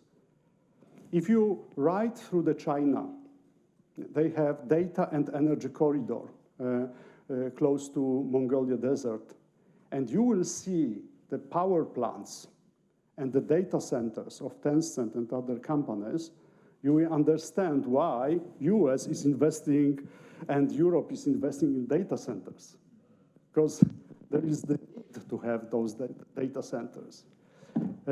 Second are algorithms. The majority of algorithms are coming from 70s, 80s, 90s. Of course, there are a specific efficiency algorithms, of course, but majority came from 70s and 90s. Data is something we want to have. Because without data, you cannot teach and And what kind of data? We need to have this data, like information from the books, what John said and the guy said, but you need to have the information about user behavior and the correlation in between the user behavior, action, and reaction, right? And just a small example, right? We have those Apple Watches or whatever watch on the vest, right? And if you imagine that you can correlate the actions I did on the web page with the pulsometer, how I am excited, right, about the action. Of course, the graduation is too small, but you can imagine, collecting different, let me say, kind of sensors and different source of information. In Europe, you cannot do that. In US, you can partially. In China, you can do whatever you want. And they have a very nice statement that, for example, in Europe, right, the companies are fighting for data, and lawyers are saying, you as a CEO of organization, you need to be sure that if you give the data will not leave EU, and they, I mean, providers will guarantee that the data is yours, and you can take data back if you want. But the game is not about data. There's data, information in action is knowledge, and knowledge is the wisdom, right? So they can give you back data because they don't need the data any longer because they have information and knowledge, right? So when I compare it to the atomic bomb, maybe it's what I said too harsh, right? But it is all about the war between East and West. I had a friend, a very close friend of mine, who is American with Russian roots, and his wife is Russian. And she had the agency, digital agency. And when Russia attacked Ukraine 20th of February 2022, America put a sanction on Russia. And the same day, Meta just closed the services, which was fine. The lady, I mean the wife of my friend, because of Instagram, she ran this digital business. And one day, someone closed the business, the source, the platform, one day. We understand the concept, but at the different layer, like a business layer, right, you have no severancy, right? So today, if we talk about that, we need to really understand what is going on. And I don't want to build the feeling that, but what will happen if something wrong will happen on Taiwan, right? We have the Hormuz, we have Taiwan, we are in the big, deep shit. And can we compare it to atomic bomb? Atomic bomb can can we let me say, destroy the one geographic place? The AI and all those interactions can destroy services around the globe just in 1 second. It is the difference, but the consequence can be very similar. What I said, I don't want to create a narrative that it will happen, but we need to understand the consequences. I'd love to know more about how you talk with leaders. You opened up the talk, wonderful talk, reminding us that AI is about money. I agree.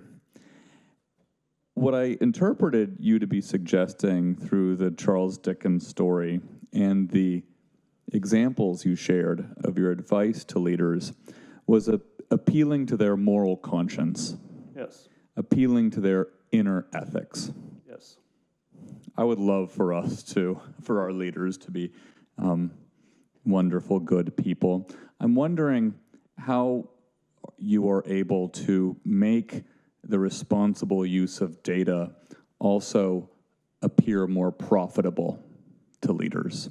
How is it that you communicate that effective products, responsible businesses is not only good, but also money-making?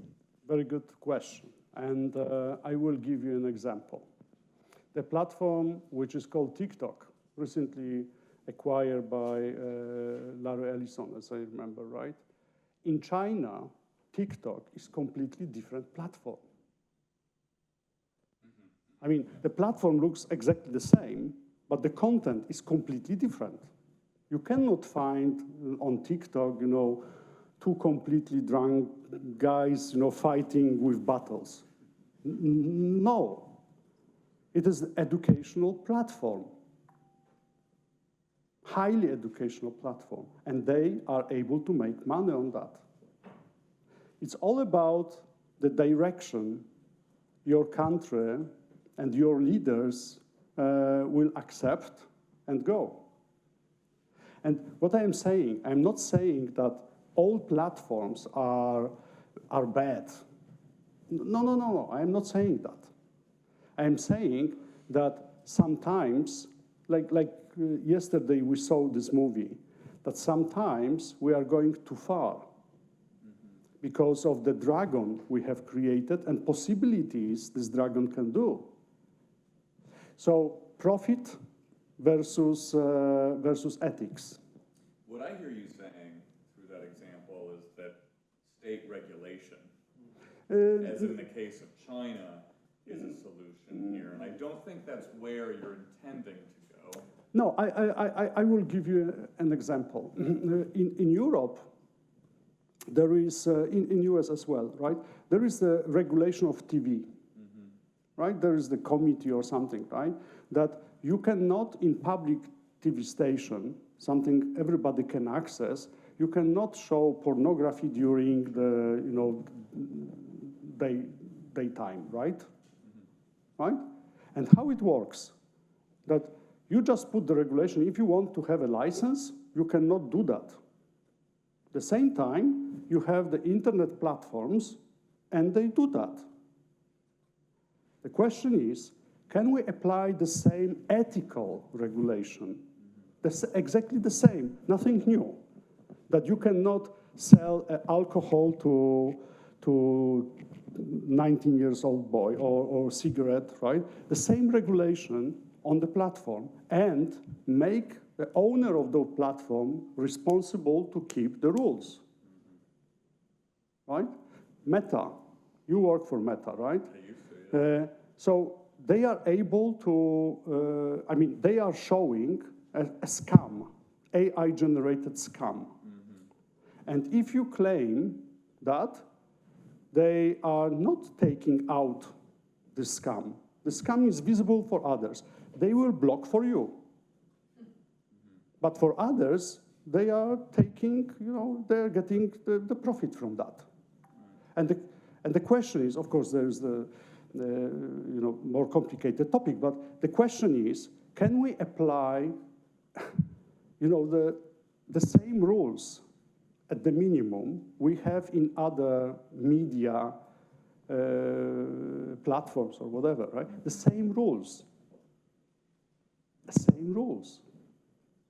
You know, if you want to use OnlyFans platform and sell your body, right, virtually, but anyhow, sell the body, right, it should be the same rules as in US in different states, in Europe in different countries. The same rules should be applied. Why not? Why not?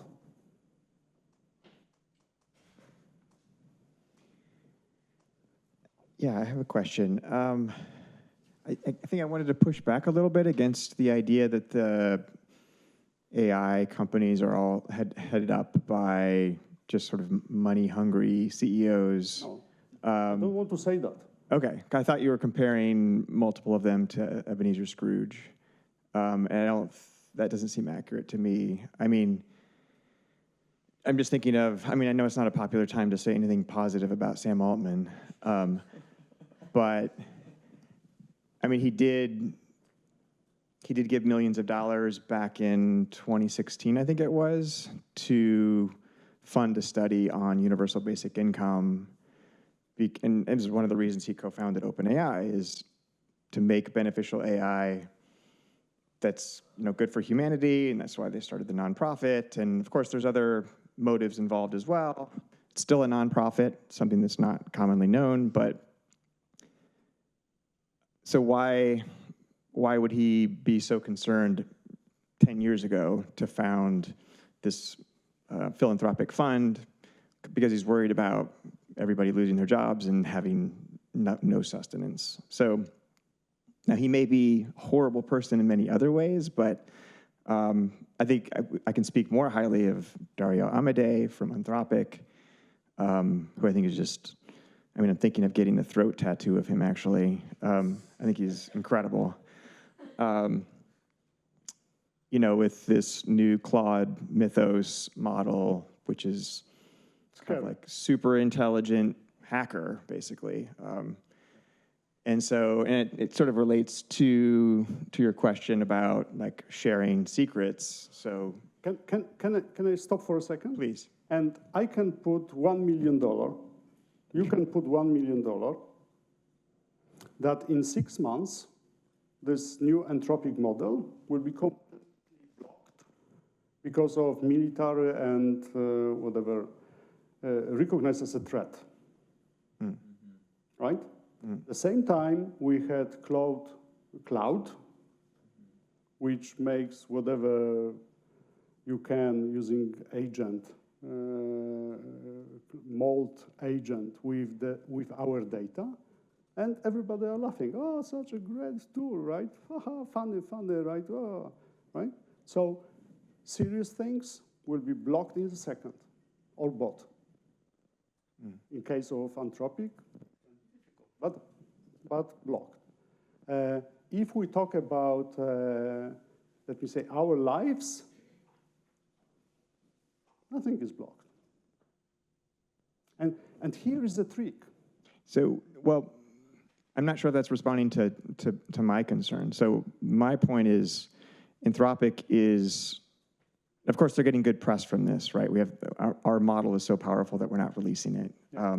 So they shared it with Google, they shared it with Microsoft, they shared it with all the biggest software companies to find those zero-day vulnerabilities so that those could be hopefully patched before something like this is released to the public. So, my only point is to say, I think there are, especially at Anthropic, there's some really good people who are trying to make this technology before the Chinese do, because, as you say, the Chinese have way more energy, they have way more data, which is essentially the enriched uranium, if we're going to go with that metaphor. So yeah, I do want the United States to get to AGI first, for sure. And I think that some of the companies, that is their large concern.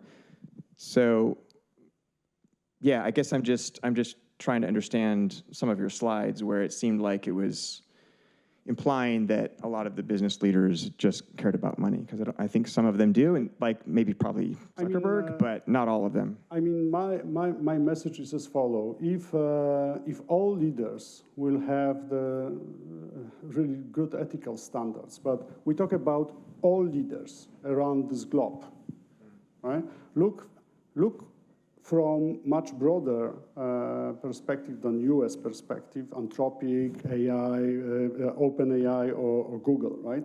Look much broader. If all leaders will behave nicely, with ethical standards, we are safe. But I don't believe, looking for a history, not gonna happen. But it will happen, unfortunately. Thank you for a fantastic talk. To piggyback on a lot of questions, I think it's a big question for a lot of people to see how exactly can we exact this kind of moral responsibility from leaders, and to sort of go back to this very relevant metaphor of or analogy to the Industrial Revolution. And the goodness didn't come from the inside of the hearts of the people who started the Industrial Revolution. They didn't have a change of heart overnight. It's the rise of mass politics that happened, and the votes that mattered. This was the equivalent. This was the profit. This was the ROI, right? And the liberals who were so invested in individual liberties, which drove this whole ethos of the Industrial Revolution, they realized that until they partner with labor and start to think about social responsibility, they're going to lose votes. Exactly, I'm with you. And as a good example of that is Thomas Edison. He had over 100 patents, but only one he gave everyone for free. Do you know what is this patent? Fuse. Fuse, electric fuse. Because he knew exactly that without fuse, the energy, the AC energy, will kill people. If you give your daughter a hairdryer without fuse, it can kill the child. With the fuse, will protect. So, was it responsibility? Yes, probably, because today, you know, the fuse is number 3 elements in the globe. The first is, what is inside the CPUs? Near condensator, but no, so it's transistor. Transistor is number 1. Number 2 is the zip, the zip, and the number 3 is the fuse, right? And the fuse was for free. And Edison was the mask, let me say, of the 20th century, right, beginning of 20th century, but he gave people for free the fuse. What is the fuse for AI? Maybe Musk will give us. On the moral portion for leaders in AI, a recent Supreme Court lawsuit ruled that media companies cannot be held liable for piracy that takes place within their companies. Given the recent increase in AI artwork copyright infringement, how do you think leaders should address that sort of situation? And do you see it as the Hiroshima-esque bomb for AI that you were speaking of, or do you see it more as a blip in the AI time? You killed me with this question. I have no idea. I'm so sorry. I don't know what to answer. Thank you. Just a question. You mentioned early in your speech about how we completely messed up the internet and social media. I'm only 20, so I take no responsibility for this. But I agree. Ever since I got a brain, I could see that, yeah, these aren't good things. But having not grown up in the time when those were gaining popularity, I have 2 questions. First, were there people saying this is bad, we should regulate it, and kind of talking about the potential dangers of it? And can you see the kind of possibilities for harm that AI might give future generations in the same way that social media and internet did? And do you have an idea what this might be? Okay, so what is the screw up of internet? The screw up of internet is security. Internet has been developed as an academic research network and without no security. I mean, people believe that based on trust, they will connect each other. And because of that, the TCP/IP protocol and the way how the authentication is, authorization, access control is granted, it is extremely unsecure structure. And because of that, you have all the scams and you feel that someone is watching you and you don't know, right? It is because of that. The answer for that is to rightly design from the beginning. So if you had experience that you build a house and this house was broken, the next time you build with the good fundament, right? What we observe in AI is exactly the mistakes we did with the internet and social network, right? That we are building without guideline. We are building without, let me say, a common criteria, right? Everybody, an example John said, right, that his book was used to teach the algorithms, right? In this phase, right, that someone can grab your data from Facebook without your knowledge, right? Because there is no architecture, there is nothing like design, secure design of the AI right now. Nothing like that exists. Thank you. And we are out of time. Thank you so much for your fantastic talk. Thank you for all the great questions. And we hope to see you in a couple of minutes when we move from thinking about leadership and literature, thinking about machine and artistic activity and creative activity. Thank you.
And I can say that both of them, I know those guys. Yeah.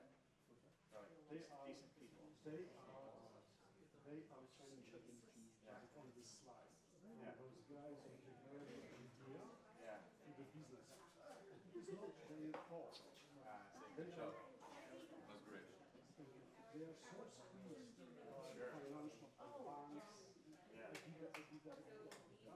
that they need to expand. And the boundary between ethics and revenue is so tiny. Especially when there's so much at stake.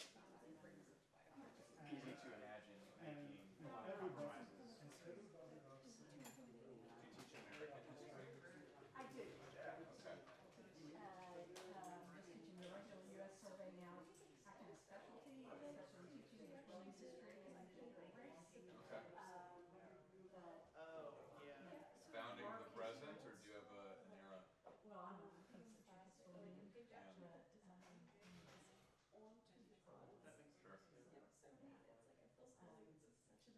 century, yeah, in my opinion, that was the fun century. Yes, me too. That's when all the ideologies were born. Yes, climate belonged.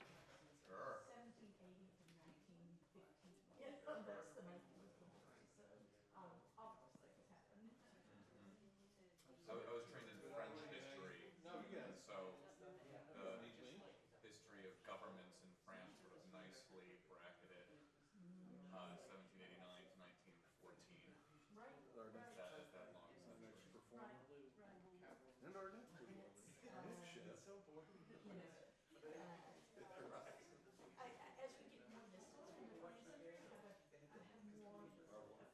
get more distance from the 20th century, I have more right. That whole flip where you're I watch I think so much Are you ready? a whole generation of people are reacting now to one of the real changes is established in the kind of the miracle moment where we had an educated system that all shared the same sort of information and of course in European In the post-World War II period. and the economy. Yeah. Many of our expectations and understanding about how we work are shaping. This one seems to still be working. So see, this is why I do too.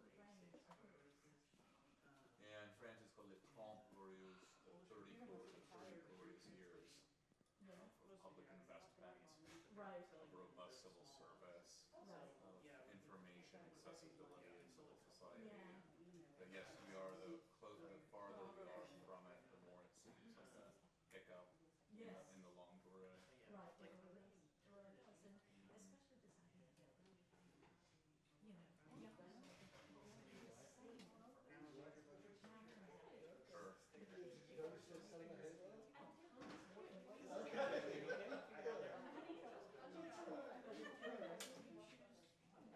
Your information. There you go.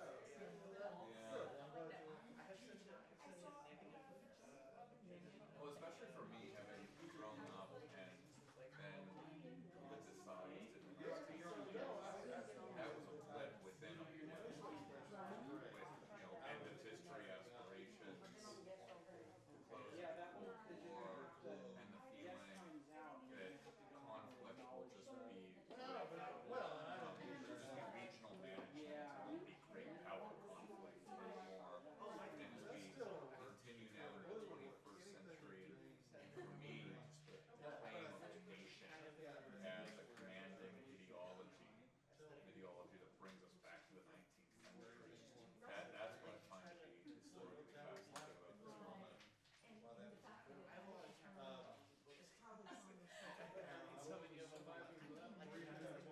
We have the emotions of the institutions of moral humanity.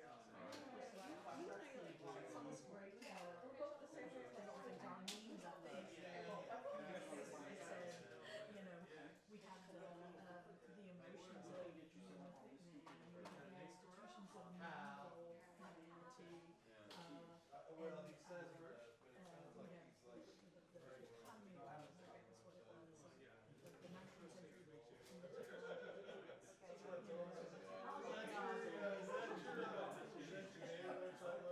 No wonder we're 50 years old.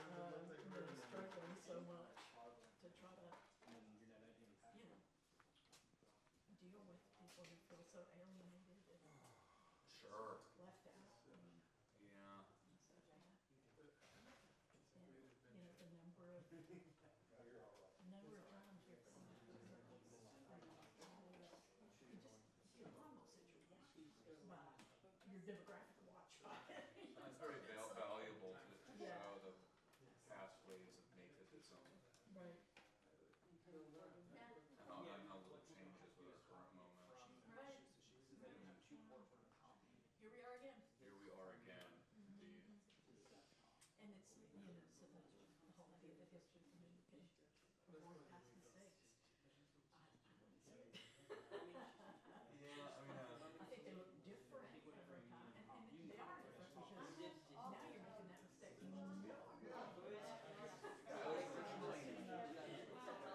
Anecdotally, I was originally very embarrassed to travel abroad. And I've come to find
Is it coming? Can you hear me? Okay. Can you hear her now? Yeah. I'm speaking.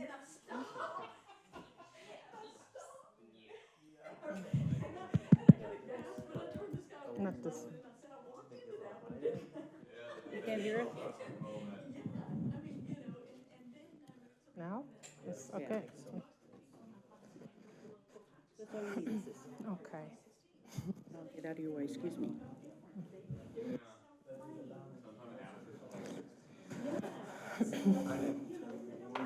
One is for the room, Mhm. and one is for the camera. Okay.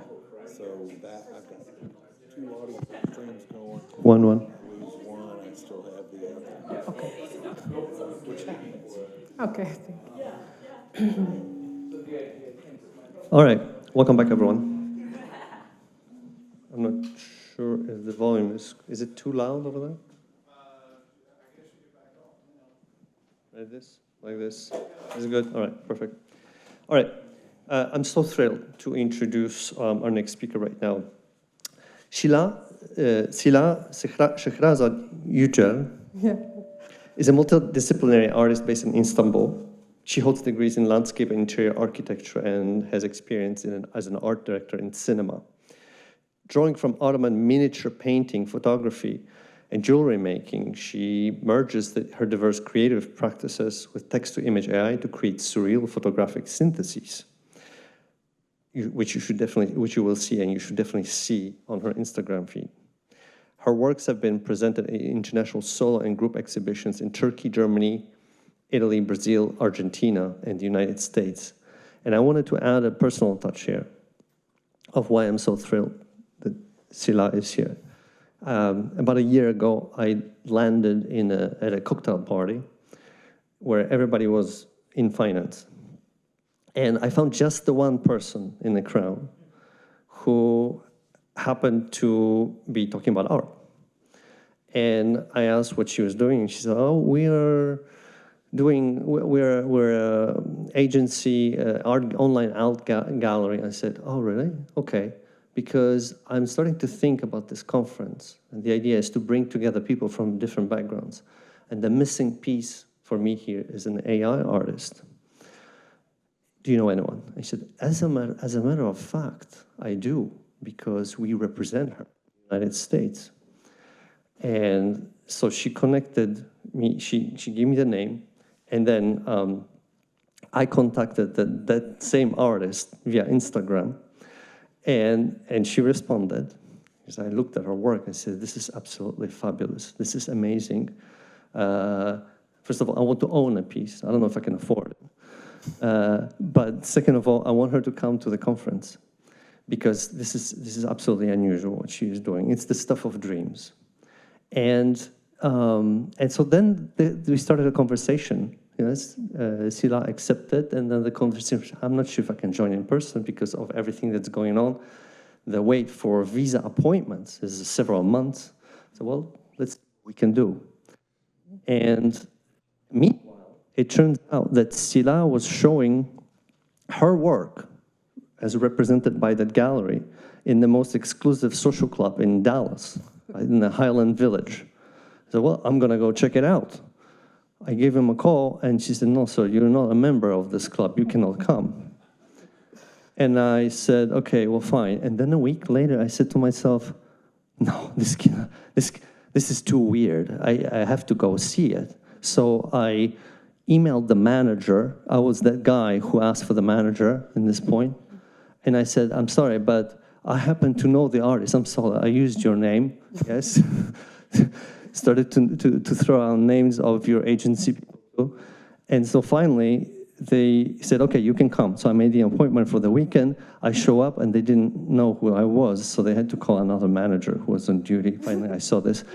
Long story short, Sila got the appointment for a visa. Everything went smoothly on all stages of her trip, and she arrived safely a couple of days ago, and you can see why I'm so thrilled by now. So, on that note, please let's welcome Sila Shekhrazad-Yücel, and the floor is yours. Thank you very much.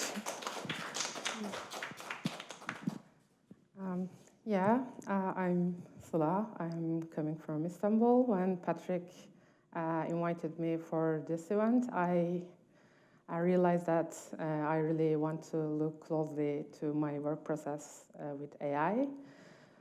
And when I talk about it, I usually use that phrase, wandering through places which would not exist before I imagined them. So starting that idea, I put this presentation together. So let's begin. I'm very excited. Have you ever heard of Flatlands? Flatland is a short and interesting book written in the 19th century by the mathematician Edwin Abbott. It tells the story of a two-dimensional world where there is no such thing as up or down. One can only go back and forth, left and right. Its inhabitants are simple geometric shapes like lines, triangles, and circles. The main character is a square. One day, this square meets a sphere, a being from a three-dimensional world. The sphere brings him into his own realm. And for the first time, the square experiences the third dimension. In that moment, his entire understanding of reality is shaken. Trying to imagine a third dimension from within only two is almost impossible. But once seen, it cannot be unseen. Once the square realizes a third dimension exists, he begins to wonder if fourth, fifth, or even higher dimensional places must be possible. He returns to Flatland and tries to tell others about what he has seen. But no one believes him. His claims are called heretical, and he is sentenced to life in prison. Still, he continues to speak out. He writes down his memories, hoping that one day someone will read them and believe that there might be more dimensions to explore. Today, I want to speak to you from this very same threshold. Just as Flatlanders struggle to imagine the third dimension, we struggle to grasp higher dimensional spaces because we are so used to three-dimensional perception. The concept of latent space, which is at the heart of the AI models, is exactly such a multidimensional field. We cannot see it directly. We cannot fully picture it in our minds. However, we can see its effects. We can almost feel ourselves moving through it. And as we work with it, we begin to intuitively recognize its tendencies. Now, latent space is not a physical space with solid ground or fixed boundaries. Technically, it is an abstract mathematical vector space. But to understand that, I like to view it as a geography and approach it through the metaphor of a map with dense regions, well-worn paths, and uncharted territories. This metaphor is not a technical definition. My interest is not explaining how the machine works. It is in describing how an artist relates to this invisible geography. From the outside, AI image making is often misunderstood. It often looks like typing in a few random words and having an image appear instantly, almost magically. This is what people often mean by the term AI slop, generic, low quality, and meaningless outputs. But not all AI images are like that. The difference lies in how consciously the tool is guided. The process begins with an intention. It continues by choosing language carefully. It takes shape through repetition, deviation, going in the wrong direction, making mistakes, turning back, selecting, and insisting. In other words, there is a real creative process here as well. So today, I want to propose that we see generative models not just as tools that produce images, but as a geography of possibilities. And I want to see the artist not as someone wandering aimlessly, but as someone who creates paths, dares to deviate, makes choices, and ultimately gives form to an intention. So we have said that we can think of latent space as a kind of geography, but what is this geography actually made of? Digital images are, at their core, vast arrays of numerical information composed of millions of pixels. But when we look at an image, we don't see numbers. We see a face, a horse, or we sense a mood of a place. In other words, we don't perceive raw data. We perceive relationships, forms, and meanings. Generative models work in a similar way. They compress these complex masses of data into more condensed representations by learning the recurring visual and semantic patterns that makes forms recognizable across many examples. AI models don't work by storing billions of images one by one in an archive ready to pull them off a shelf when needed. Instead, they learn statistically from recurring patterns, formal relationships, stylistic tendencies, and the connections between words and images. As Emanuele Ariely suggests, the model does not retrieve individual instances. Instead, it develops something closer to a Platonic idea, a statistically learned sense of what makes a tree tree-like, a horse horse-like, or a visual style recognizable as Baroque, Renaissance, or cyberpunk.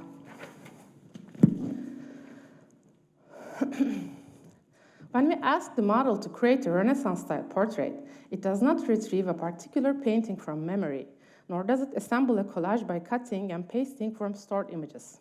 Rather, it moves toward the region of latent space, shaped by recurring tendencies associated with that style: composition, lighting, facial structure, color balance, and atmosphere.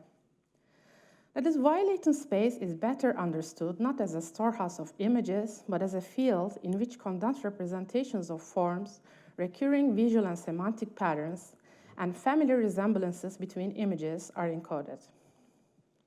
This also means that latent space is organized relationally. Concepts that share many visual or semantic traits tend to lie closer together, while those share fewer tend to lie farther apart. A horse and a zebra are close neighbors for the model, while a horse and a science fiction city are not. This isn't because the model holds fixed dictionary definitions in a set, but because training data has repeatedly taught it which shapes, textures, and context tend to go together. In that sense, the model learns proximity from patterns. It learns not only what makes things recognizable, but also what makes them similar to something else. And this relationship is never limited to clean, isolated categories. A region is not a sealed box. It is more like a field of tendencies with overlapping edges where forms can echo one another in unexpected ways. That is why latent space is not simply made of stable concepts, but of gradients, adjacencies, and transitional zones. What matters here is not the presence of individual objects, but how things relate to one another, how certain forms cluster together, and how specific aesthetic tendencies become neighbors. Terms like horse, porcelain, Baroque interior, or science fiction city do not refer to a single image here. They refer to a region, a zone of density. So if I had to describe latent space in one sentence, I would say this: it is a representational field where the visual patterns of the world are compressed and abstracted, and where similarities are turned into topology. This is why I keep returning to the metaphor of the map. Even we can't fully see this field, we begin to sense that within it, something lies close together, some stay farther apart, and some areas are not yet fully named. Now let's look at a crucial feature of this geography. Not all parts of it have the same density. Think of a landscape filled with highways, side roads, and footpaths. Some routes are wide, fast, and heavily traveled because so many people have passed through them. They are the most clearly marked on the map. Other paths are narrower and quieter. And then there are regions that hardly anyone ever reaches, untouched areas whose details are barely mapped. Something similar happens inside generative models. These models are not trained on an evenly distributed universe of images. They learn most from the kinds of images that circulate most widely online, the visual patterns that repeat most often, and the aesthetic conventions that appear again and again. As a result, some routes through latent space become more stable, more accessible, and more dominant than others. I call this statistical gravity. This means that when you ask the model for something vague and very general, it will often pull you toward what is most common. It pulls you toward the most familiar composition, the safest light, the most recognizable form, and the easiest version of beauty. This is one reason why so many AI images resemble one another. In moments of uncertainty, the model tends to fall back into these statistically dense regions. So statistical gravity is not simply about repetition. It is about directional bias. Some solutions are easier for the model to reach because they are more reinforced, more overlearned, and more central to its training. In that sense, latent space is not neutral ground. It has tendencies. It has routes of least resistance. So where does the artist stand within all of this? The first step is simply to recognize that this gravity exists. Instead of asking, why does the model keep doing this? We start to ask, what are the model's tendencies, and how do I want to work with them? When left to itself, AI does not really behave like a machine of radical innovation. It behaves more like a conservative system, one that prefers to reconstruct the patterns it has already learned. This is precisely why creativity often emerges not from the machine itself, but from the relationship the artist builds with it. Here, it is useful to make a distinction between the artist and the casual user. Not every AI output is art, but AI can become part of a genuinely artistic process. What makes this possible is recognizing the model's default rules without giving in to them. A casual user is often satisfied with the first pleasing results. The artist is not. The artist studies the model's highways, senses when they are being pulled back toward them, and uses them when necessary. But if they are truly looking for something new, a new form, a new feeling, then at some point they must deviate. They take a footpath. And sometimes they try to create one where none existed before. This deviation can happen on a few levels. Sometimes it is through language. Instead of using words that are safe and generic, you choose ones that are more specific, more contradictory, or filled with unusual associations. You move forward with words that unsettle the average rather than bringing you back to it. Sometimes it happens at the conceptual level. You combine things that don't naturally belong together, architecture and anatomy, for example, or an ordinary everyday object placed within a highly historical aesthetic. At first, the model will try to pull you back to the highway, but if you push, hybrid forms begin to emerge. Sometimes, the deviation is about aesthetic expectation. Instead of just aiming for what is beautiful, you make room for the uncanny, the fractured, or the strange, because real meaning often appears in that precise moment of discomfort. For me, the core idea is this. In latent space, discovery and construction go hand in hand. The building blocks already exist in the world and in the model, but the context in which they come together, the tension between them, and the aesthetic intention that shapes them are not predetermined. This is where artistic works take shape, in following the map when useful, resisting it when necessary, and searching for what lies beyond its most familiar roots. So, how do we find our way through the space? Most often through language. The creative process begins with an image in the mind. Sometimes it's a scene, sometimes an object, sometimes a feeling. There is an image missing from the world, and you want to see it. At that moment, you are already sensing a part of the map that has not yet fully taken shape. That place is not ready-made, but you can feel a direction leading toward it. A prompt, then, is a statement of direction. It describes where you want to go. Through it, intention becomes legible to the system. From that point on, every word you write does more than simply name an object. It builds a field of associations, sets a tone, and creates an aesthetic tension. In this space, knowing language is not just about vocabulary. It is about understanding associations, visual culture, and the cultural weight that words carry. Let us say I have a very particular intention. I want an interior that feels familiar but slightly unsettling. I want it to be beautiful but not too safe. To communicate this to the model, I have to make decisions word by word.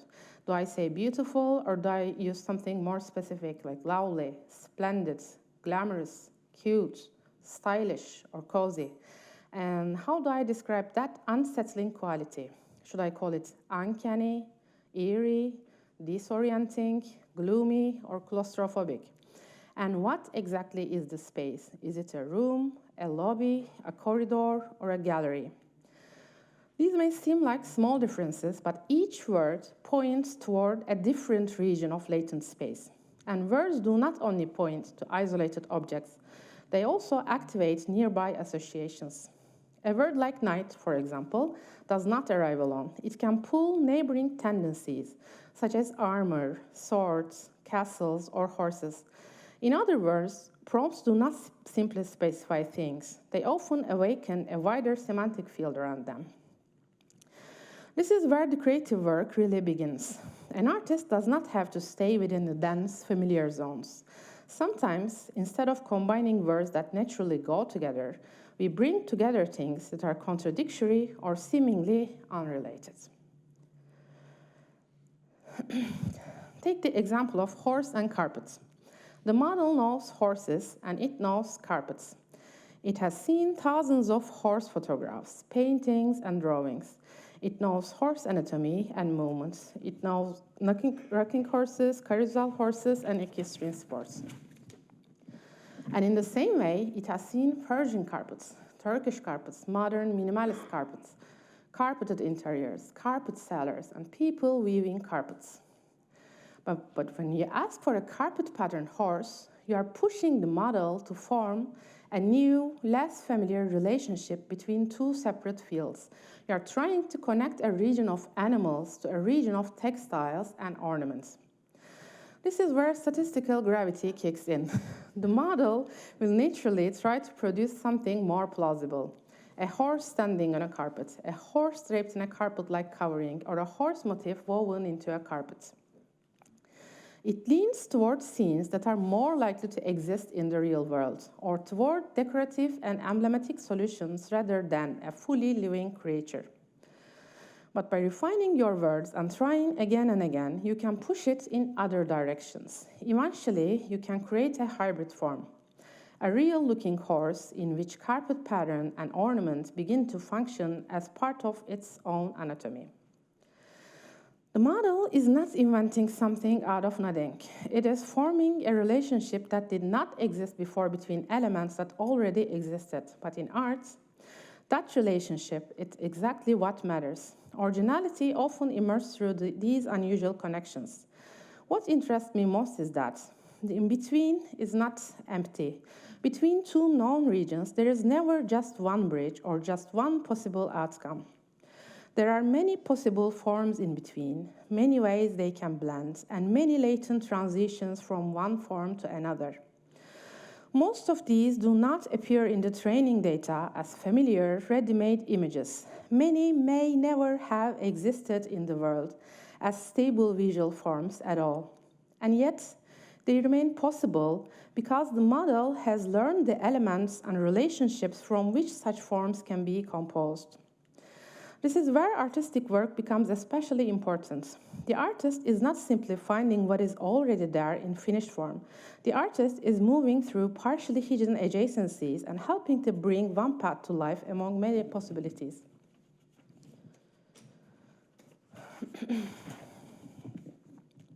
In that sense, working with generative models is not only a matter of recombination, it is also a matter of opening paths toward forms that remain latent, waiting to be brought into visibility.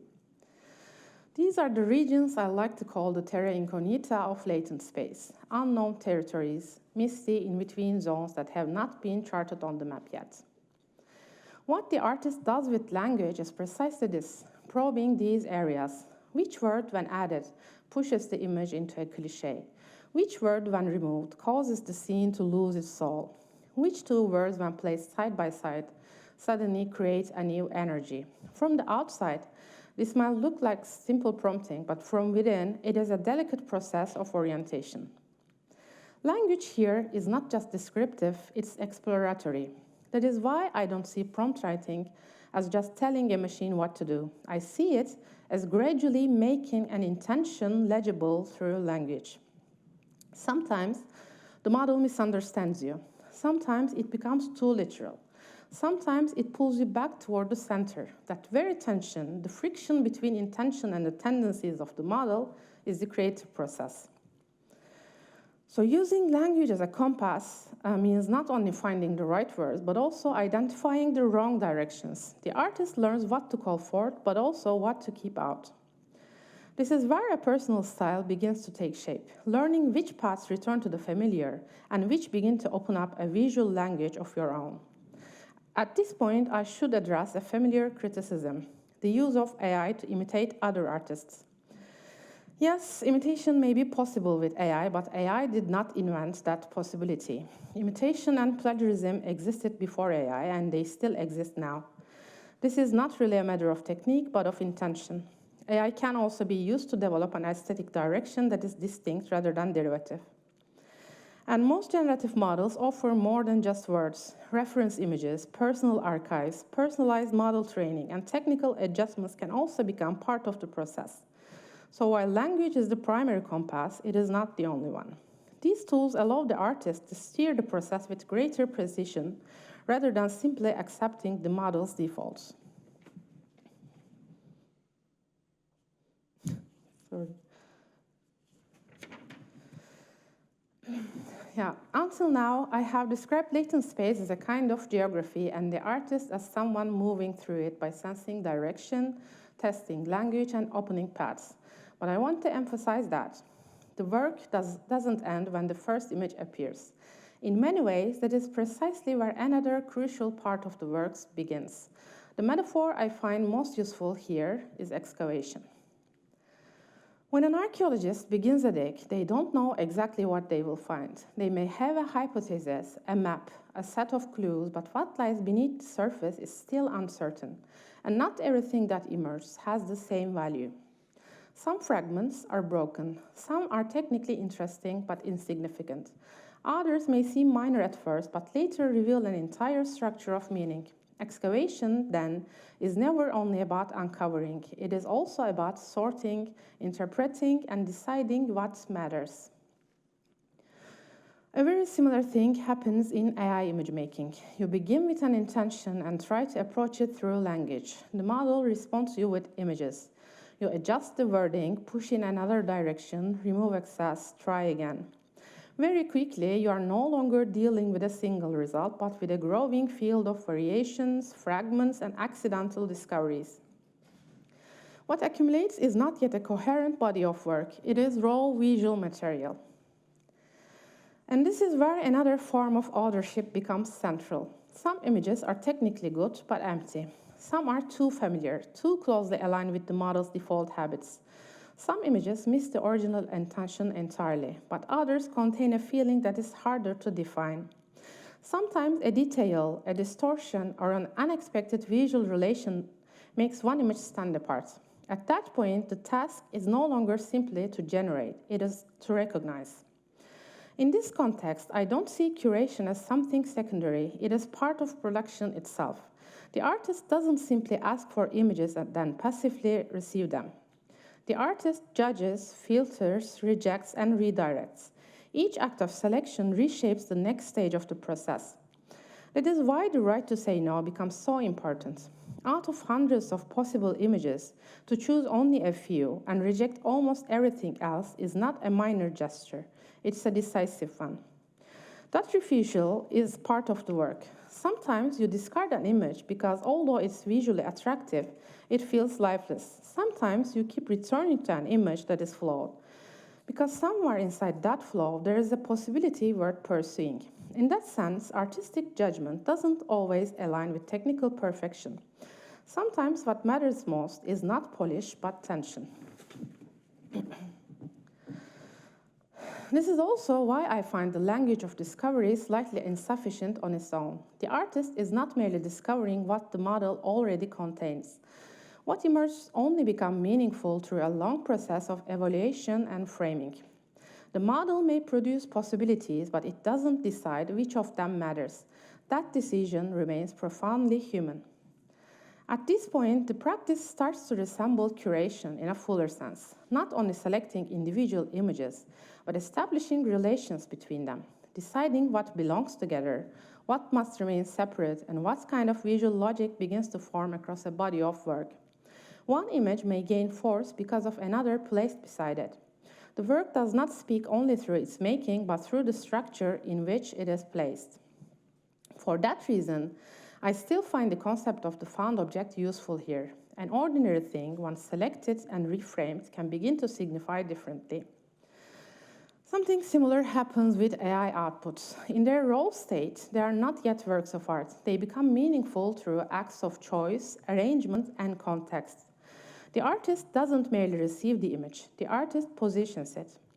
So I do not see generation and curation as separate phases. They are part of the same iterative movement. One generates, selects, refines, returns, and begins again. From the outside, much of this labor remains invisible. The audience sees only the final image, and that can create the illusion that everything happened instantly.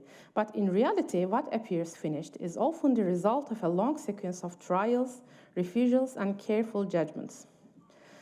That is why the artist is present not only in prompting, but perhaps even more decisively in selection. A work becomes a work not simply because it was created, but because it was drawn out from among many alternatives, shaped through judgment and given a form in which it can begin to speak. And when we arrive at the level of selection, another question appears. The images we choose don't only reflect what we find compelling in a formal sense. They also reveal what we are willing to bring into visibility. What kind of faces, bodies, and narratives we allow to take form. At that point, curation is no longer only an aesthetic practice, it also begins to touch the terrain of representation. Once the focus shifts from form to visibility, it is no longer just an aesthetic question. What I have called statistical gravity also has consequences for representation. If some images become easier for the model to reach than others, we must ask why. Which faces, bodies, places, and lifestyles were repeated enough to occupy the center in the first place? What trains the model is not the world itself, but the world as it has been captured in images. The more certain bodies have been photographed, the more certain faces have circulated, and the more visible certain lifestyles have become, the more likely the model is to treat them as the default. In that sense, latent space is not just a map of forms, it is also a map of representations. So the question here is not simply, is this image beautiful? Other questions come up at the same time. Who stands at the center of this image? Who appears again and again? Who is pushed to the margins? Which stories are easy to tell and which ones are excluded before they even begin? Representation then becomes directly political. Because images don't just reflect the world, they actively shape it. They make some things appear normal, natural, familiar, while making others seem exceptional, strange, or even invisible. Generative models are not outside these regimes of representation. On the contrary, they tend to reproduce them statistically. This is why choosing a direction in latent space is not just an aesthetic decision, it is an ethical one. The artist is not only choosing forms, the artist is also choosing what to reinforce, what to complicate, and what to bring into visibility. There is another issue here too, the beautifying tendency of these models. Models that are trained heavily on advertising, social media, and consumer aesthetics often gravitate towards smooth surfaces, symmetry, and a kind of clean, easily consumable beauty. They tend to polish, soften, and make things look more photogenic. At first glance, these reflexes can produce striking results, but it can also make the image feel too safe. The artist can accept this beautifying tendency as it is or resist it. We can use language to push back within the prompt or work with it more deliberately by creating a tension inside it. For example, by placing a sense of pressure, fragility, or threat inside an image that looks elegant, seductive, or even cute. I prefer creating work that draws the viewer in at first glance but reveals another layer of meaning upon a closer look. I'm especially drawn to this strategy because it slows the gaze down. It creates moments of pause and questioning instead of letting the image remain merely pleasing. So the role of the artist working with AI is not simply to create new works. It is also to rethink the very way we look at things. It is about noticing which representations the model automates and seeing which norms it presents as natural. And when necessary, it is about carving rules that challenge those norms, disrupt them, or reverse them. That is not just an aesthetic choice, it is a political gesture. At this stage, we are no longer speaking only about aesthetics, but about representation, power, and history. In that sense, latent space is not just a technical system. It is a field that carries the traces of our cultural habits and historical inequalities. Looking at latent space is, in a way, like looking at the shadow of our contemporary visual culture. And that is exactly why latent space offers such a fertile field for the humanities. It is not just a field of production, it is a field that can be read. The waveforms cluster together in latent space, the aesthetics that occupy its center, the faces and spaces that emerge easily, and those that do not appear at all, tell us something not only about the model, but also about the visual culture behind it. Here, a natural connection to the humanities becomes clear. Fields like history, cultural studies, and ethics have long asked what becomes visible and what remains in the background, which images become the norm. Generative models take these questions to a new level because here we can see not only individual images, but the deeper patterns that link them. That is why latent space can serve not only as a site of production, but also as a site of inquiry. And by inquiry, I don't mean searching for scientific proof, I mean asking visual questions. Why does a model imagine a specific path through the same colors, the same faces, and the same atmosphere?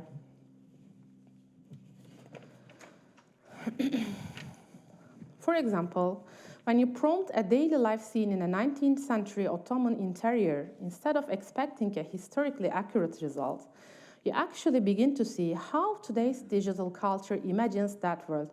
In that case, the real issue is not historical reconstruction, it is making visible the ways we view history right now.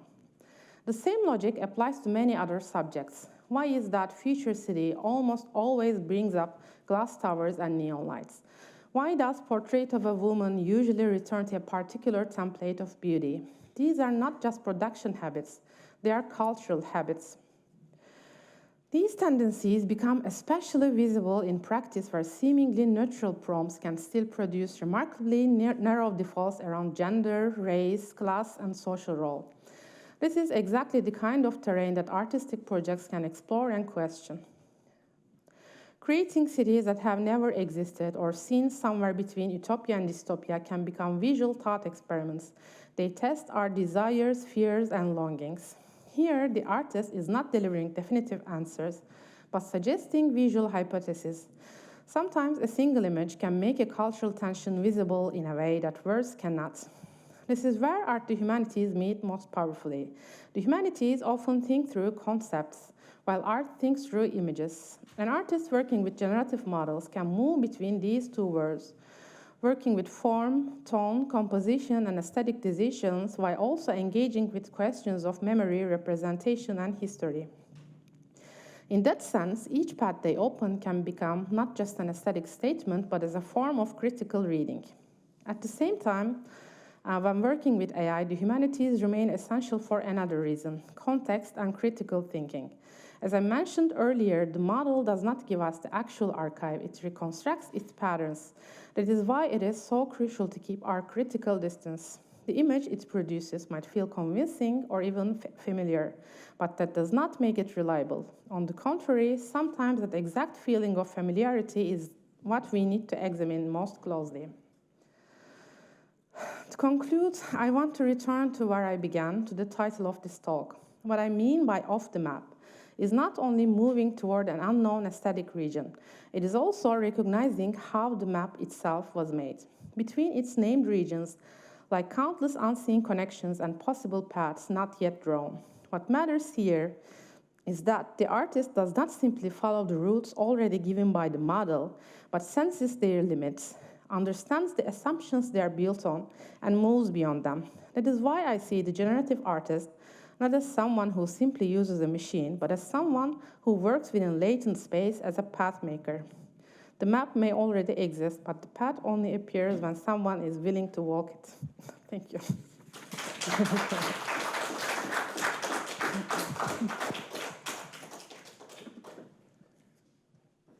Much. And we have 15 minutes for questions, yeah? So congratulations, you just got the award for the best talk today. That was awesome. Oh, I don't know, I was so excited.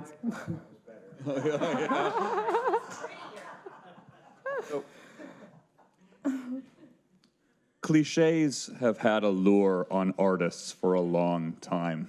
It's certainly not new that an artist toils with convention.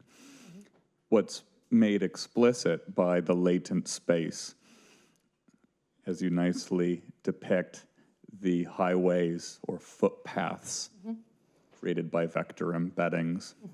They're more explicit in that statistical significance is attributed to those normative images. I'm really curious to know how, within the latent space that you operate, it affects your artistic process to begin with words. Well, I don't know. I do so many trials and errors. I start with one prompt, and then I change my words one by one. I try synonyms. I change the word order. I change the prepositions. That's I'm kind of like. fascinated.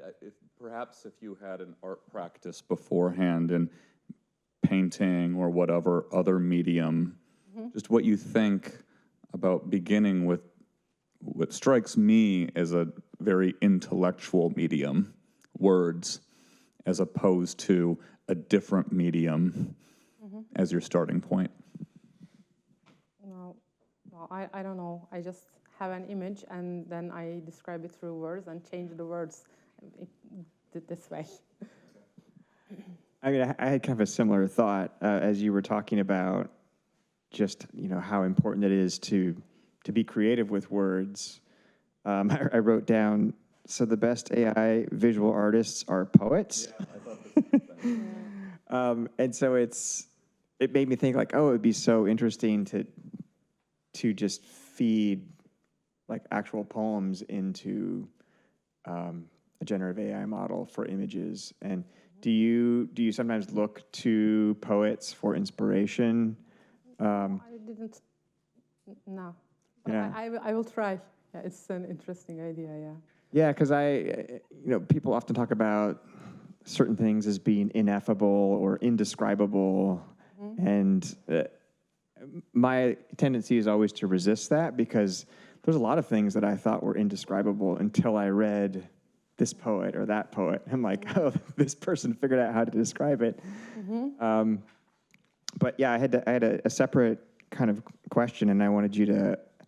I really loved the theme throughout your talk of real creativity being this almost like a battle between the artist and the model. Tendencies of the model, yes. Yeah, I love that so much, that the model has this conservative tendency and it wants to go towards the center and it wants to stay safe. And this is so kind of revelatory for me that the artist needs to be constantly resisting that. And so I wonder if you could say more about how you, like, is it just a matter of it presents something and then you mentioned contradiction a couple times. You want to contradict it or you want to introduce an opposition? Yeah, I usually add irrelevant words to my prompts to mess it up. So it's actually trying to almost be illogical about it. Yeah. Wow. And I sometimes try to use emojis, random emojis. I just experiment. Yeah, I love that. Thank you. So, you know, I have to say that we rely on artists for truth, and I think intellectually I understand AI, and people have explained it, and I've read articles, but there was something about the way you explained it. I felt like I understood what AI was doing in a way that I'd never understood before. So there was, thank you for that. All these images, did you make them with AI? Yes. All the slides, right. So it was something about seeing the geography and all of that that just kind of like, oh, that's what large language means. I know the truth of it. Yeah, happy to hear that. I just want to make it understood without being too complicated. And so if you feel that way. Yeah, there's a lot of kinds of truth, but this is a kind of keen kind of truth. So thanks. I don't really have a question.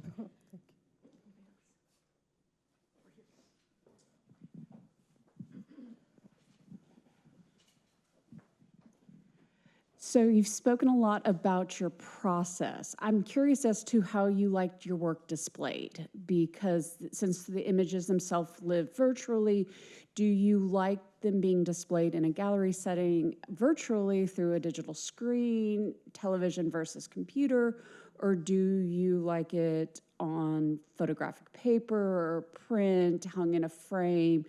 Could you speak a little more about that display aspect of your art? Well, it depends on the subject. I prefer digital screens or I prefer printed and framed. Yeah, it depends on the project and depends on the exhibition. For example, if it's a mixed exhibition with sculpture and painting and everything, that it is better in printed and framed version along with every other thing. So a follow-up question, can the same piece be displayed different ways? Do you sometimes give in the gallery the art exhibition displayed in print in one space but may present it digitally in the other? Well, actually, I always post my works on Instagram at first, and then when I have an agreement with a gallery, I don't exhibit them anywhere else. So if it is printed, it is printed, and it is only be exhibited by that gallery. So I don't do both kind of. Thank you.